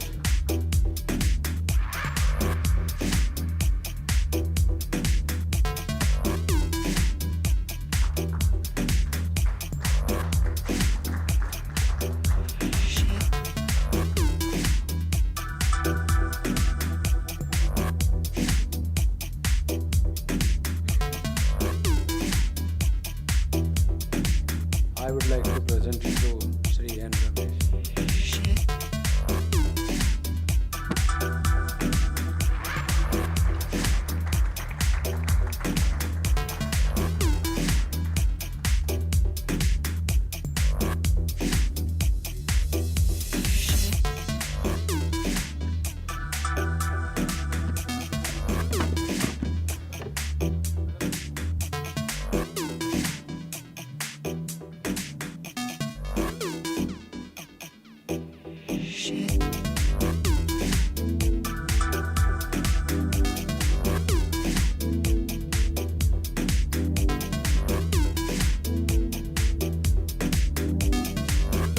Let's start the last panel discussion. Then we'll have a break and end of the conference. So I request Madam Vandana Sethi, PGM CFA Maharashtra Circle, to chair this session. Distinguished speakers in this are Sri Sandeep Kumar Gupta, IPS Director, International Relations, Department of Telecommunication, Ministry of Communication. Shri Manoj Mishra, Director, Regulatory Affairs, Indus Tower. Satyaprakash Singh, Chief Business Officer, Strategic Alliance Partnership 1 OTT Entertainment Limited. Dheeraj Sharma, Founder and Chief Architect in Bizo Technologies. Inderjit Shinde, Director, Access Tech Services. Vishal Mathur, Managing Partner, Vishal Mathur Consultants LLP. I request the chairman and all the speakers to join so that quickly we can start the session.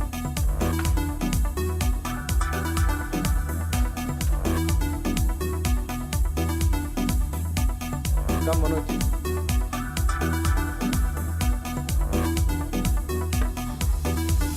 Madam, over to you. Thank you.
So, very good afternoon to all, distinguished panelists on the dais, and esteemed delegates who are representing from various TSPs, ISPs, IT companies, AI solution providers.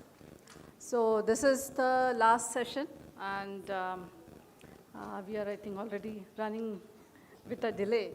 So I would very quickly give an introductory remark for the session. So first of all, I would start by thanking the organizers, Bharat Exhibitions and BIF for curating this wonderful conference, the summit today here in Mumbai.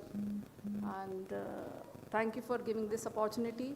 It's a privilege and a pleasure for me to be participating in the session. So the session theme is quite appropriate, going with the overall theme of today's program. It's broadband leadership in AI era, infrastructure, innovation, and inclusion. So we have heard many learned speakers today from morning till the last session, and various facets of this connecting the unconnected as well as providing broadband. We have heard perspectives from different stakeholders. So as everyone said, in the last 3 decades, we have seen the broadband changing its form. It has evolved over a period of last 3 decades, and I am fortunate to have experienced it firsthand and have sort of involved in this transition of broadband. So many in this room, they would be remembering, initially we used to have those dial-up modems. I don't know how many of you used dial-up modems to connect to internet. And that era of NIB, we had National Internet Backbone. So from there, the journey started. And initially, it was mainly you can say, mode of communication. Broadband provided communication, connected people. Then we saw ADSL technology. So I served both in Mumbai and Delhi as DGM Broadband. And at that time, ADSL itself was a wow thing. It used to provide 256 kbps, 512 kbps. It was a wow thing. And it was selling as hotcakes. I remember that whenever I was also part of this broadband planning, so wherever we used to plan and install a new DSLAM in Mumbai, we used to clear waiting lists. So people were waiting for us to bring that service to their homes, to their offices. So that was the time. And then slowly, we were the first ones to launch IPTV service on ADSL. So MTNL Mumbai was the first in India to launch IPTV. And again, with that wow factor that you have video on demand, you have time-shifted video. So those things were very exciting. However, broadband further evolved. The customers' expectations were also increasing. So then came e-commerce. We all know the way we used to bank in those times of early 2000 to what we are doing now. Now I don't even know where my home branch is. I don't need to go to the bank. Everything is on my fingertips, whether it's on fixed line or wireless, whatever kind of broadband I have. I am living life in a different way today, thanks to evolving broadband. Then came the entertainment. I told about, IPTV. But then subsequently, again, there was a big, you can say, development or disruption by OTTs. So we heard in the last session also something mentioned about OTTs and the battle, that battleground where we had OTT service providers and the TSPs very, debating, means why should all the value of broadband, that value proposition be taken away by OTT providers, whereas TSPs are providing the basic infrastructure and all that. So we saw that. However, let us admit that the OTT also led to growth of broadband and growth of the customer base that we have today. So from communication, entertainment, and at the same time, although broadband, we are talking about broadband, there is no fixed definition worldwide for what can be considered as broadband. In India, in 2004, Government of India with this telecom policy said that anything above 256 kbps download can be called broadband. Then in 2013, on TRAI's recommendation, it was revised to 512 kbps. Then subsequently in 23, it became 2 Mbps. So now, if we look at it, I think in FCC says that above 100 Mbps is broadband. So there is no unified or universally accepted definition. It is more defined by the services that it offers all services. So more defined by the services rather than the speed. So presently, whether it is delivered using fixed line or mobile technology or satellite. So in India, we consider anything above 2 Mbps as broadband, even today. Means we have not revised that. Whereas use-wise, starting with communication, then entertainment, then came the services, as I said, e-commerce, e-education, e-health. These were the services which started using broadband. And as AI has come, it is the new baby on the block, so as to say. But the way it is growing, it is not going to remain a baby. So it's growing at an exponential rate. So now we have, rather than e-education, we have a personalized learning. Rather than e-health, it is advanced diagnostics, which are AI-enabled. Precision farming. There are so many AI tools available and so many AI applications available. So today, all these AI tools, they are a form of AI economy, and any country will develop only when the country adopts AI to its full potential.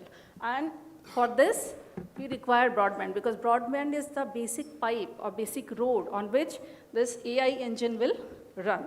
So that is why I say that broadband today is a critical infrastructure. It is a national infrastructure, and all the stakeholders, whether it is government, regulator, service providers, AI solution providers, citizens, all the stakeholders have this responsibility to see that this critical infrastructure is built in a proper way in the country.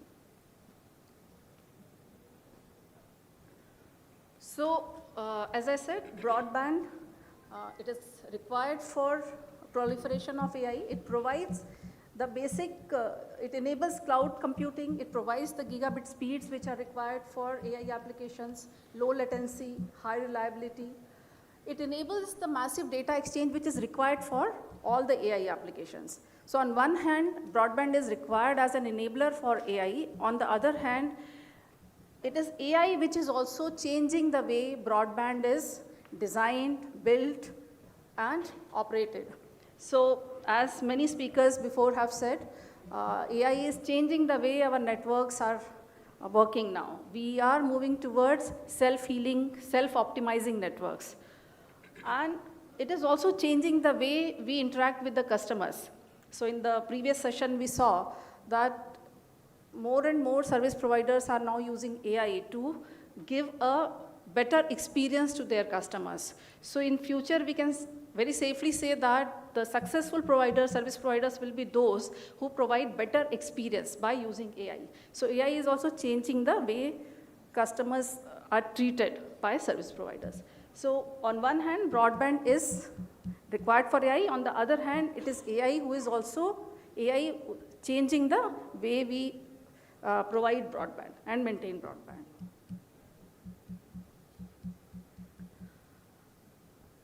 So as has been said over and over again, AI has the potential to democratize various knowledge base and services. So a farmer which is in a corner of this country, if he has access to AI tools, can access a crop advice just by clicking a photograph, sending an image, or direct sending a video. So can get some suggestion regarding what is the disease, how it can be treated, and all those things.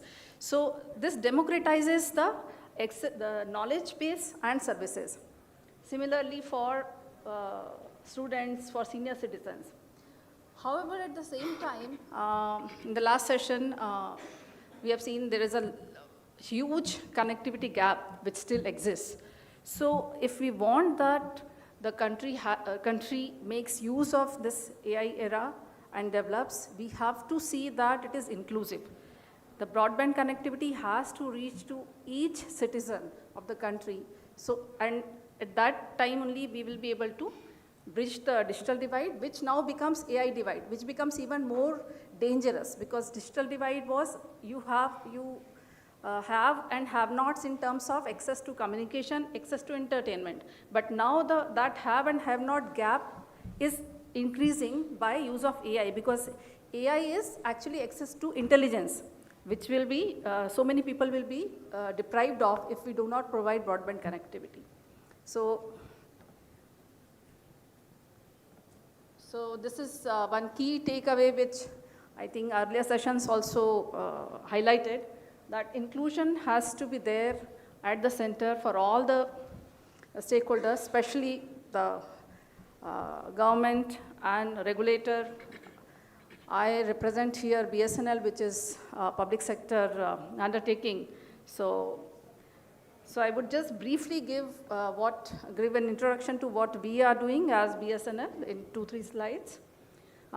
People here may be already knowing BharatNet. BharatNet is the world's largest rural broadband project, and it is fully funded by Department of Telecom, Digital BharatNet.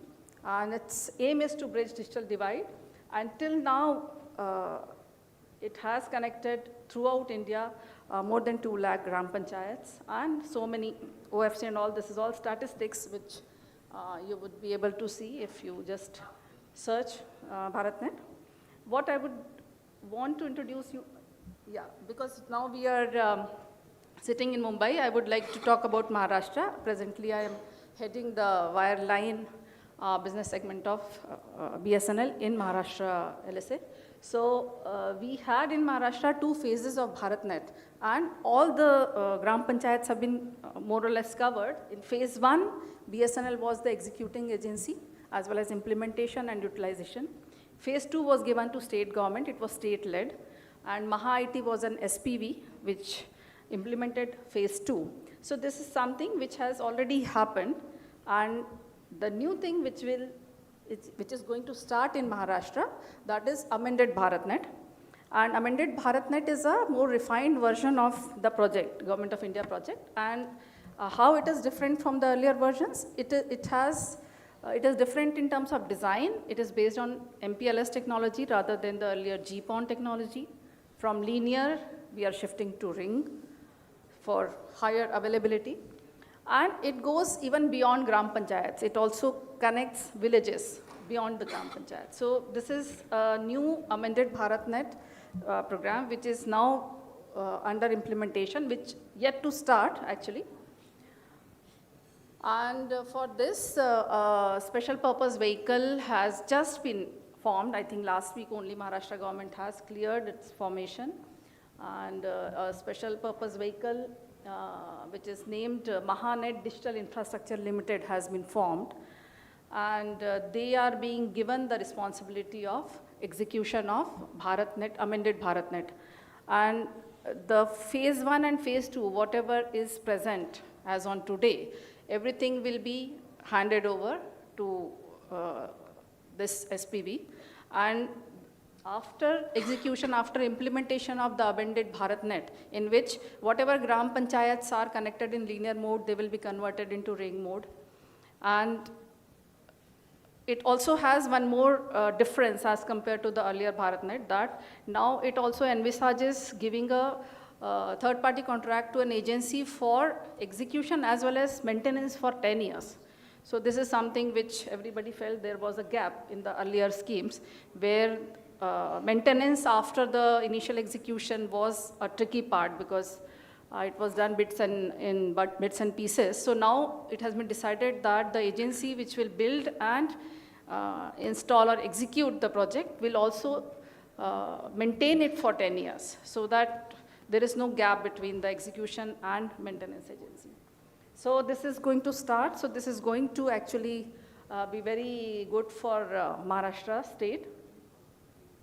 And as a part of the same amended BharatNet, BSNL has also been given responsibility to connect minimum 1.5 crore rural homes across country, out of which around 68,000 are in Maharashtra. This is minimum, so it can be beyond this. And again, a part of the same project is this announcement which was made in the last budget, 25-26, to extend broadband connectivity to all the government-run secondary schools and healthcare centers, PHCs. So this is also being done by BSNL. So this is just a bit of information on what BSNL is doing in terms of BharatNet. This is apart from other projects like saturation and all, in which BSNL is working for providing mobile connectivity, the latest 4G mobile connectivity to rural villages which did not have any connectivity at all. So this is something which is the wireless segment. So I wanted to give you a brief info of what is being done. So I am excited to listen to our distinguished panelists, their perspectives about the theme. And BSNL is committed to, this aim of Government of India to ensure that all unconnected are connected, are given broadband connectivity, so that in the AI era, we do not have that haves and have-nots anymore in India. So thank you, and I would hand over to the moderator, Mr. Chaudhary, to conduct the session. Hence. Thank you so much. Thank you, ma'am, for your introductory speech. And thanks a lot to Bharat Exhibition and Broadband India Forum for setting up this panel discussion. This is a very, very interesting topic in the sense that, it is an amalgamation of multiple technologies. We started talking about, fiber, fixed line. Then we talked about 5G, FWA. And then we are talking about, satellite. And then data consumption is being done by the retail consumers, which is basically B2C, and also enterprises, B2B. And ma'am, you touched upon a very interesting thing, which is IPTV also. I mean, content and media and entertainment industry is also another subscriber for, network and connectivity. So, so this is very, very interesting topic. And then AI, you touched upon, how network can benefit from AI and what kind of readiness networks needs to support AI use cases. So on this topic, I think we have quite a bit of, senior representative from the industry to hear from. So if I may start with you, sir, telecom has been a very highly regulated industry. Now we are talking about, multiple different technologies coming together, different industry segment, different type of service providers. So what type of role that we can expect from government, from a regulatory perspective, which can ease out this convergence of various technology, and also in terms of usage of AI, both in the network and also AI as a application on top of network. Thank you very much. And first of all, I would like to thanks to the organizer who have invited me for such an interesting panel. Mr. Bhaskar has, before Mr. Bhaskar, Madam has already elaborated many things in regard to BharatNet, and that is one of the initiative of Government of India. And that is the aim of Government of India, is to enable critical infrastructure so that each and every application can run on that. So that is one policy initiatives which Government of India has taken, because this is a complex infrastructure, and it is a very capital intensive infrastructure, and definitely where the earning is very less, and that point of time that private operators is not going to fulfill such kind of fulfillment. So Government of India has initiated such a large project, and keeping in view of the earlier challenges, a new scheme has been awarded, that is amended BharatNet, and it is going to be implemented with a different kind of format. Like in Maharashtra, it is happening through SPV. Over and above, just infrastructure is not a thing. Over to above, innovation is also very important. And for that, Government of India having lot many schemes for the innovations, for the startups and all these things. Like for promoting or for creating such technologies which can be future ready, and also the AI enabled future ready solutions. Government of India has initiated a very important funding scheme, that is telecom technology development funds. And government is providing funds through that particular kitty and promoting startups, academia and institutions to develop such critical technologies which can enable future-ready broadband infrastructure, which can be a cost affordable, keeping in view that country like India, there is affordability is a very important aspect. In the last session, one of the speakers from BIF has bring in a table that there is almost 50% of households are unconnected. But we have to think on another aspect of that also. That is why they are not still connected. However, government has initiated almost 2.38 lakhs of Gram Panchayat fiber, but they are still not come onboarding through the fiber connectivity. So that is one aspect is very important. That is the income which the rural countries or the people are not having. For that, Government of India is subsidizing those kind of connections so that unconnected can be connected on that. Now the AI is something which is not untouched. If you see, if you really want inclusive, if we want user to believe upon you, it cannot be, one cannot teach everybody, because we say that cybersecurity is a problem of non-learning. But if you see, the frauds are happening to the intelligent peoples also. So for that, there is a requirement of a technology-led initiative so that it can be stopped at a technological level. And for that, Government of India has come up with one of the important platform, that is digital intelligence platform, which has already been elaborated just before by the DDG from Maharashtra LSA.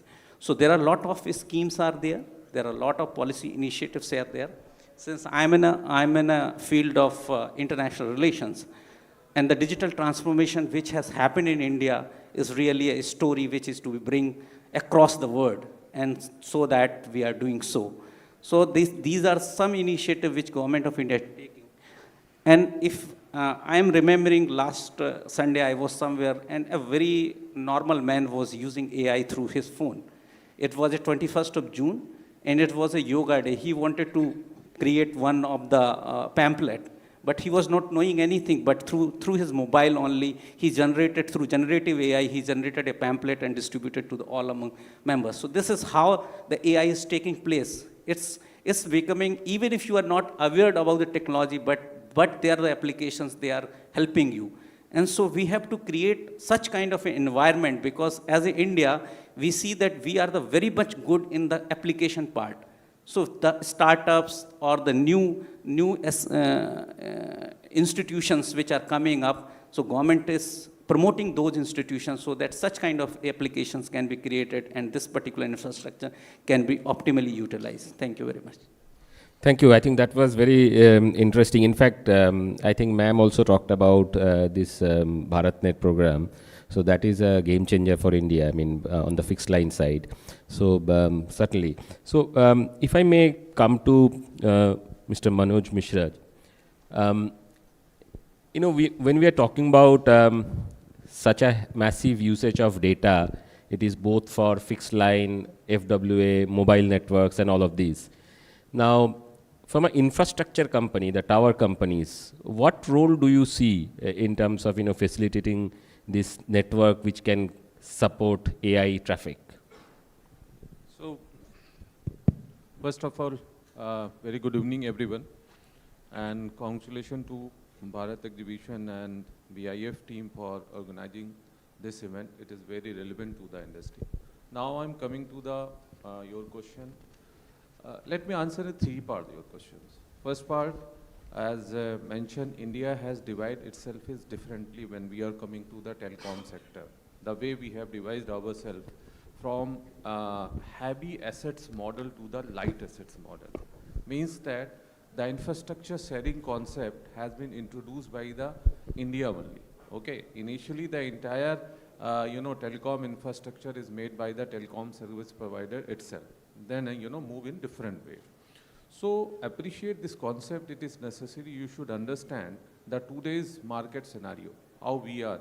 So India is, of course, there is a lot of discussion happen about the what should be the we should not only the mobile first nation, then there's a move in different way.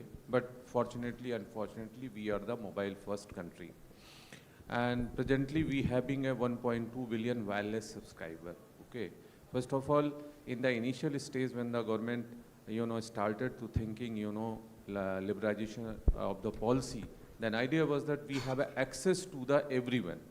Providing the accessibility or the access through the fixed line or the mobile. Fixed line was quite costlier. Even today is also costlier because the price difference is 3 times. Whatever the cost coming for the mobile services, if suppose coming X, for the fixed line is the X into 3 times kind of the concept. So over the period of time, we move from the light touch, where the role of infrastructure service provider are very important. In 2006, industry has decided, I think our would-be secretary has very clearly mentioned about that, how the industry can collaborate for the investment. And one of the finest example are put by the Indian telecom industry was the infrastructure sharing, where they have created a single company where the 3 people have invested. Initially, if I take the name of the Indus, how the Indus was created, and how the Indus then supported the entire industry. Okay, when we are claiming, today we are claiming we have rolled out fastest 5G rollout. How it was possible? Who has planned it?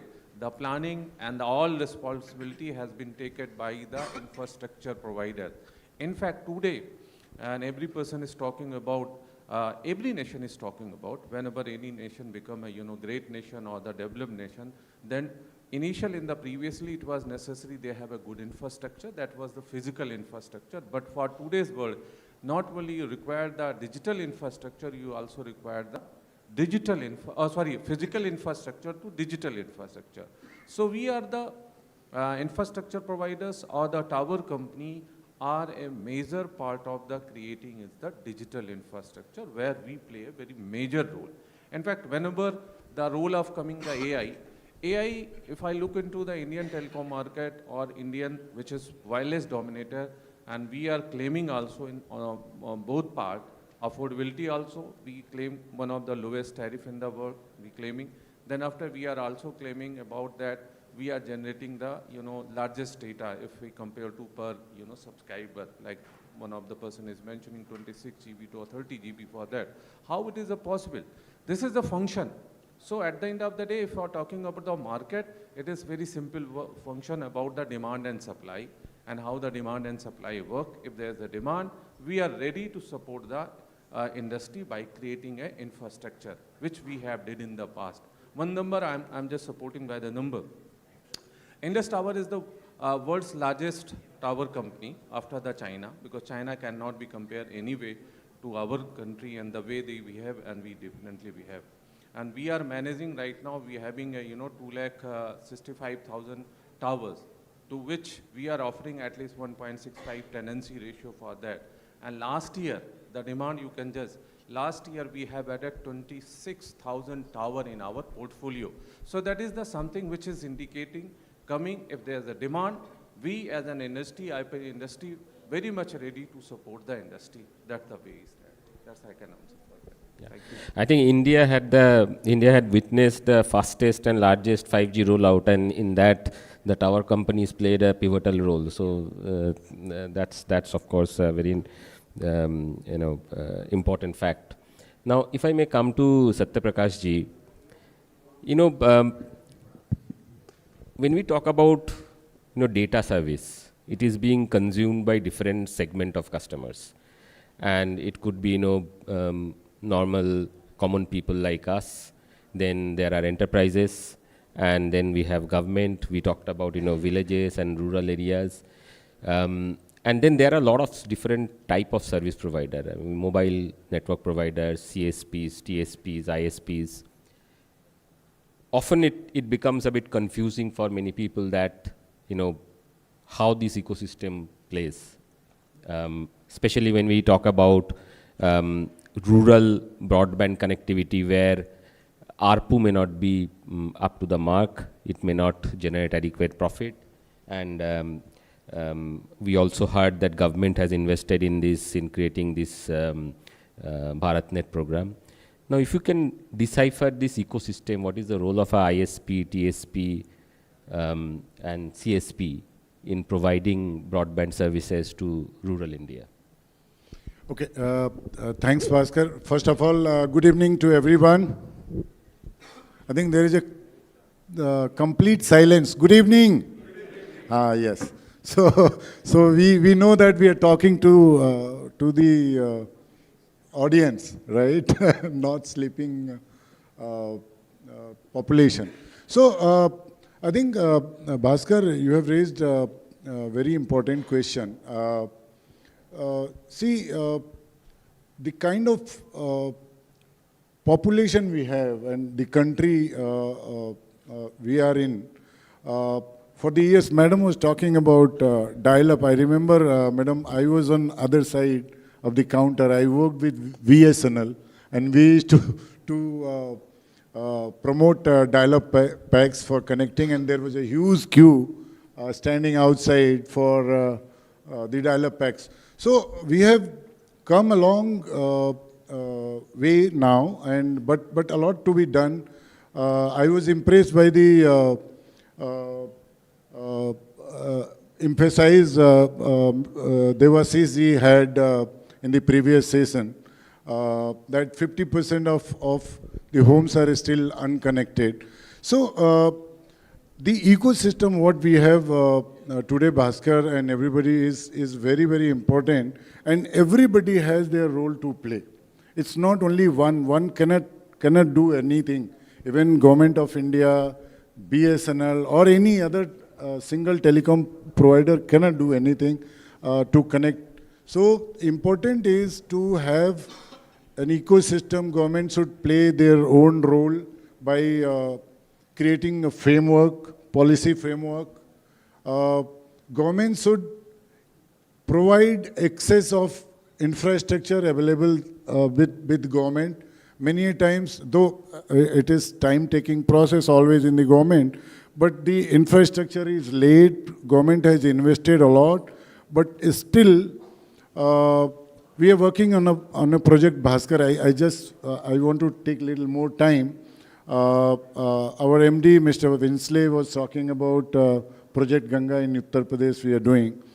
There, we realized that the fixed broadband penetration is hardly 2%, 2 to 3%. I'm talking about fixed broadband, wireline broadband, right?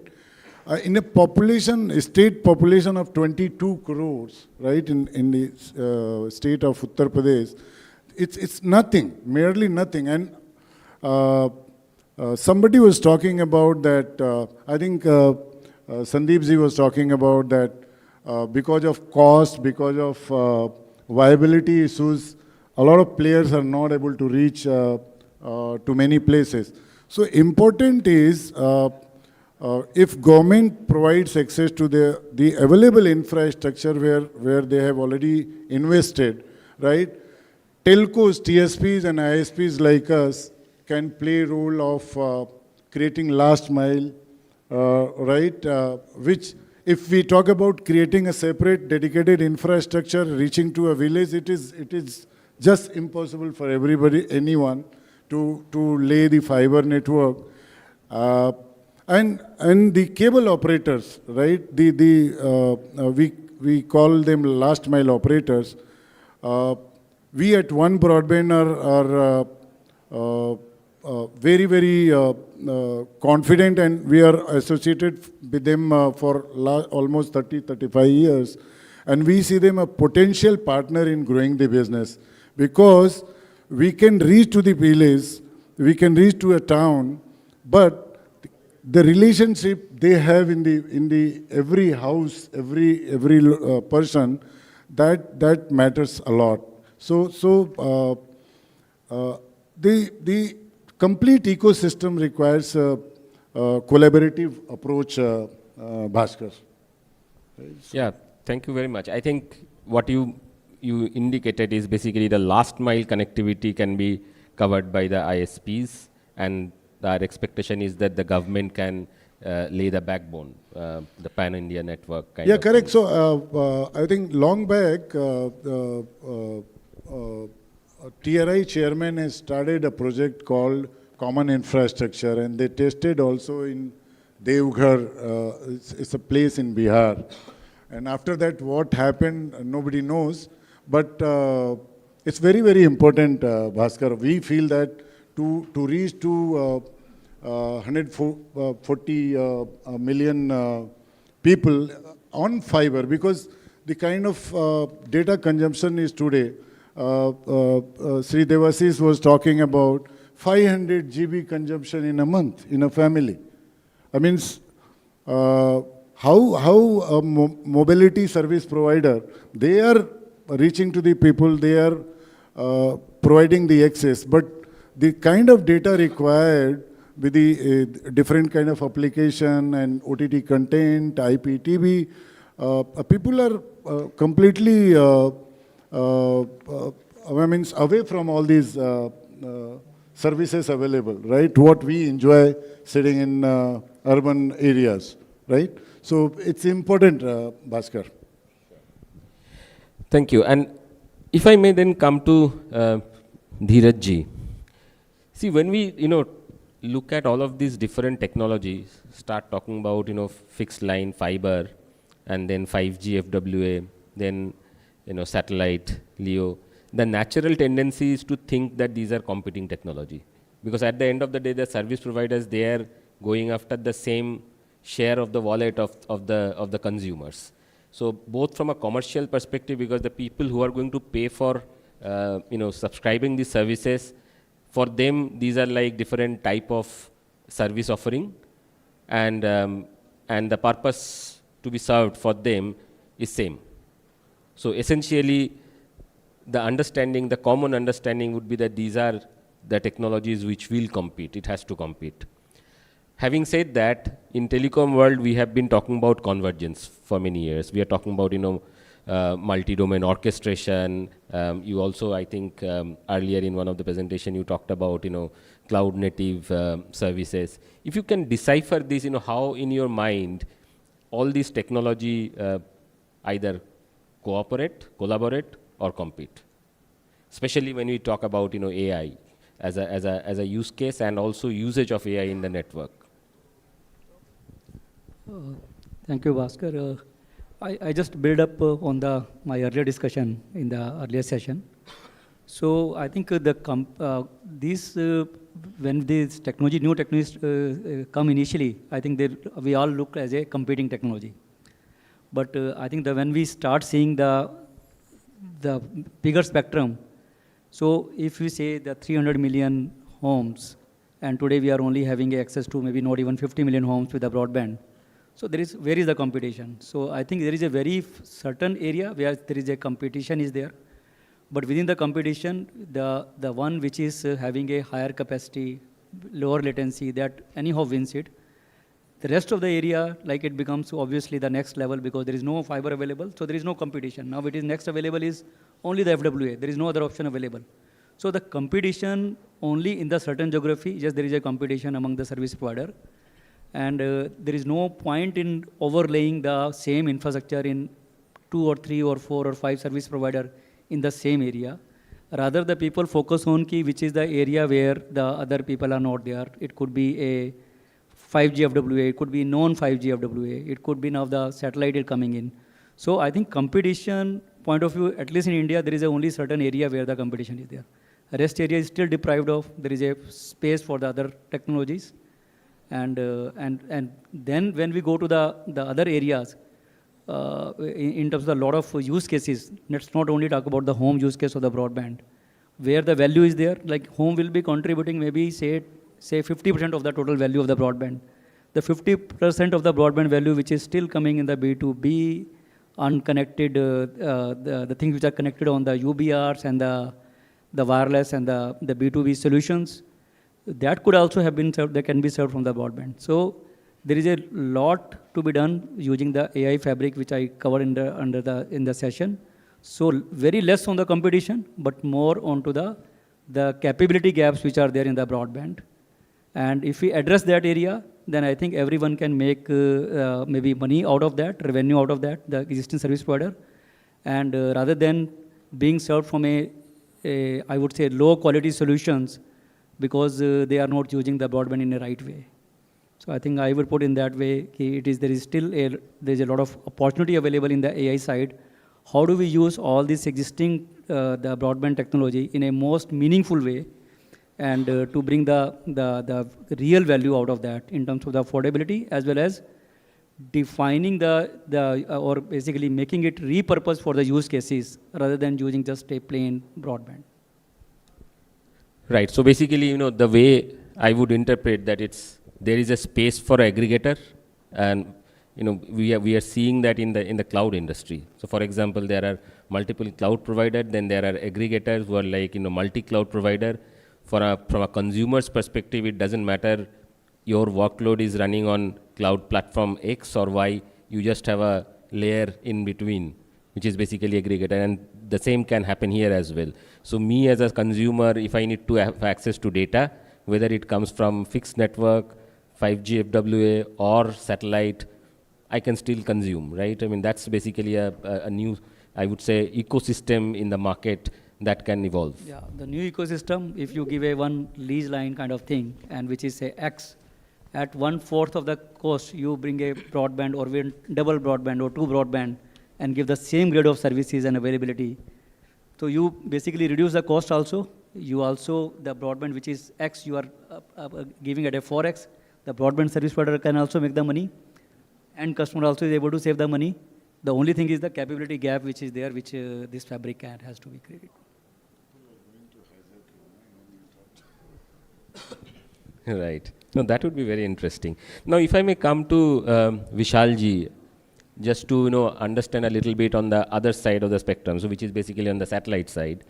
And satellite, of course, we talk about, I think Debashish was talking about various satellite service provider, and these days we are talking more on the satellite service provider providing data as connectivity, service and solution.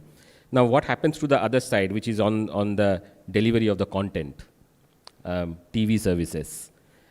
If you may, please highlight a little bit from your past experience. Thank you.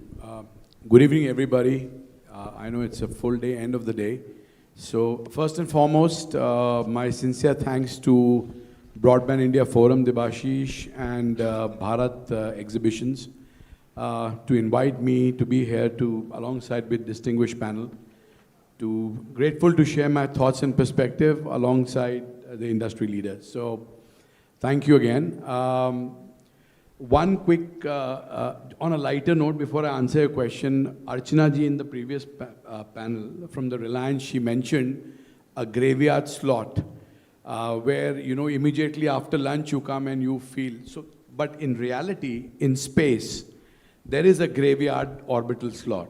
So what happens is, a life of a satellite depends upon the propellant, the fuel, right? So as per the International Telecommunication Union, you have to have a minimum fuel in the satellite before the end of the functioning life. So we push the satellite up to the graveyard orbit, 300 kilometers up. So it frees the spectrum, and also it avoids collision with the other satellites. So in reality, there is a graveyard slot up in the orbit. So that's one. To answer your question, you are absolutely correct. We all are talking about LEO. LEO is the buzzword today, right? But we should remember that last 40 years, it is C-band broadcast satellite, C-band satellite, which has been giving absolutely reliable and resilient service to all the content delivery, the broadcast distribution. One single beam of the satellite delivers hundreds of TV channels from one continent to other continent, right? Plus, not only this, C-band broadcast also do a lot of critical infrastructure support. They do a lot of disaster recovery, education, delivery of education content. So it has been there for years, and I believe it will coexist, right? Unfortunately, what is happening is because there is a huge demand by telcos and the expansion and rollout of 5G, we satellite operators have been asked to surrender a portion of C-band to the telcos, you know. Having said that, still C-band will play a very, very critical role. As you rightly mentioned, so I facilitated, so one of my fellow panelists here represents the Next Digital, right? The OTD side of it. Although I've been trying to sell capacity to Winsley for the last several years, I was not able to do that. But I did to BSNL. I'm glad to do so. Again, the C-band. So having said that, we all are talking about LEO, but as Debashi said previously in the previous panel, that the constellation, the combined constellation of LEO, MEO, and GEO is what the mantra is. We should not solely depend on LEO orbit, although I am a technology neutral person, but this is just a thought. Thank you. Sure. Thank you. If I may come to you, sir, one related question, because we are talking about a lot of new services, and you talked about this GenAI based application, etc. One thing which I think ma'am also talked about in her introductory speech is how to bridge the digital divide, because more and more advanced services we are accessing to, of course the urban areas are the beneficiary. So what is your perspective on that? Thank you very much, and thank you very much for touching this question about digital divide, and especially at the time when AI is playing a big role. And so a very important policy question on this AI era is whether technology will become a force of inclusion or exclusion. This is a great question, because as ma'am has indicated that in the normal internet digital divide between urban and rural is something which is the access of internet, but it is something more than that. So if you see that India's digital transformation journey, connectivity reaches almost every nook and corner by different services like mobile, as well as through BharatNet. So now the infrastructure is almost ready. And one important question which my fellow colleague has said, that in UP there are 22 crore of people, but only 2% people are having internet. So this is a huge gap, and there is a need of collaboration. For that, government has already laid infrastructure. The only thing is to onboard different ISPs over it. And they can be an enabler to make the connectivity all these unconnected places. Even the question again arises the affordability.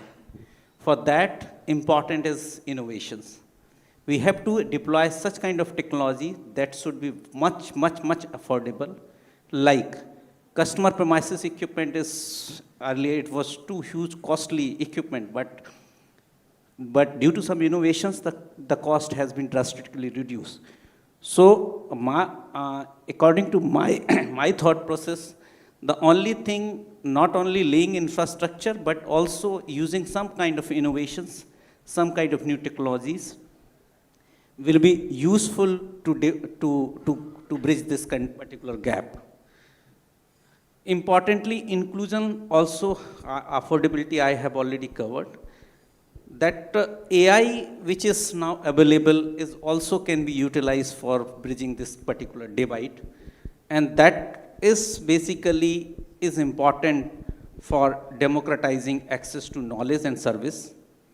A farmer using AI enabled advisories a student accessing personalized learning platform, or a patient benefiting from telemedicine should not be constrained by geography.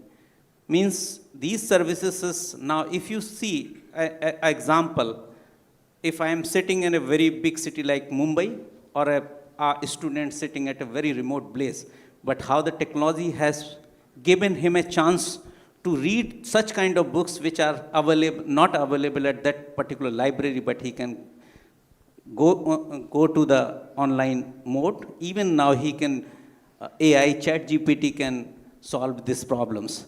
So this is the technology, I personally believe that technology is a great enabler to bridge such kind of a digital divide. The whatever efforts government as an infrastructure is making definitely become fruitful in order to build this kind of divide. Thank you. So it's basically not digital divide, but bridging the digital divide that's being enabled by the technology, the telecommunication infrastructure. So when you talk about telecommunication infrastructure, if I may come to Manoj Mishra ji, so one probably a common and favorite topic for all tower companies would be ROW, right? So of course, the ROW rules are formulated. It has been adopted by most of the states. But do you see there is further scope of improvement and any expectation that you have from government? So I think you have raised very relevant questions. Let me divide this question in three parts, because a lot of the commendable job has been done by the government of India in this context. I was saying infrastructure is the backbone or the basis for telecommunication services. That is the basic mantra. Who's creating?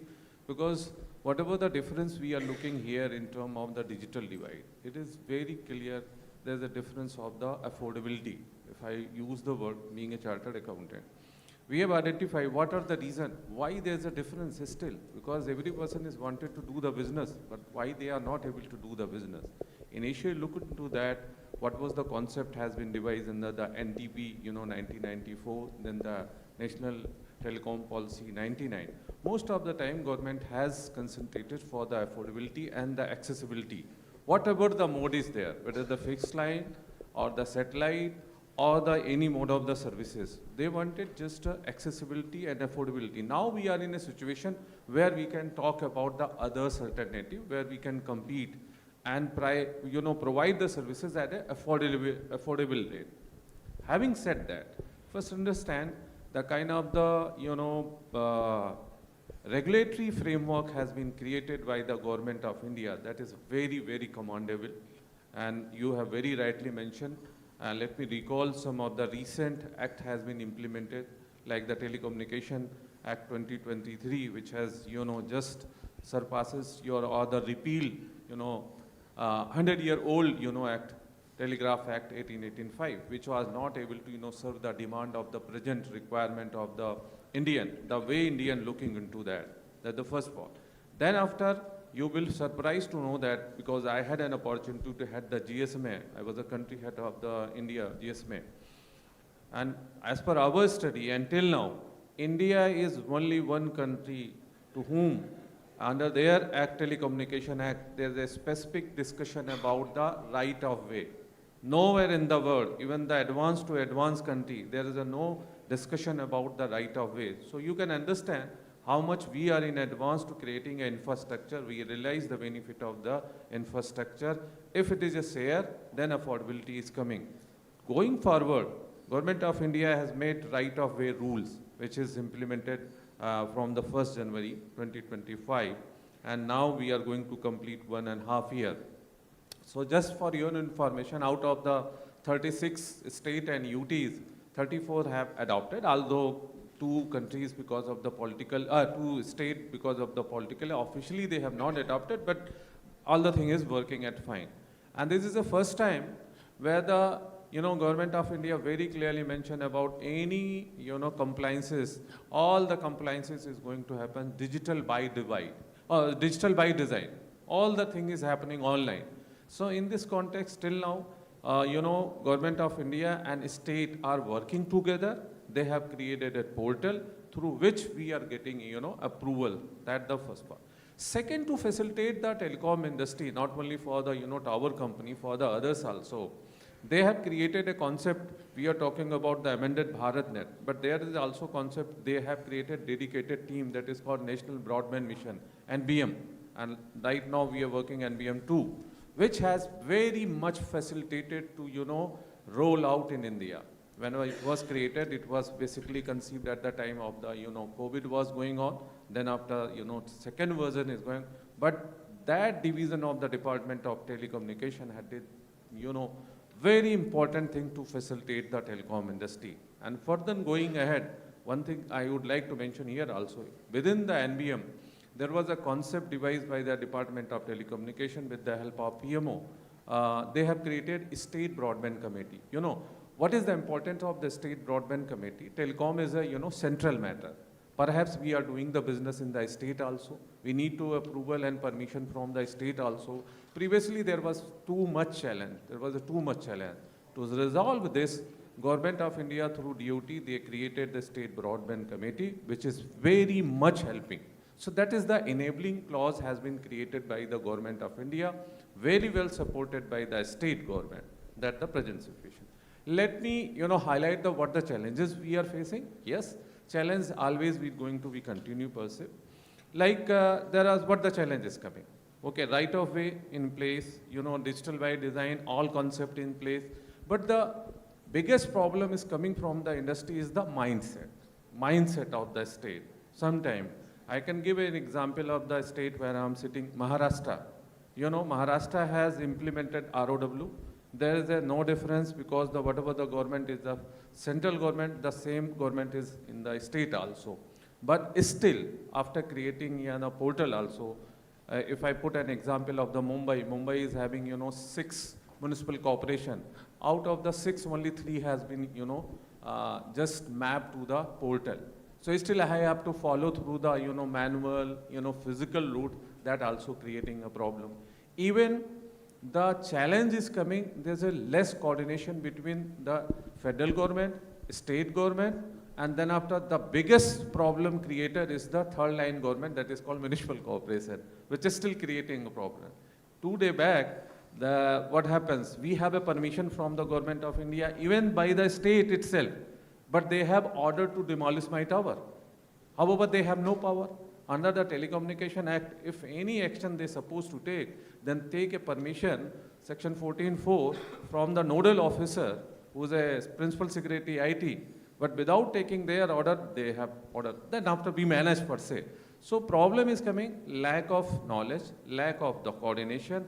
If that is corrected, I think that is going to very helpful for the industry. Then after some time, still there is a problem about the mindset. Okay.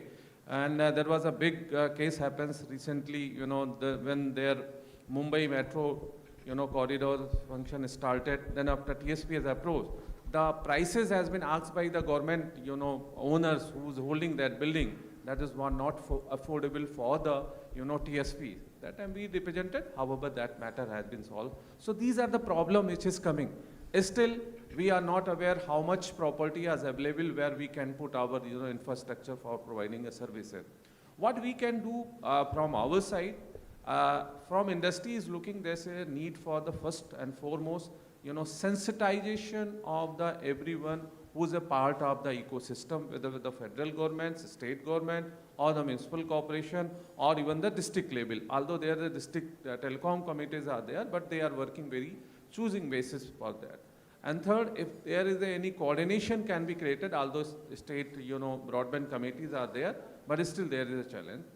And third, accountability need to be fixed. If the accountability of the chain is fixed, I believe we will solve and achieve the target which has been fixed, targeted by the Prime Minister. And since somebody was very clearly saying, and we are aware, telecom is a capital intensive industry. And for any capital intensive industry, it is prerequisite there should be a policy prediction and policy certainty. If there's a lack about that, then you will face the confidence level down from the investor. So therefore, it is necessary there should be a predictability of the policy, low-level understanding about the implementation, then of course we are ready to create an infrastructure which is required by our people. That's all. Thank you. Thank you so much. I think it's in the right direction, but there are of course certain areas to improve. Now, if I may come to Satyaprakash ji and Dheeraj ji, both of you, on a slightly different topic, which is on the technology side. I mean, when we talk about AI and we talk about network, then we definitely need to talk about network automation, architectural changes. We have been hearing the concepts of like, SON, self-optimizing network, self-healing, cognitive network, all of these things, intent-driven automation, etc. In the fixed line side, how it is being adopted, how AI is being leveraged by the service providers, the technology providers to improve the quality of service and also improve the operating model and operating expenditure. So, Bhaskar, I think technology, along with technology, AI is definitely playing, and one of our previous panelists, Archana, spoke about how CX, customer experiences, is getting enhanced by using artificial intelligence. So today, a lot of OEMs, right? So I was talking about to connect unconnected, we need a complete collaborative approach where everybody has to contribute. Government, telecom service providers, ISPs, and the last mile connectivity, and the technology solution companies.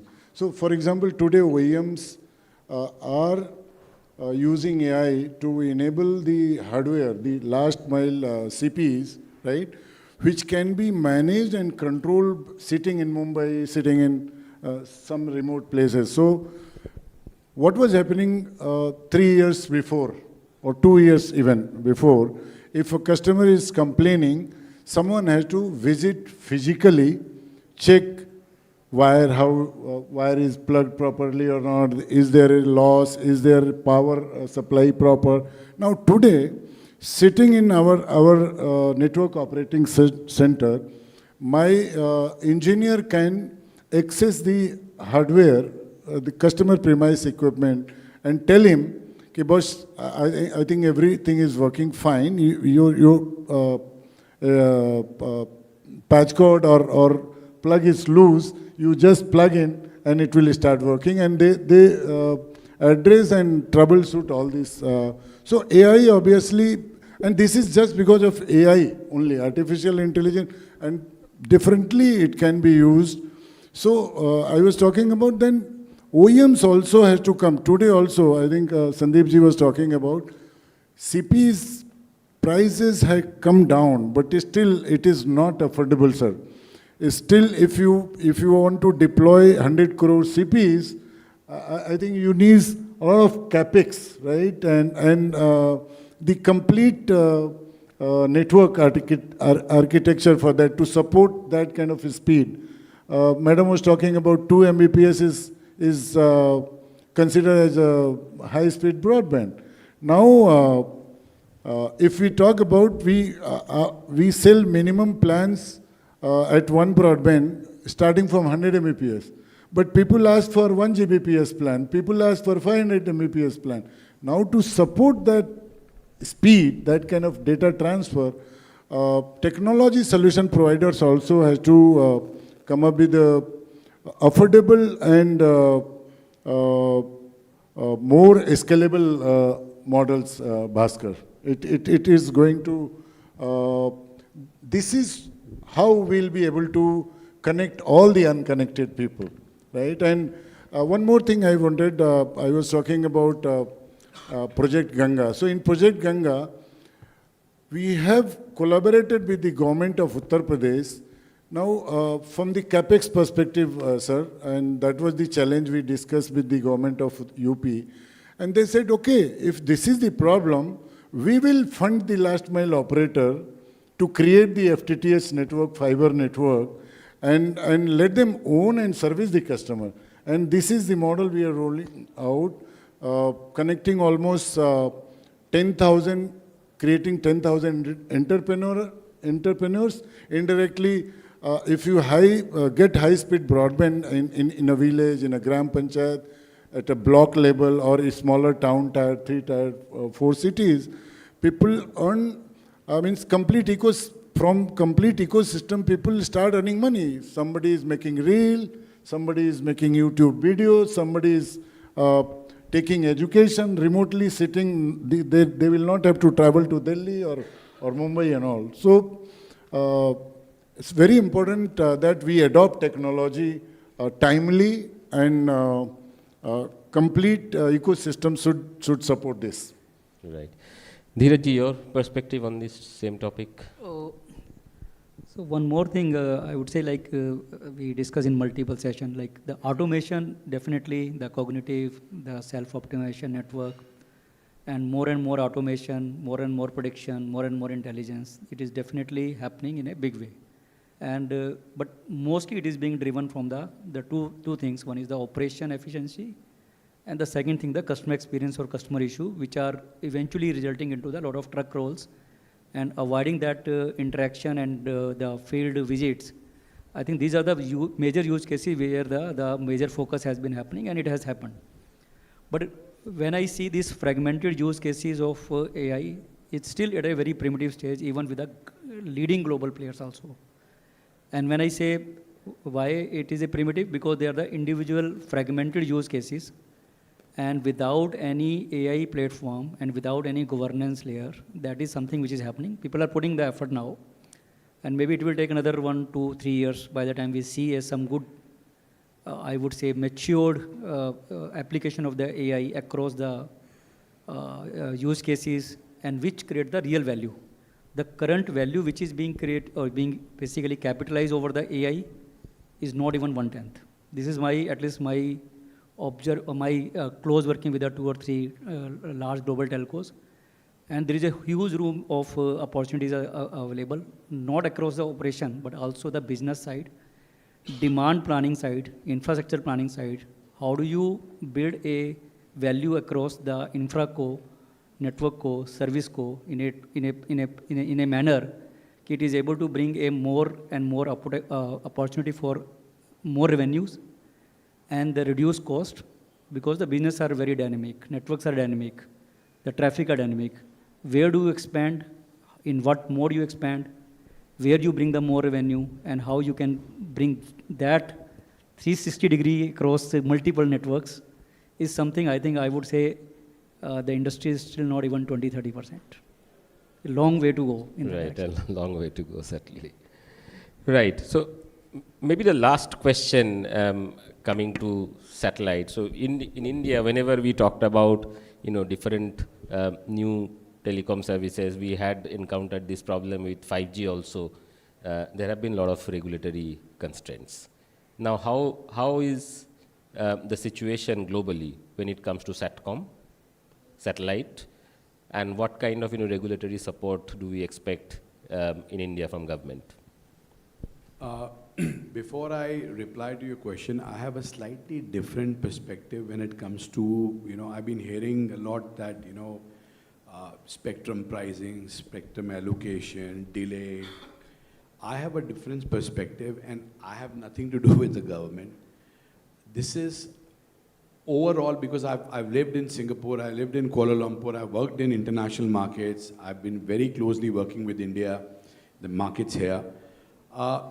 I wanted to highlight and talk about what this government of India has done to promote SATCOM and SATCOM application in the country, which is phenomenal.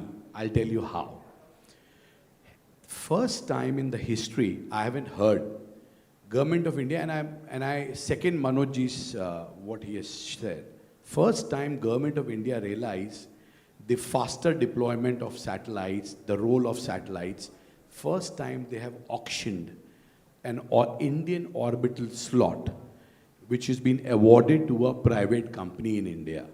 You take the initiative, you launch the satellite, you deliver the internet broadband services in the country, And we will keep parallel doing that, but you just go ahead and do it. First time in the history haven't seen anywhere that Government of India has asked, I mean, it was a proper RFP process won by a legitimate company, and they are rolling out a new satellite to support the broadband users. All your, my fellow panelists here, they are talking about the various, requirement of faster deployment. So that's what they're doing. Number two, look at the way the state governments have been empowered today to have their own space policy. So I was born and brought up in Rajasthan, been away for 20 years.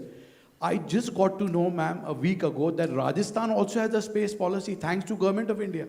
Karnataka, Andhra Pradesh. Third, I'll share a very important perspective with everybody.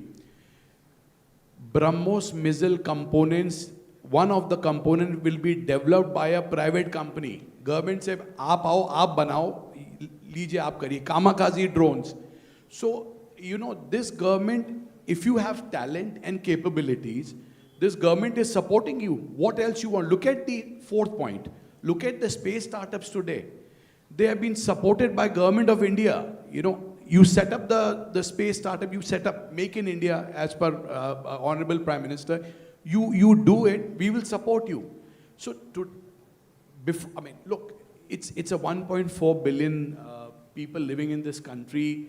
There is a huge demand. Whatever happening in Americas and the world, we need to be, up pace. I totally agree, right? But look at the kind of support this government is doing. And again, I repeat and I retweet, I have nothing to do with government, right? I have my own consultancy service. And so having said that, we are a very open economy when it comes to space and SATCOM. Look at the way, number 5, InSpace have done a phenomenal job in the country today, while, rolling out the NGP2 space policy. Now, there are challenges, and I agree. The challenges are, it could have been a faster deployment, faster spectrum, in terms of a one-stop shop is required, right? So, for example, my company has got an authorization from InSpace to work for a certain company to lease the satellite bandwidth in India. Similarly, the application goes to InSpace. InSpace as a committee, it approves it, then it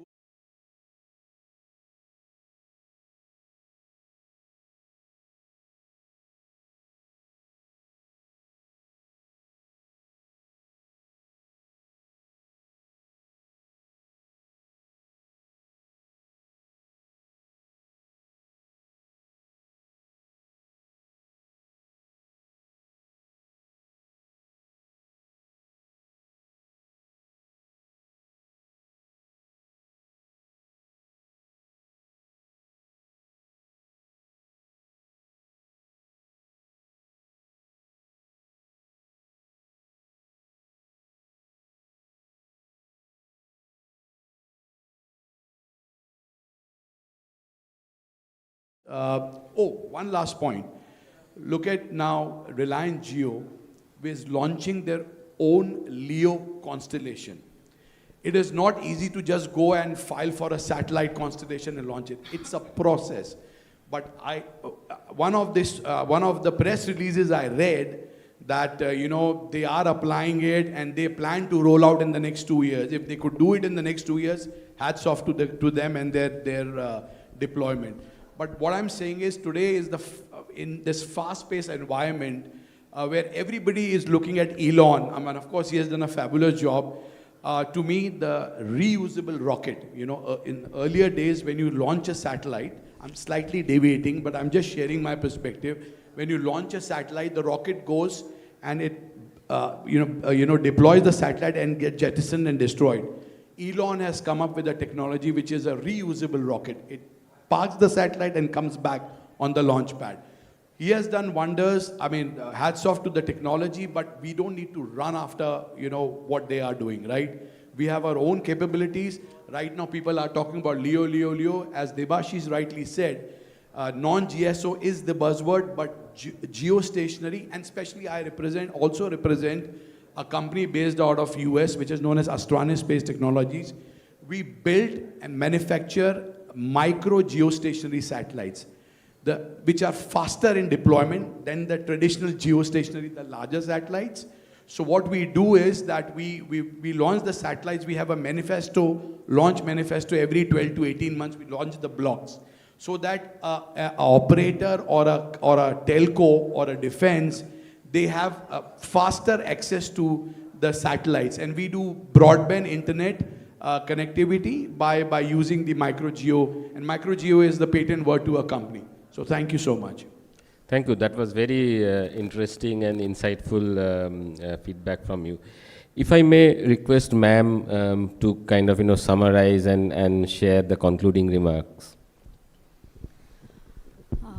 Okay, thank you, Bhaskar, for so effortlessly and nicely conducting the session, this discussion, and what an interesting discussion we had.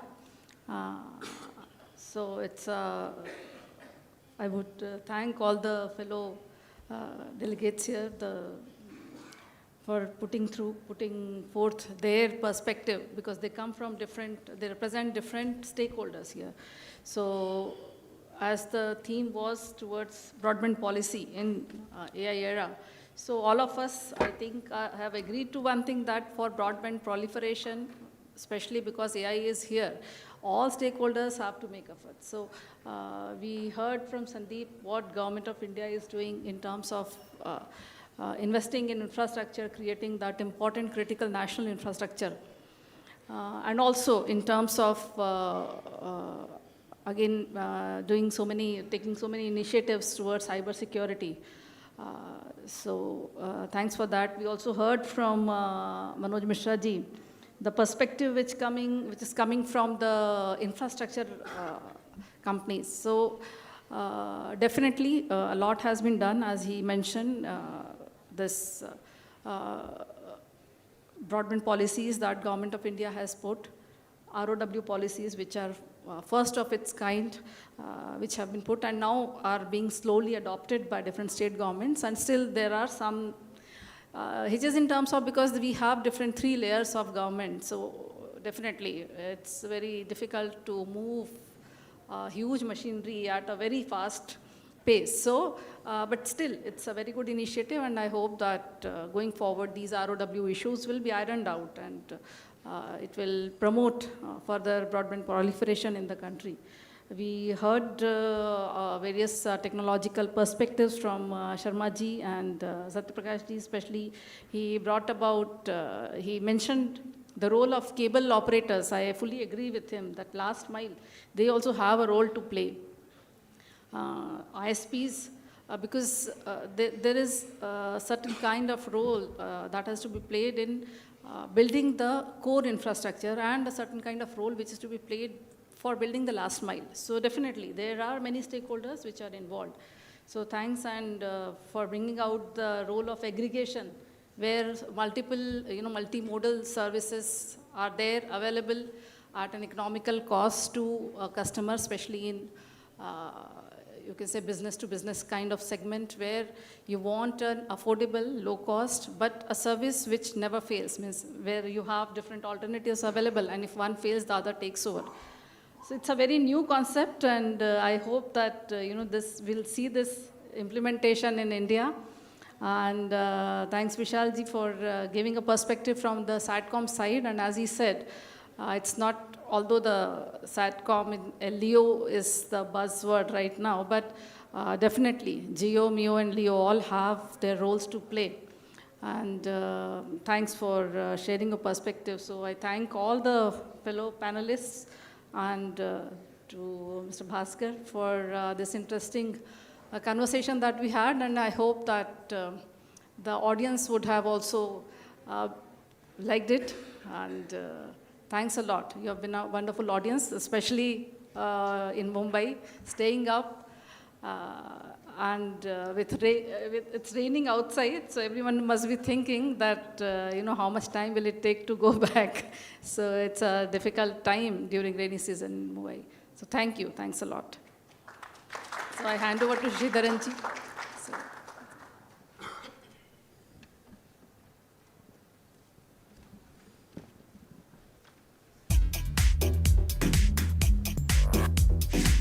Thank you, ladies and gentlemen. We come to the end of this 4th Broadband India conference. Since morning, I was thinking only one thing, that how to connect the unconnect, whether it is FTTH, whether it is Wi-Fi or satellite. End of the day, the connection is must for everyone. And as Puneet said in the morning, it's like an electricity for everyone now. People can live without oxygen, looks like, but without mobile it's very difficult. Because when they get up early morning, they forgotten to say thank you for God for waking me up in the morning. They take up the mobile and kiska message aaya hua hai. So I was the other day I was thinking, we started from Parchi. If you go to government hospital, we used to get Parchi. Instead of in the line, you get a Parchi and they used to call the Parchi. Then the number came, then the digital came. Now we do it on mobile. So look at the change which has happened, Parchi to mobile. In the other digital health conference I was talking about that Parchi to mobile. So now, the teacher used to say, why you have come with the mobile? Now she says, why you didn't come with the mobile? So things have changed, and yes, it is the must for everyone, and Bharat Exhibition takes pride in connecting all of you once in 2 months to talk and meet and take this discussion forward. Thank you so much to all the distinguished panelists for conducting this beautiful session. I request session chair to present the memento. First to the moderator, Bhaskar Chaudhary, Executive Director, Technology Consulting, PwC India.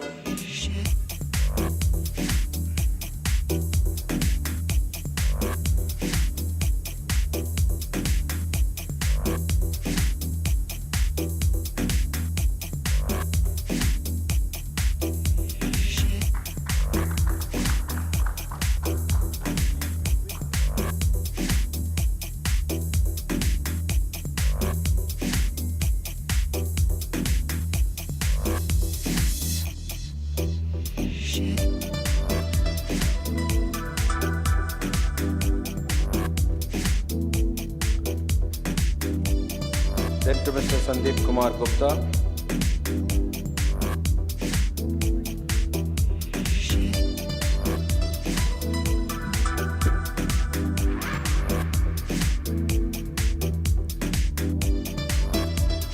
Then Manoj Mishra, Director Regulatory, a Chartered Accountant into the telecom industry.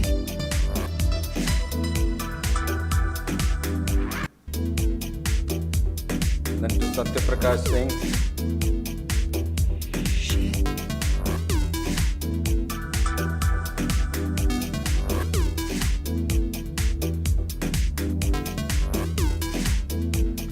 then to Dheeraj Sharma,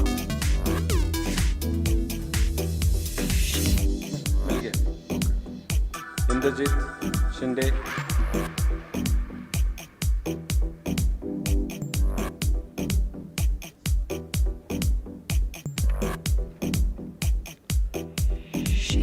and to Vishal.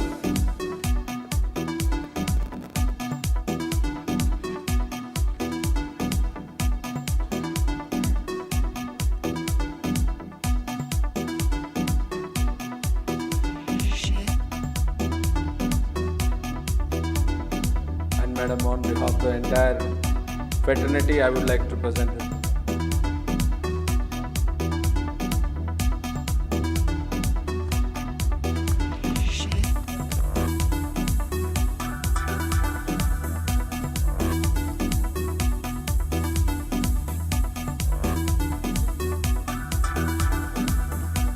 Thank you so much. So see you soon in Chennai. The next AI data center event is in Chennai next month, and followed by other conferences in Delhi. Thank you so much for joining us today. Thank you so much.